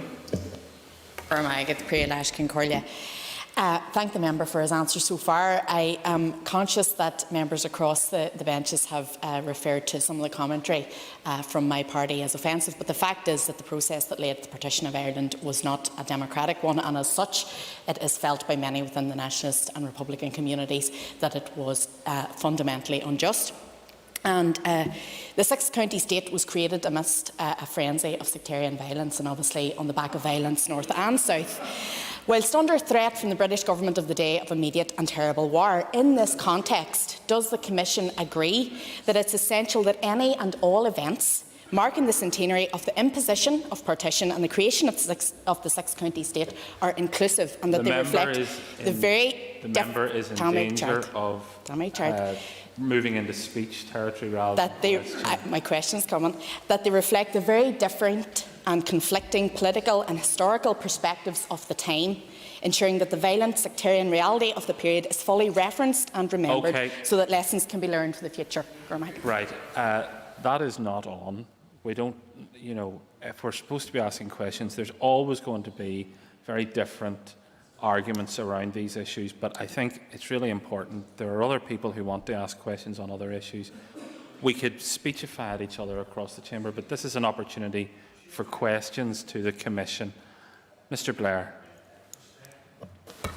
I could, Principal Deputy Speaker, refer the member to the answers I gave previously on consensus and collective decision-making, and the Commission, of course, trying to encompass the different views that are in there. But if I want to take it from the angle of a different approach to next year's commemorations, I would just say that the Commission's approach deliberately dealt with all of events during the decade of centenaries as a package, to ensure that it was inclusive and consistent in recognition that some events would be more important to some parties and members than to others. If there would be any change in the Commission's approach at this point, that would also have to be agreed by consensus. Mr Jerry Carál. Thank you, Mr Deputy Speaker. Thanks for the answer so far. Following Mr Story's question, does the member agree with me that the buildings and resources of the state established in 1821 were exclusionary and discriminatory by nature, because they were based on gerrymandering, sectarian discrimination and supported by state violence, and that these facts mean that any look back at this history ought not to be a whitewashing of these events, certainly not a celebration of them, and instead should be an honest and balanced history of the period of partition? Mr Blair. Thank you, Principal Deputy Speaker. I thank the member and previous members for the questions. Of course, my view on this is of no consequence, because my view may not necessarily represent that consensus view of the Commission. In that regard, I could not possibly answer the question other than to refer the questioner to previous answers around concession and agreement and trying to strike a balance. Mr Jim Allister. Given what we've just heard from Mr Carál and Ms Sheeran, does the Commission agree that it will be a test of the capacity of some to show respect as to how the centenary is marked? There's some who love to pay lip service about respect, but I think today was an illustration of how difficult it is for some, And in that regard, could I bring Mr Blair back to Mr Story's question, which wasn't answered? We have a rich history shown in artefacts that this Commission controls, including portraits, former Prime Ministers, former military figures, all of whom contribute. Will the Commission ensure that for the centenary they are not hidden away, they are shown as part of our history? And will the Commission ensure that there's no humiliating insult whereby the flag of our nation is not even flown at the centenary? Order. One of the events that we may have would be a panel debate, but this is not the occasion for that debate. These are questions to the Assembly Commission. The member has made his point. Mr Blair, I invite you to answer. Principal Deputy Speaker, thank the member for the question. Like the position I had to take on a previous question, I'm not in a position to speak for the individual or representative positions of others in terms of respect or anything else, and I can only refer the member to the position of the Commission in relation to reaching consensus and collective decision-making. The issue of artefacts may be reflected in answers to other questions tabled on other occasions, and I believe that they will be. Thank you. I call Ms Linda Dillon. Ever an A. Question 9. And I call Mr Rowie Butler to answer. Thank you, Mr Principal Deputy Speaker. Didn't realise how small it was until I sat behind that box. Thank you for your question. As the members will be aware, the Speaker, on behalf of the Assembly Commission, announced on the 22nd of July a framework for the establishment of an Assembly-supported youth assembly. That framework now allows for detailed arrangements for the establishment of that youth assembly to be taken forward. The Assembly's Education Service has already started on that work, and it's also planned to recruit 2 youth sector workers to assist in the long-term development of the same youth assembly. That work will involve undertaking further engagement with the youth sector and young people, because it is the Commission's clear intention that the process and procedures of the Youth Assembly, and including how its members are sought and chosen, should be co-designed with those young people in mind themselves. And the Commission looks forward to seeing the results of that input. The Children's Commissioner has been extremely helpful in providing advice and support to the Commission, and she has accepted an invitation from the Speaker to join him on a steering group to guide the next phase of the engagement with young people, and is in fact meeting the Speaker this very afternoon. Not surprisingly, the COVID-19 pandemic has impacted on progress to date and may yet slow our progress. However, the Commission is determined that the Youth Assembly will be established and operational as soon as possible, and the Speaker has said that he looks forward to hosting his first formal plenary of the Youth Assembly in the Assembly Chamber next year. Ms Linda Dillon. Thank you for your answer, and I'm delighted to hear that youth services are involved in this, because I very often say, even in the Justice Committee, where young people are involved, we should have youth services involved. Can we do anything to ensure that the work of this Assembly is actually relevant to young people, because that is going to be the best way to engage them? Mr Butler. Thank you, Mr Principal Deputy Speaker, and that is it's an excellent question, and it's something that every member in this chamber, I believe, would support. In terms of the further engagement and the development, that is yet to be decided and subject to further engagement, but the Northern Ireland Commissioner for Children and Young People, Kula Yusami, has provided invaluable advice and assistance in shaping and informing the proposals that have led to the framework for the Youth Assembly. There will be further engagement with her office and other stakeholders, and that is incredibly important. And as I said earlier, the Commission's clear intention is that the process and procedures of the Youth Assembly, including how its members are sought and chosen, are co-designed by young people themselves, and that we have their voices well and truly heard in the design. Thank you. That concludes the available time. I thank the members of the Commission for the answers that they provided. If members could just take their ease for a few moments before we move on to the next item. Thank you.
Ready to go? Oh, I believe in keeping things going.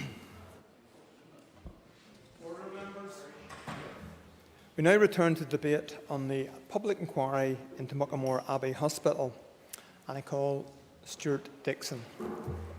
Thank you very much, Deputy Speaker. And I rise to support the motion in my party colleague's name. And I want to place on record my thanks to both of them for bringing this important issue to the House. When people are under the care of our health and social care system, they should expect the highest quality of safe care, and they should be treated with the utmost respect and dignity. It is clear for so many vulnerable patients at Muckamore Abbey that this high quality of care was not being delivered. Indeed, there are criminal investigations ongoing, and patients and families have understandably lost confidence in the system. I want to pay tribute to those patients and families who have campaigned on this matter. They definitely deserve justice. It's for this reason that nothing short of a public inquiry will do. The Health Minister has already issued an apology, but that is not enough. The failings in this respect are systemic. In the interim, we need to be fully implementing the changes to address the failings, including the leadership and governance review, as mentioned by the proposed amendment. We need a bespoke plan to rebuild confidence in the services, and in the interim, I am very happy to support this. Just very briefly, Mr. Speaker, I want to reference back to a comment that was made by, I think, Mr. Clark earlier on about concern that over many years there were many in the community who were not happy about residents from Muckamore Abbey coming into the community. I believe that that couldn't be further from the truth. As far back as 1984, I had the privilege to be on the board of Kilcreggan Homes, Carrickfergus, which now is Kilcreggan Urban Farm. Under the inspiring leadership of Oliver and Amanda Shanks, two doctors who were at that time they're now long retired, were involved in work in Muckamore Abbey, saw the urgent need to help residents there come into the community and be part of the community. Yeah.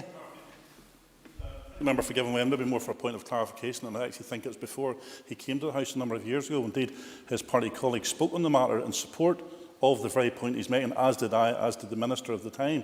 The point I was making, whenever there was resettlement for some of these people within the community, and when the planning applications were going through the system, there was some political representatives who were putting up opposition to prevent these people from coming in within the community. But his party colleague at the time, David Ford, did speak in favour of. The member's next in a minute. And I do appreciate that.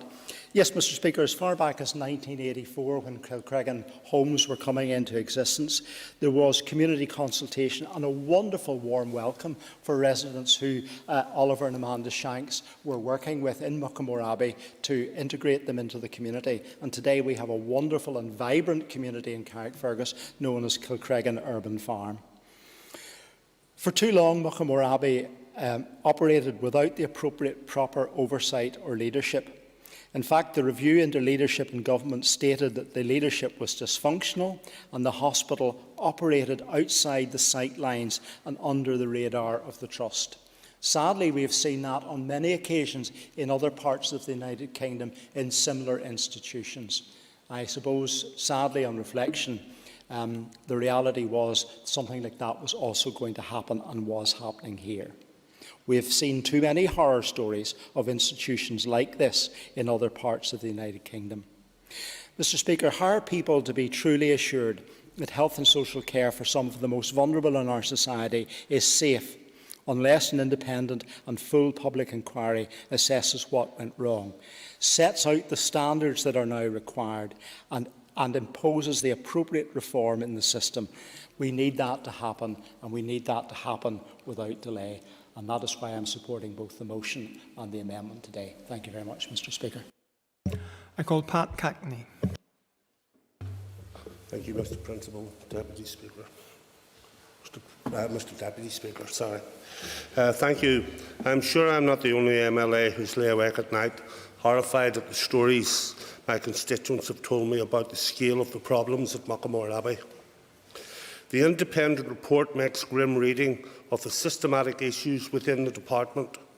Trust and the hospital. I know the Minister has had a lot on his plate over the last few months, but the recommendations must be implemented as soon as possible so this starts and will never happen again. Specifically, we need to support the frontline staff. The report makes reference to staff feeling disconnected and unsupported. This cannot happen in a high-risk environment like Muckamore. To those who puts everyone at risk, it is a cultural problem that needs change now. The lack of learning from the data is a massive concern. We cannot treat reporting as a tick-box exercise. We need to be constantly evaluating, learning from our mistakes and doing the best to improve for all our patients. The Trust needs to act now to have accountability.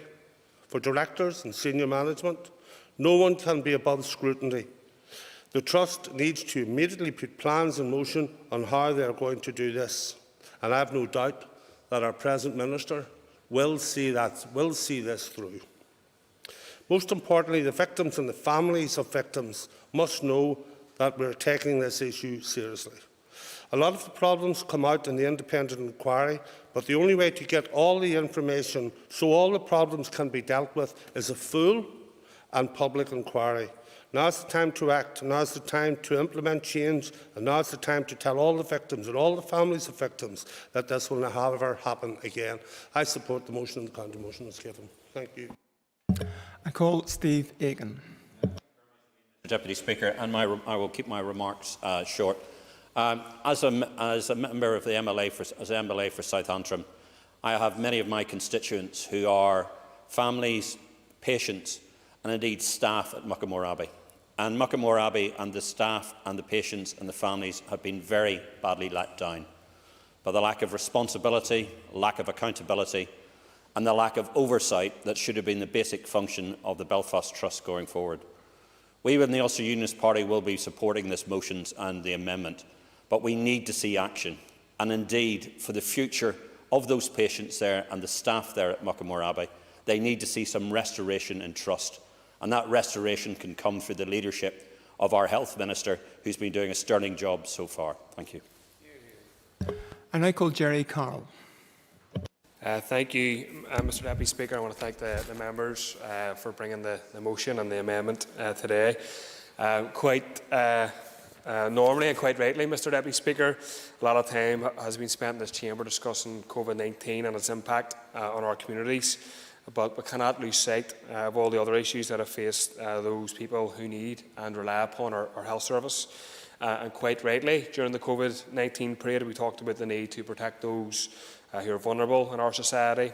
We should apply that same principle, I believe, to those patients of Muckamore, the neurology inquiry, and all patients who are seeking answers to mistreatment or alleged miscarriages of justice.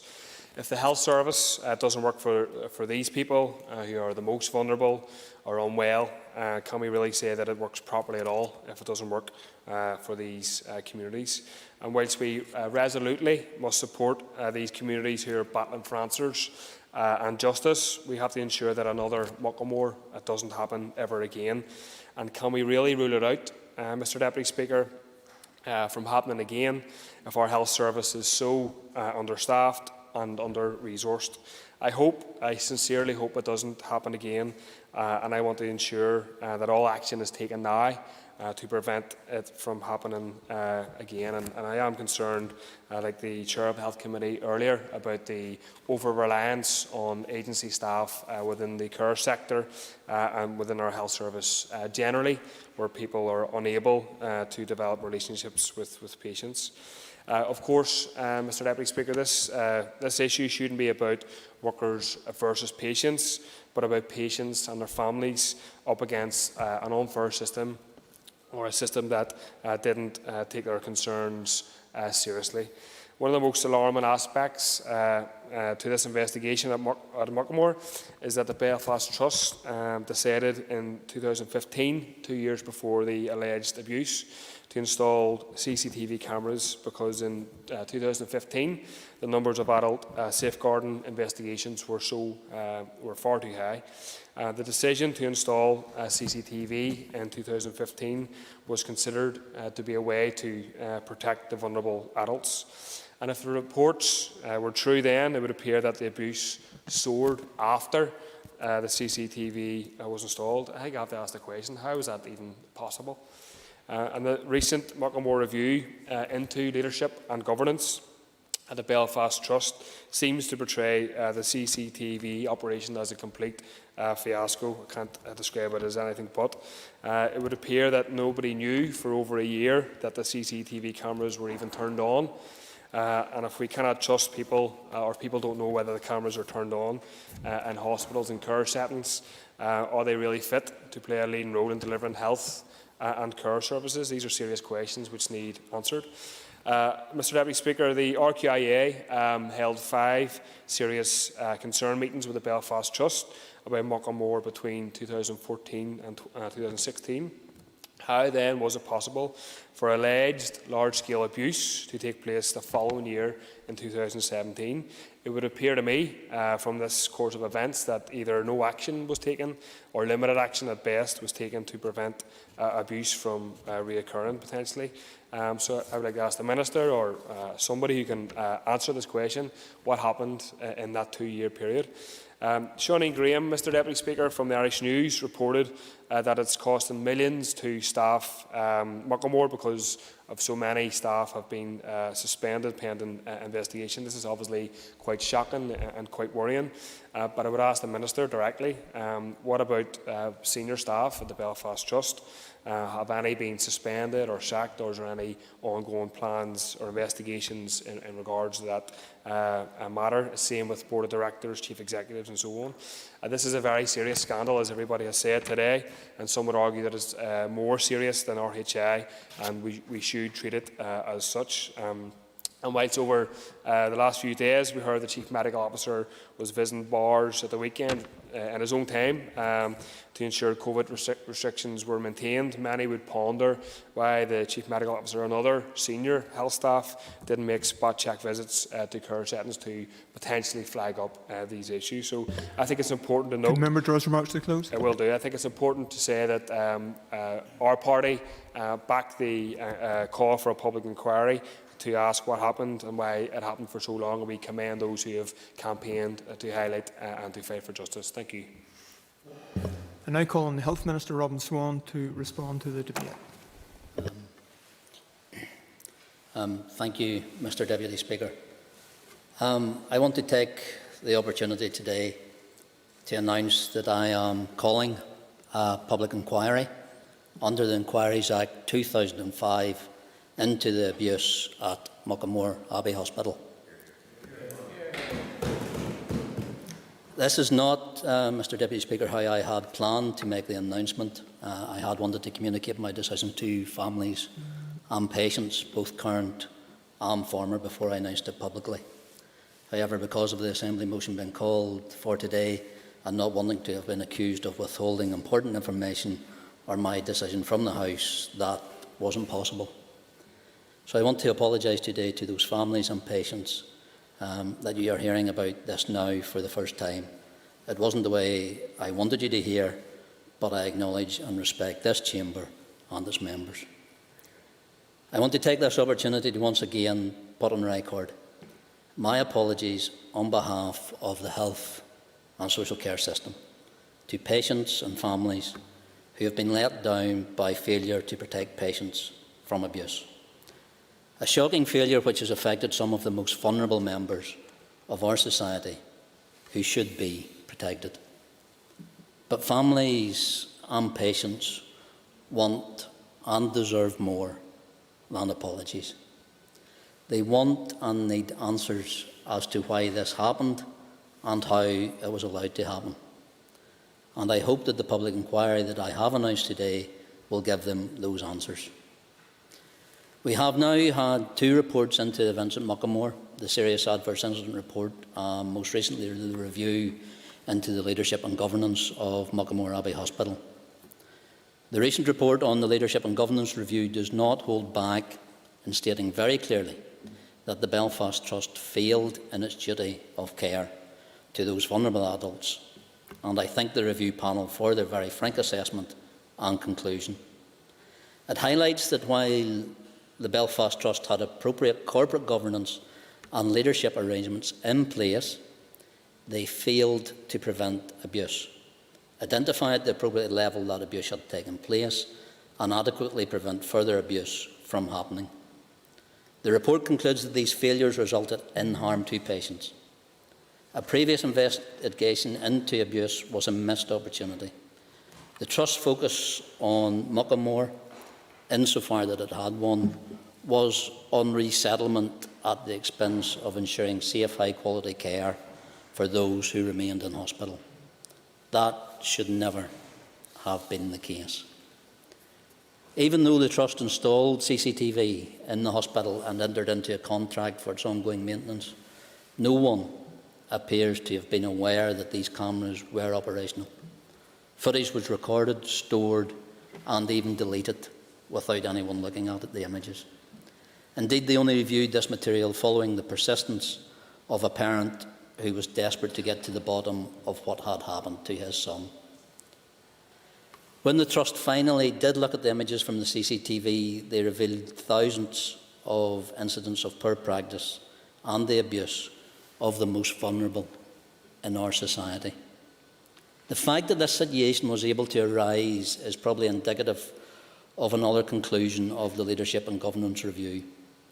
The report also found that for years at the top of the Belfast Trust there was scant evidence of any corporate curiosity about the facility.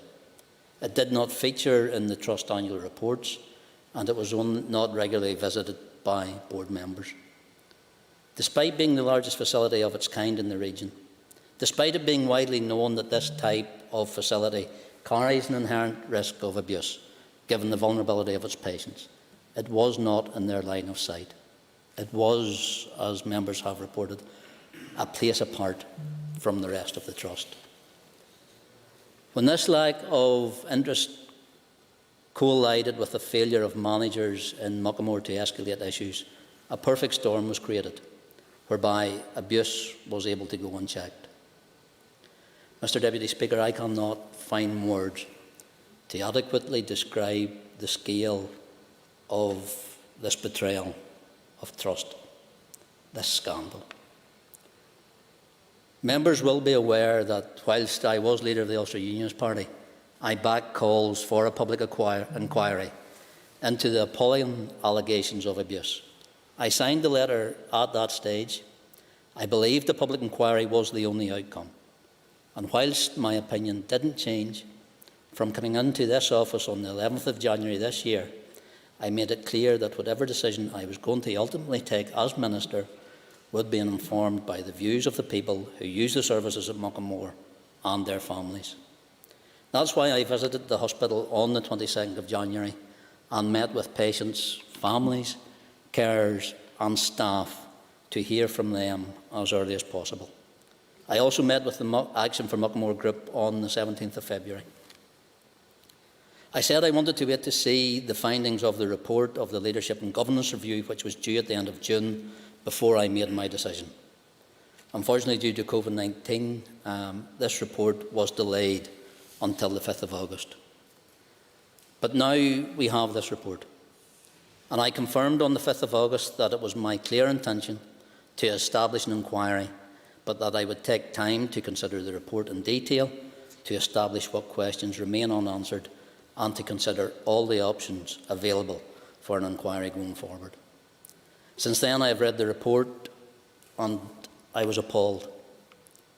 And for the record, I can confirm that I accept all the recommendations in the report and will progress them as a matter of urgency. My officials examined the findings of the report and provided me with their advice last week. After considering their advice, the only option I could see to get the answers everyone is seeking is a statutory public inquiry. And as I have outlined already, I wanted to engage with families and patients at Muckamore on the best way forward and for them to be the first to hear of my decision. My officials have a programme of work to get this inquiry up and running. This is likely to take time. It is not work that can be rushed. Families and patients, both current and former, will have the opportunity to influence the terms of reference for this inquiry, and I will be in touch with arrangements for this. I can advise, however, that in anticipation of an inquiry, the Chief Social Work Officer and Chief Nursing Officer wrote to all HSC organisations and to staff in the department in early February. They were asked to take all necessary steps to preserve any documents, records and other relevant material relating to Muckamore Abbey Hospital and ensure that it is retained and not subject to scheduled disposal.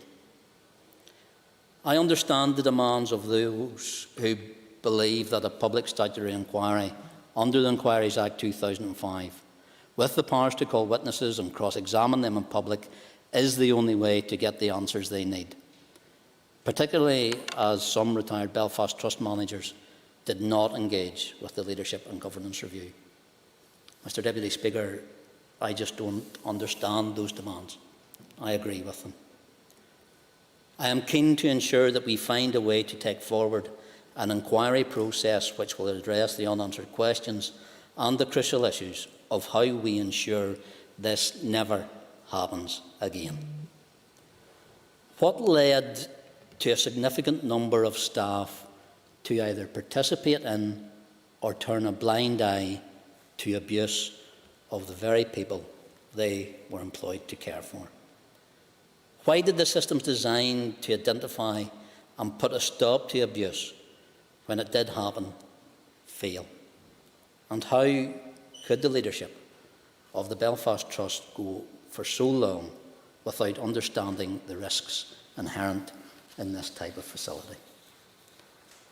However, we also need to ensure that this process does not duplicate the work already taken forward by the external, independently led Level 3 Serious Adverse Incident Review and the Independent Leadership and Governance Review. We must also take account of the major police investigation which is still ongoing, because I want to ensure that any process that is put in place does not jeopardise this investigation and allow those who deserve to be prosecuted for their crimes to be let off the hook. As I've said, the police investigation into the abuse at Muckamore is still ongoing and is likely to continue for some time. I understand that 8 individuals who worked in Muckamore have been arrested, the most recent arrest only yesterday. Files on 7 of these individuals have been submitted to the Public Prosecution Service to consider charges. To date, 62 members or former members of staff have been placed on precautionary suspension. I anticipate that there will be more arrests and more suspensions going forward. Mr Deputy Speaker, I understand that families and patients want to know what is planned for the future of Muckamore, and I can assure them that no decision has been made to close the hospital. Let me be very clear. The immediate priority for Muckamore remains the safety and stability of care provided there. There will continue to be a focus on resettlement, but not at the expense of those who require to be in hospital. And when resettlement happens, it must always be for the betterment of the individual concerned, and never to simply meet a target, no matter how well-intentioned that target might be. Looking to the long term, there is a clear need to transform services for adults with learning disabilities in Northern Ireland, and work is being taken forward through the transformation agenda to develop a new service model for learning disability services. The reshaping of services will cover different aspects of care, including inpatient assessment and treatment of patients with learning disabilities, respite care, outreach work to support community placements, and provision in circumstances where placements might break down. Identifying the best long-term location for inpatient and respite care will form part of the work. The best interests of patients will be the paramount consideration at all times, because any changes will be taken forward in detailed consultation with patients, their families and carers and staff. Mr Deputy Speaker, this is a sad chapter in the history of the health and social care services in Northern Ireland, in particular both the Belfast Trust and Muckamore Abbey Hospital. They have failed in their duty to protect these patients. They have failed in their duty to the family members. This abuse should never have happened. And as Minister, I will do all that I can to make sure it never happens again. Mr Deputy Speaker, that is why I am announcing a statutory public inquiry into the events at Muckamore Abbey Hospital. Thank you. I call Orlia Flynn to wind on the amendment.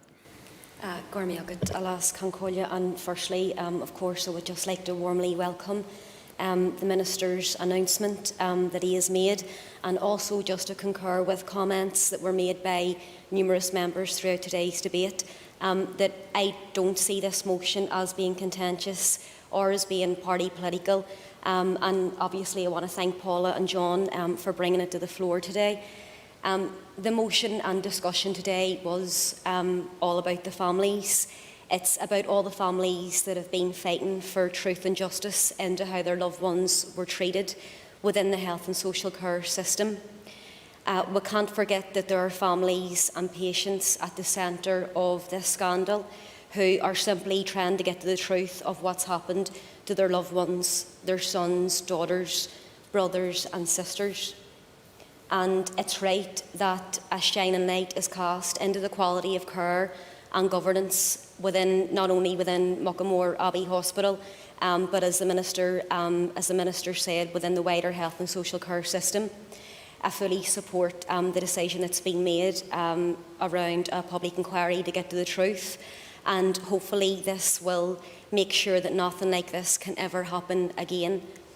And I'm fairly sure that the Minister will agree with me on this point, that no one, regardless of their condition, should ever have to call an acute hospital or a ward their home. Those who can live in the community must be fully supported to do so. And that means completing the programme of resettlement and building sustainable packages of care within our community. On the topic of community care, one of the first questions I asked of this mandate was into the number of admissions and discharges from the Muckamore Abbey Hospital. At the time, I was concerned that the sustainability of care within the community was at breaking point. A package of care can be many things, but it's essentially about people and services. And when it breaks down, it can be for many reasons, and many genuine reasons. However, it can also be because a family or a carer can no longer cope. And the stress and pressure this can have is devastating. I remember hearing the families at the centre of the abuse talking about the difficult choices that they had to make, hearing from families struggling to cope when things weren't working out, and particularly about the fear and the anxiety then of sending their loved ones onto a hospital that was at the centre of one of the largest safeguarding probes within these islands. And that is why I'm still concerned around the sustainability and delivery of services within the Muckamore Abbey Hospital today. This does not take away from supporting the Muckamore Abbey families and their quest for answers and for justice, which I think we all fully support clearly. But it's about ensuring that going into the future, the public have access to high quality, safe and reliable services which support both staff and patients. So I'll just finish again by welcoming the Minister's decision, and I sincerely hope, as all the members have referenced throughout today's discussion, that this decision and this move will hopefully bring answers, closure, but more importantly, the meaningful change for the future. Gormíle Mayogah. I now call John Blair to wind up the debate on the motion, and you'll have up to 10 minutes.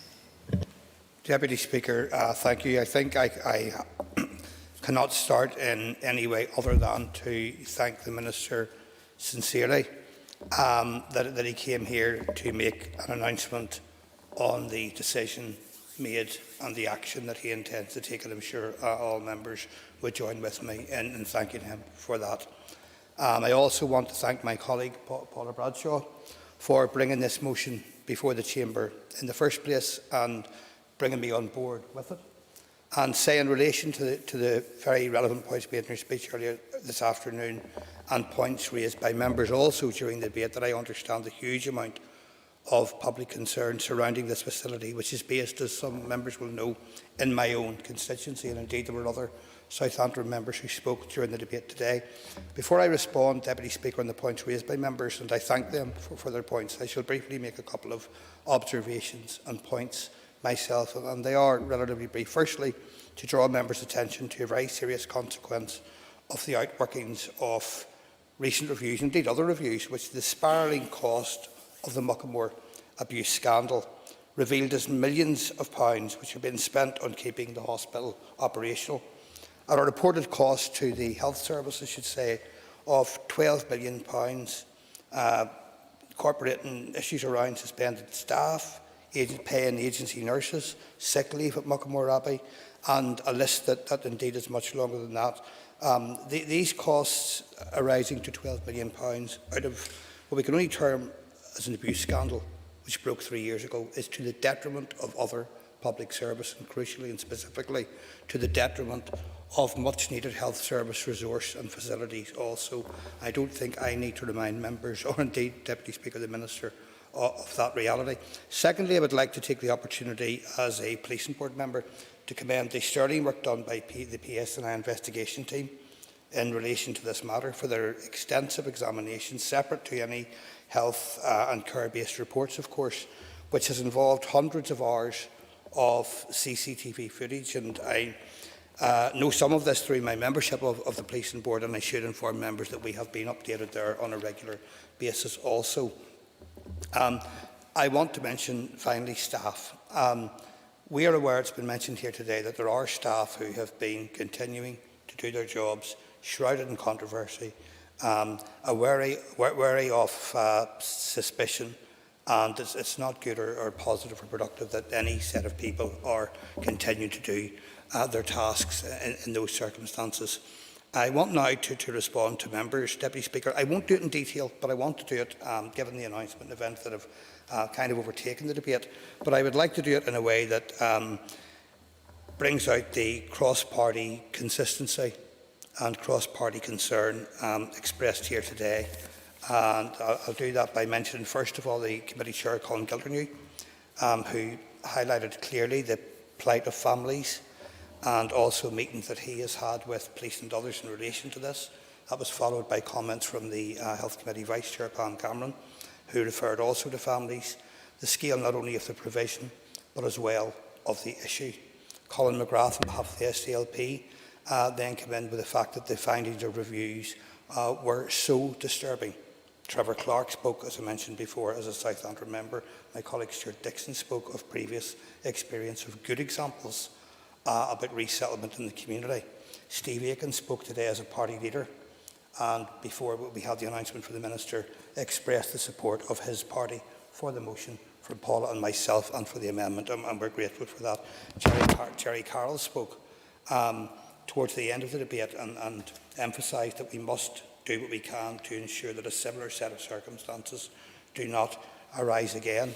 And I think that those comments reflect broadly that we were justified in our call through the motion and the amendment for a public inquiry.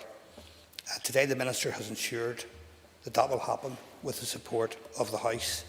I formally, of course, urge support for the motion and the amendment. But before I close, I want to thank the Minister for his announcement today again, that there's going to be a public inquiry, and his acceptance as well of crucial report findings. We understand, Deputy Speaker, and respect that he came to the House to announce this inquiry. We know he would have done it in different circumstances. He might have done it differently in different circumstances, so that families, agencies, members here and others were informed in order. But we are grateful for that, Deputy Speaker, and I urge support. Members, the question is that the amendment standing in the name of Colin Gilgenu, Pat Sheehan and Orlia Flynn be made. All those in favour say aye. Aye. Contrary, no. The ayes have it. The ayes have it. The question is that the motion as amended be made. All those in favour say aye. Aye. Contrary, no. The ayes have it. The ayes have it. I would ask members just to take their ease for a few moments before the adjournment debate.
Okay, members, we now move to the next item of business.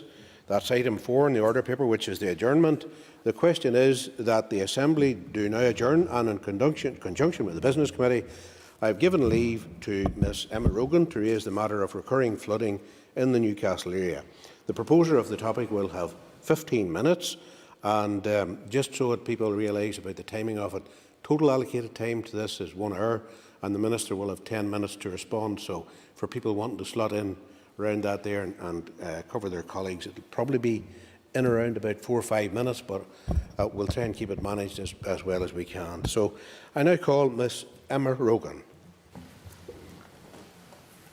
Thank you. On Tuesday the 25th of August at approximately 9:15 a.m, the Shimna River again burst its banks and flowed through the streets, gardens and into homes. This is not the first time this has happened in this area.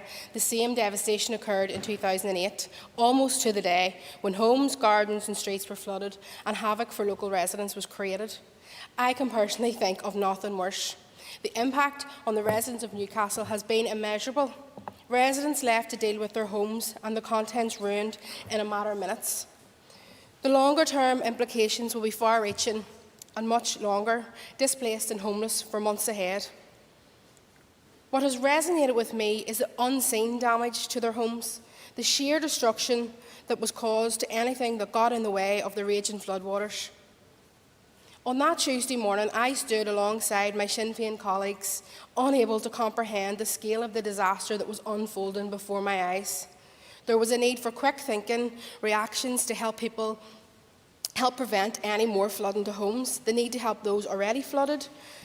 There was a realisation that accommodation was going to be needed for those that couldn't return to their homes. The scene that greeted us was like something from an action film. The water was up over the windscreen of cars which were completely submerged. The emergency services and the specialised teams arrived on the scene to rescue those in danger and make the area as safe as possible. Agencies were on the ground, working together to provide sandbags and pump out what they could to limit the damage to homes. People were in a high state of anxiety, fearful for another deluge of water. You could see the water clearly flowing down the mountain at great pace. Residents had to leave their homes, waterlogged with little time but to pack a small bag of essentials. The key workers from DFI Roads and DFI Rivers worked tirelessly on the ground, and this is to be commended greatly. However, some might say that this flooding could have been better prepared for.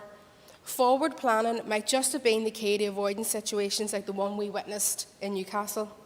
Could sandbags have been delivered before the onset of the storm? Could the Shimna and the Burn Rivers have been surveyed for any potential flooding issues, fallen trees, debris? Could greater measures have been put in place to alleviate the potential threat of this flooding? Especially now that we are facing a climate emergency, it is essential that the Department of Infrastructure puts the necessary protection in place to protect communities like Newcastle from recurring flooding disasters. The flood alleviation plan needs to be carried out now. It cannot wait until next summer, as residents are living in fear of what this winter will bring. Measures need to be put in place now to remedy some of the flooding issues. For example, the Burn River flood defence wall, it created a dam effect. The water couldn't get away. Gardens, sheds, summer houses, garages, all flooded. The wall has double valves to let the water into the river. They are too low. When the water is high, it can't get back into the river. They need raised. This could be done now. The culvert under the Shimna Road, it's collapsed. The water backs up and has nowhere to go. It needs fixed now. The sewer system in Newcastle mixes river and sewage in the same system. This needs fixed now. Homeowners, businesses and schools are living in fear for the next storm or the next high tide or the next flooding incident. They find getting home insurance almost impossible. I witnessed the aftermath on the ground in the days after. Contents of homes being taken away in skips, lying in front gardens, homes being fumigated, children's toys going into bin bags. Everything was contaminated. People's lives turned upside down. Minister, your department received the most money after the Department of Health throughout this pandemic. The people of Newcastle need a robust measure put in place now. Another disaster like this should not happen again. People are wondering why it will take until summer for these flood alleviation schemes to be put in place. And so, will the Minister provide clarity on this issue and elaborate on how the Department is looking at ways to accelerate this process and as a matter of urgency? Thank you very much.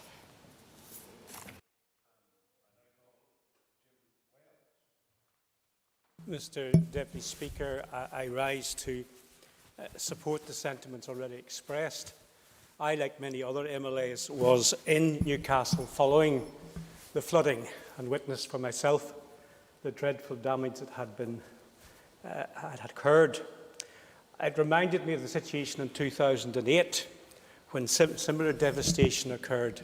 And at that time there were calls for remedial action to be taken immediately.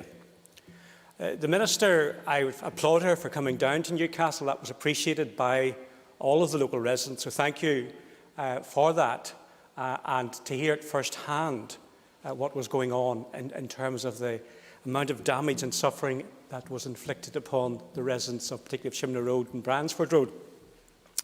And I'm sure the same points will be made time and time again by the members for Southdown and others as to why this happened. So therefore I'm going to go to two slightly different tacks. First of all, I'd like the Minister to address an allegation that was made that there were systems in place to prevent a reoccurrence of the 2008 situation, that there were various controls which were operated from a central control room, which would have diverted water away from the Bransford-Shimna Road area into the Burn River. And that system, which I believe is somewhere up in the vicinity of Tullymore Forest Park, was not operational. Now, that was the allegation made to me by several individuals on the day. I have no idea whether it's true or otherwise, but it would be very useful in this debate to deal with that. Secondly, as already has been alluded to, there are residents in the area who have made insurance claims. And indeed, the assessors have been out and the damage has been totted up, and claims are already beginning to be paid. Indeed, I'd applaud the action of Newcastle and Down Council, who have been out and have already authorised the payment of the £1,000 to each person that has been affected by the flood. The speed with which they moved and the very flexible approach that they showed to the residents, I think, is to be applauded. But the bulk of the damage will have to be covered by insurance. And there's a system in place called Flood Re. And Flood Re is a system where there's a £180 million fund set up by all the major insurance companies in the United Kingdom. And I have two questions for the Minister. When I looked up the conditions for Flood Re, first of all, it said that the dwelling had to be domestic, which is fine. Secondly, it had to be within mainland UK. I'm always worried with that phrase, mainland UK. Does it include Northern Ireland or does it not? Because obviously maybe it's the Hebrides or Orkneys or Isle of Man or whatever it's aimed at. So I just would like clarification that it does indeed include UK. But the one condition I found the most difficult to understand is that it precludes a claim coming in under the Flood Re scheme for any house built after 2009. Now, I can't understand the logic of that exclusion, because a house built after 2009 is as more or less likely to flood as a house built before 2009. And I'm dealing with a case at the moment where the house was built in 2013, and it would look on the face of it that the Flood Re scheme, which would have been a godsend to this particular family, that it does not apply in this situation. And what I'd like to know, and I'm trying to get an answer from the Association of British Insurers, is why is that very, very unusual stipulation? Because there are houses which have been rebuilt since 2010 in situ. And why should they be left out of that scheme while others are not? I also would like to hear from the Minister what she intends to do through the Rivers Agency to ensure we don't get a repeat of that. Some people believe in climate change, some people don't. Well, I do.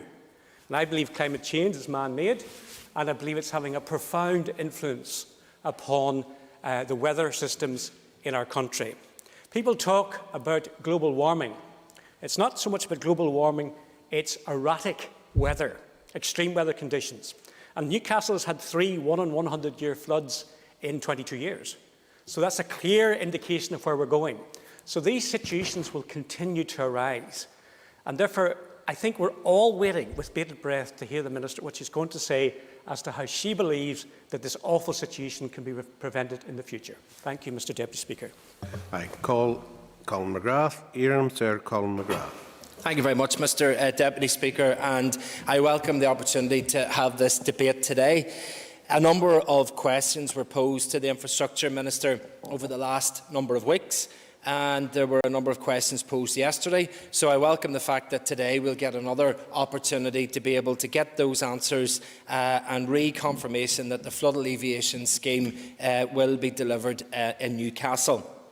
I was present on the day in Newcastle on Tuesday, the 25th of August, and I witnessed at first hand the devastation that the flood caused. It was horrendous. It was heartbreaking to witness cars abandoned, furniture floating in people's living rooms, people and pets being rescued by our heroic emergency services. People were in real danger, and it was difficult for me to watch, but unbelievably more so for the residents to have to experience that. After all, cars and furniture and possessions can be replaced, but fear of injury, that trauma, and even the fear for one's life, those sorts of thoughts don't go away easily. And there were real heroes on that day in Newcastle. Not just our fire and rescue services who were there from Newcastle, Belfast and Armagh. There was ambulance staff and police service, but also the Search and Rescue Dog Association Ireland North, our Coast Guard team from Newcastle and Kilkeel. There were teachers from local schools. There were local businesses that were going the extra mile to help. Individuals and families that were just offering help and support. Truly, Newcastle had a vast army of true heroes in its midst on that day, and it was great to see that. There is no doubt, though, that the flood alleviation scheme has taken too long to deliver, so it must now be delivered. People knew that the flood was on the cards. Just 6 days before the flood, I was sitting in a constituent's house talking about the scheme and the delays, and we discussed how the next flood could be very soon, as it had been 12 years from the last one. Little did we know that it was going to be just 6 days later. Now, Newcastle has a complicated topography. There's mountains with watercourse and high ground to one side and the sea on the other. And when you couple heavy rain with high tides, the ingredients are there for a flood. And the question is always there, if not when, or will there be a flood, but when will it be? And that can be quite frightening for people.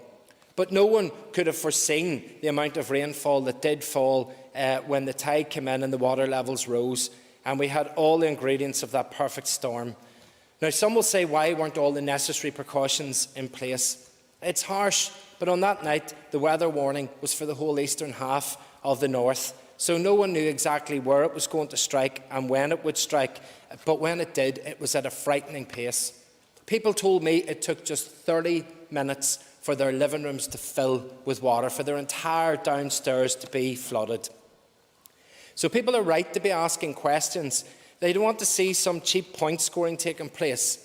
You know, they want to see that the flood had taken place, and they want the resolution, and they want to know when that resolution is going to take place. There have been delays in the scheme, not least the fact that we didn't have this place for 3 years. As I understand, there will be some ministerial oversight that is going to take to hurry this scheme up. So the fact that we didn't have a Minister for Infrastructure for 3 years means that it was very difficult for decisions to be taken to deliver that scheme in the ground. People were asking and asking and asking for the scheme. They looked up the hill to Stormont, but it wasn't here for 3 years, and that made it very, very difficult to give delivery on the ground. And I want to say that the residents want to see that action, and thankfully that action is what they got on the day from Minister Mallon. The Minister, I'm very grateful and thankful to you for coming down on the day, for going around and meeting the people, for looking them square in the eyes and seeing the pain and the suffering that they had on that day, to look into their houses and actually see the devastation that was caused. And I know that you took the resolute action on that day, that you were going to deliver for the people of Newcastle, and I know in conversations with you since that that's what you've gone back to the department to do, and I hope that as part of this debate we'll be able to update people on the action that's going to take place. They definitely, the residents, need to hear that assurance, and as I say, thank you for coming down on the day to give us that information. To conclude, Mr. Speaker, I welcome the opportunity to seek and get the assurance about the delivery of the scheme. I welcome that people will now know that the end in this matter is close at hand. I want to see the scheme commencing soon as possible, and know that once it's completed, that nearly £6 million of investment in Newcastle will be welcome and will provide the protections that are needed. I hope we don't see a repeat of such flooding between now and the completion of the scheme, and hope that there will be no delays in the delivery. As ministers, MLAs, departments and here in Stormont, we must be all on the side of the residents, and delivering for them is crucial. So let's get this scheme delivered. Thank you. Thank you, Sinead Bradley. I now call Sinead Bradley. Thank you, Mr Deputy Speaker. I too rise and thank the member for bringing this to the chamber today, because it is quite timely. Whilst the flood has arrived and thankfully moved away, the aftermath is quite raw, and the residents are rightly now living with the concerns. Having followed and spoken with residents in the area, it was quite alarming to see the volume of water that could arrive in one area in such a short period of time. And it was devastating to watch homes being absolutely ruined, and there is no other word I could use to describe what happened that day. What also did quickly happen, and I must thank her, was the arrival of the Minister. In a moment of chaos and the confusion that follows it, it is reassuring when you see somebody with ministerial portfolio to arrive on the scene and let those residents know that we're with you and we understand fully what's happening. So on behalf of the residents, and certainly as a representative from South Down, I want to put on record my thanks to the Minister. There were plenty of people stepped up, as is very often the case in Northern Ireland. It's in a moment of crisis we see the heroes rise. And that is true, and my constituency member from South Down, Colin McGrath, has referred to it. It was reassuring to see community spirit, even in the midst of a pandemic, as active as ever. Local businesses taking in residents, offering a much-needed cup of tea and a reassuring ear from a neighbour or friend in that critical moment. There were teachers, there were individuals, there were people everywhere doing everything they could. And it was everything that is good about Newcastle and Northern Ireland. I have to say, Newcastle and that particular area, it is ordinarily an absolute privilege of a place to live in. But on this particular day and at this moment in time, it was chaos. Residents are rightly now left with trying to deal with the insurance and how they can resolve the matter, and that is in the immediacy. And I take on point the comments made by Mr Wells about the insurance company. That is a very valid question for investigation. I really can't understand the 2009 stipulation. It makes absolutely no sense. And it only adds to the concern and worry for those houses. Does that year move with time? As houses become older, more and more people fall into that category? There's no logic to it, and I think it's important that we understand further how that ever came about, and certainly work with the Association of British Insurers and others to find out that that's not the case. But going forward, residents will, and members in this House will assist them get through this chaos. But then they're confronted with the reality of how easy will it be to get insurance until this flood alleviation scheme is in place. So the clock is ticking, and I do appreciate the Minister's commitment to this. And it is really difficult to say to somebody that we live in hope that there is no other flood before the alleviation scheme is in place. So while I thank the Minister, I really do urge her to do everything in her power to bring forward this scheme as early as possible, because people are depending on it. And people won't rest easy in their bed at night until they know it's in place. Thank you, Mr Speaker. I now call Roy Biggs. Thank you, Mr Deputy Speaker. I welcome the opportunity as the Ulster spokesperson to comment on this important debate. Flooding of homes is devastating on the individuals affected. Many priceless possessions are destroyed, their lives are turned upside down, they may not get back into their houses for months, perhaps even a year in some instances. It takes a lot of time to put right the wrong. Frequently, raw sewage is in the mix as well, and that's what causes much of the damage. So it's important that we do all that we can to prevent this happening. My colleague Dermot Nesbitt in 2002 commented on the relatively new principle of climate change at that stage, and I'm sure he had County Down in mind, being a representative of South Down.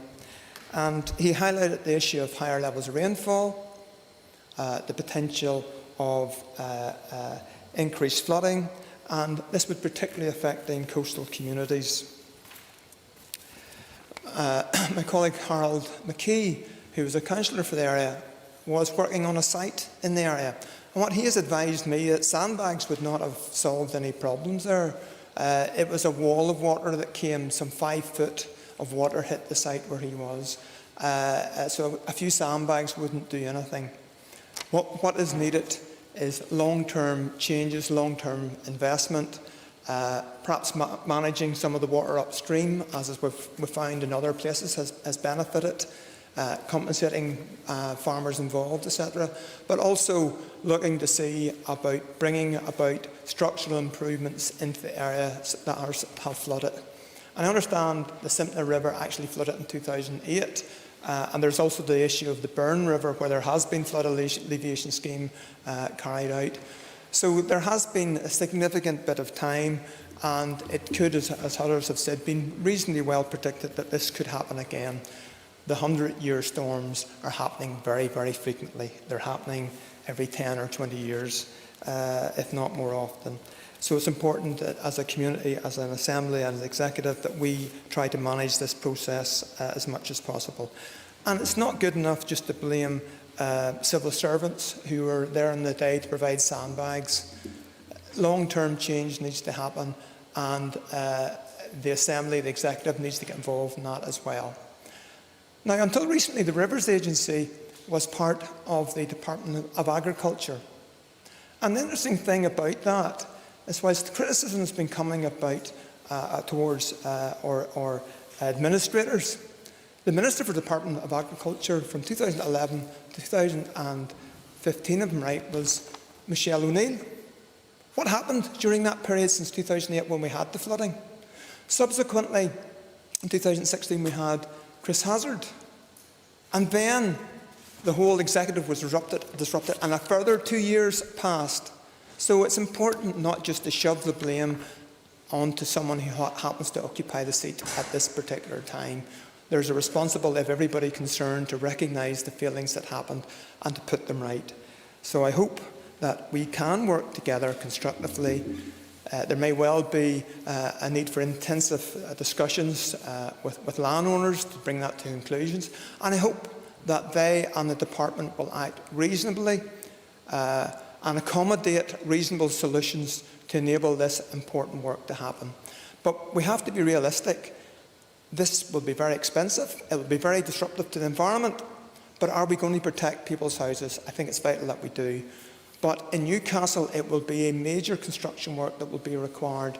The risk of, as I've said earlier, high tides, as others have said, and also the geography of the area with the unpredictability of intensive rainfall, the extent of the catchment of the Simpna River means, and again the geography, the height that the water falls from, means that there's considerable risk of large-scale movements of water, and it will take considerable investment and much planning to give protection, the badly needed protection, to the people of Newcastle. And I hope that that will happen as soon as is possible. Thank you. And I call Mr. Andrew Muir. Thank you very much, Mr. Deputy Speaker, and thank you for the member for bringing this important issue to the Assembly today. I speak today as the Alliance Party spokesperson on infrastructure. I was in Newcastle visiting my grandparents when the floods of 2008 struck, and will never forget the scenes of that day. On our return home, we were very lucky not to get stranded. I remember the amazing generosity of the local people going out of their way to clear water that could easily have sat back and not offered assistance. It was terrible scenes, and as Roy Beggs has outlined, very often that floodwater also contains sewage, and the impact upon properties is for the long term in terms of the clean-up. And I can remember in the aftermath there was talk of a once-in-a-generation event, and that a forthcoming flood alleviation scheme was to be rolled out to ensure that locals would never again have to suffer that flooding. It is incredibly worrying, but sadly perhaps not surprising, that once in a generation in Newcastle has sadly turned into much more regular of an event. The impact of climate change means that extreme weather events are becoming increasingly frequent in Northern Ireland and across the globe. Climate change is the greatest challenge of our times, and this Assembly recognised that fact in declaring a climate emergency earlier this year. The scenes in Newcastle on the 26th of August of this year and in other areas in Northern Ireland were frightening. I join with colleagues across this Assembly in commending the amazing work of our emergency services and local volunteers. In rescuing dozens of people and animals from their homes and cars, they prevented an awful situation getting much worse. They are an absolute credit to our community. The serious shortcomings in the local flood defence systems were clear from the events of 2008, and Storm Francis brutally exposed them once again. I, like other members of this Assembly, want to see the flood alleviation scheme in Newcastle brought forward as early as possible. In the meantime, we need to hear from the ministers whether all the actions that can be taken in the short term to alleviate the threat of flooding have been taken. Locals have reported water from overflowing River Shimna travelling over the bridge across the Burn River, when a simple drainage mechanism on the bridge may have provided some relief. We also need to know whether DFI and DERA are actively working together so that upstream land management in the area has been fully investigated as a way of alleviating further flooding. Furthermore, we need to ensure that, as well as preparing for recurring flooding in the future, the devastating effects of last month's floods have been fully addressed. Local paths and footbridges that were badly damaged need to be repaired. Local people in the area will need help and support on their homes and contents insurance claims, many of whom have businesses that have already been pushed to the brink as a result of the pandemic. I've even heard reports of local people who do not want to make a claim now on their insurance for fear that they won't be able to rely on that insurance claim in the event of future and, if not worse, flooding in the future. I want to end by making two general points with regards to flooding in Newcastle and across Northern Ireland. The lack of an Assembly for 3 years prior to New Decade New Approach meant that MLAs could not hold a minister for account for the inaction on the flood alleviation scheme. That is shameful. It is more evidence as why do we need these institutions and the Infrastructure Committee to hold the Minister and the Department to account for bringing forward the scheme. Finally, the infrastructure budget in Northern Ireland has been consistently cut over the past decade, and in spite of a small increase this year in terms of day-to-day running, it remains that well below what needs to be done, well below what was in 2010, and far below what is required to address Northern Ireland's infrastructure backlog. Many of the issues that fall under infrastructure, such as flooding, Northern Ireland water and roads, do not regularly command the attention of the media or politicians. But as we have seen, if our infrastructure in these areas are not properly funded and actioned, it is local people who bear the costs. That is not a situation we should accept. Thank you very much, Mr. Deputy Speaker. Thank you. Agus na siram sir naira infrastructure Nicola Mallon on Fragara. Just I now call the Minister for Infrastructure Nicola Mallon to respond.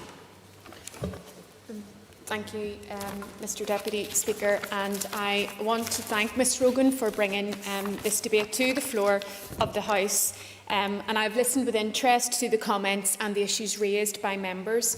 A number of members addressed similar type issues, so I will generally address them and then I will drill down into some of the very specific questions and concerns that members have. Since I have been appointed Minister for Infrastructure 9 months ago, I have made it clear that my focus is on doing what I can to improve the lives of people here. An important part of that focus is the flood risk management activities of my department. These activities are aimed at reducing the potential adverse consequences of significant floods on human health, economic activity and the environment. Without continued investment in infrastructure, as Mr Moore has pointed out, and in the face of the climate emergency that Mr Beggs and other members referred to, many of the services we provide will continue to be under extreme strain. For example, approximately 45,000 properties here, which is the equivalent to 5.2% of all properties, are currently identified as being at flood risk from rivers, the sea or surface water.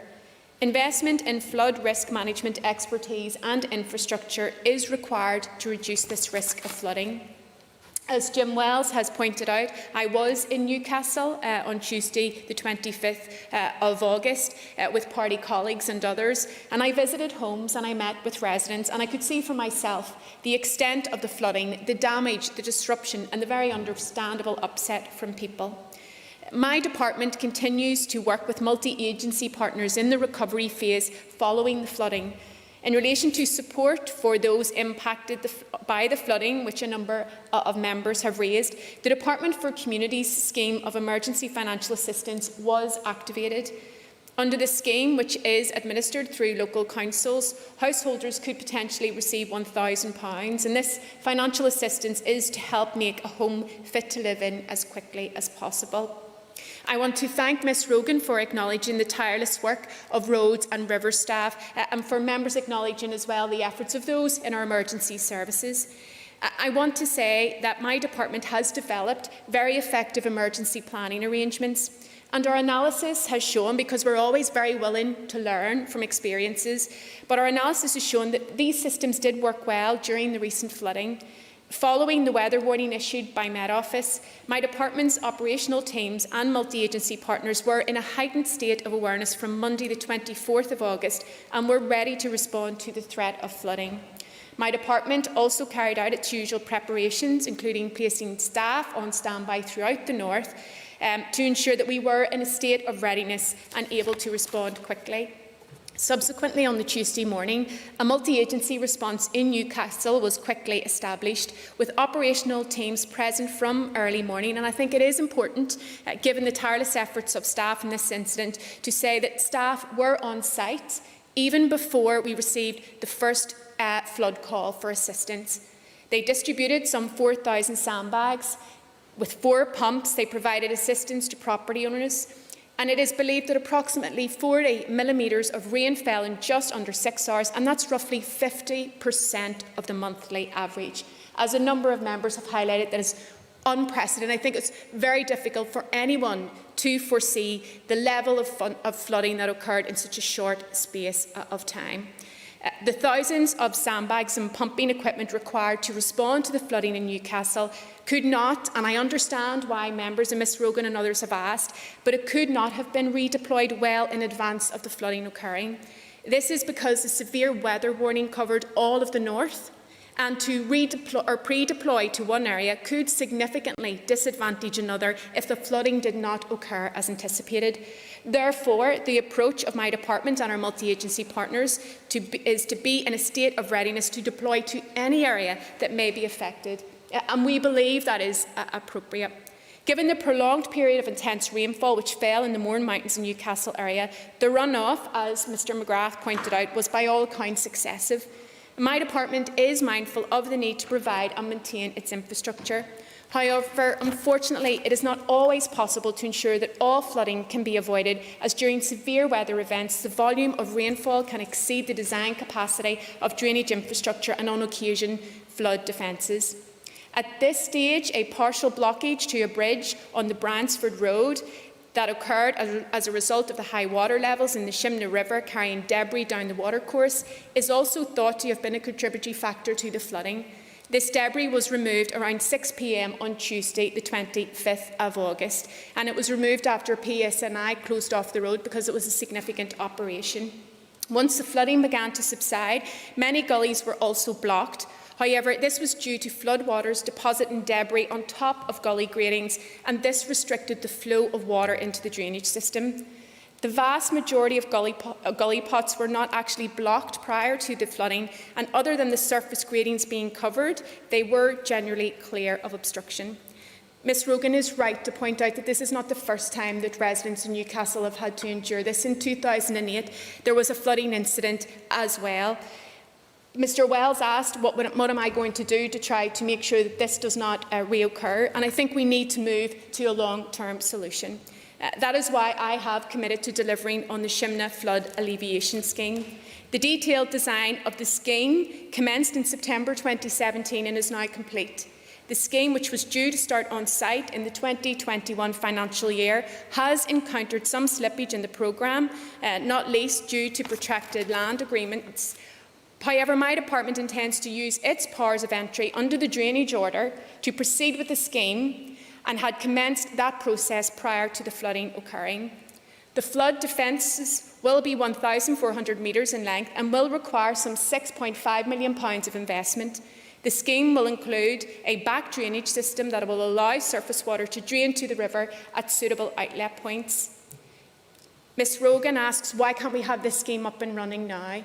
Why can't we make it happen today? And I understand that, and I understand residents' frustrations, but we have to follow processes with detailed design, with contractors going out to procurement, and that work is ongoing. But when I was with the residents, I gave them my commitment and it was in front of officials that we would do everything that we could to expedite that scheme, to get delivery on it at the earliest opportunity. Of course.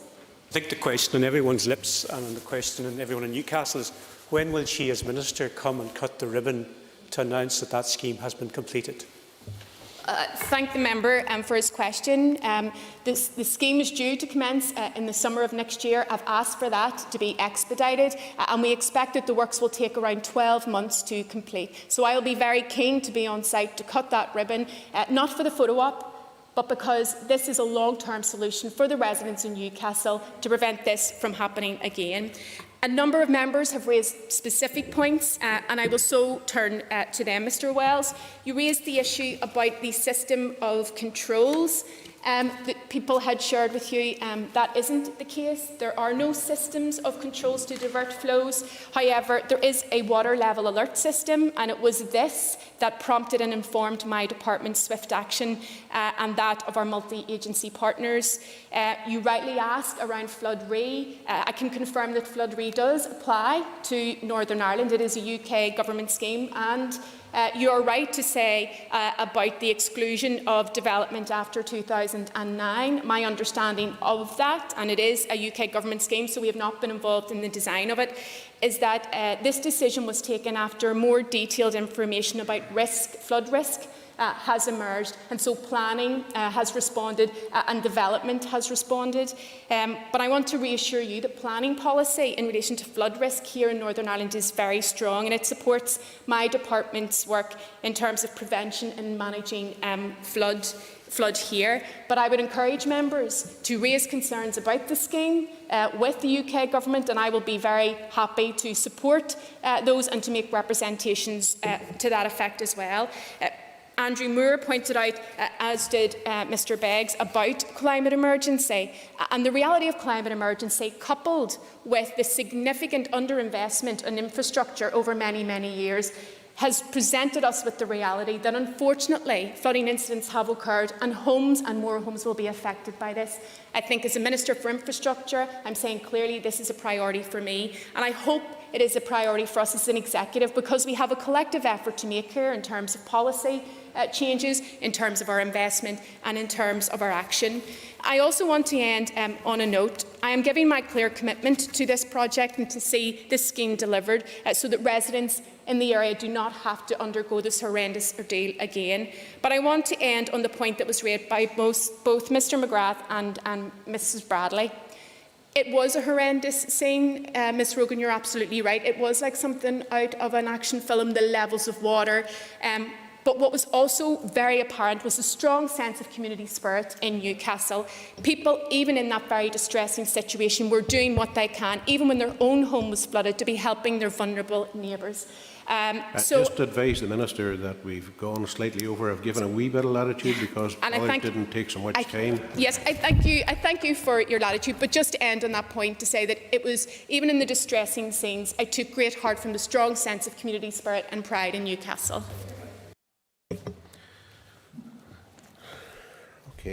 Okay, members.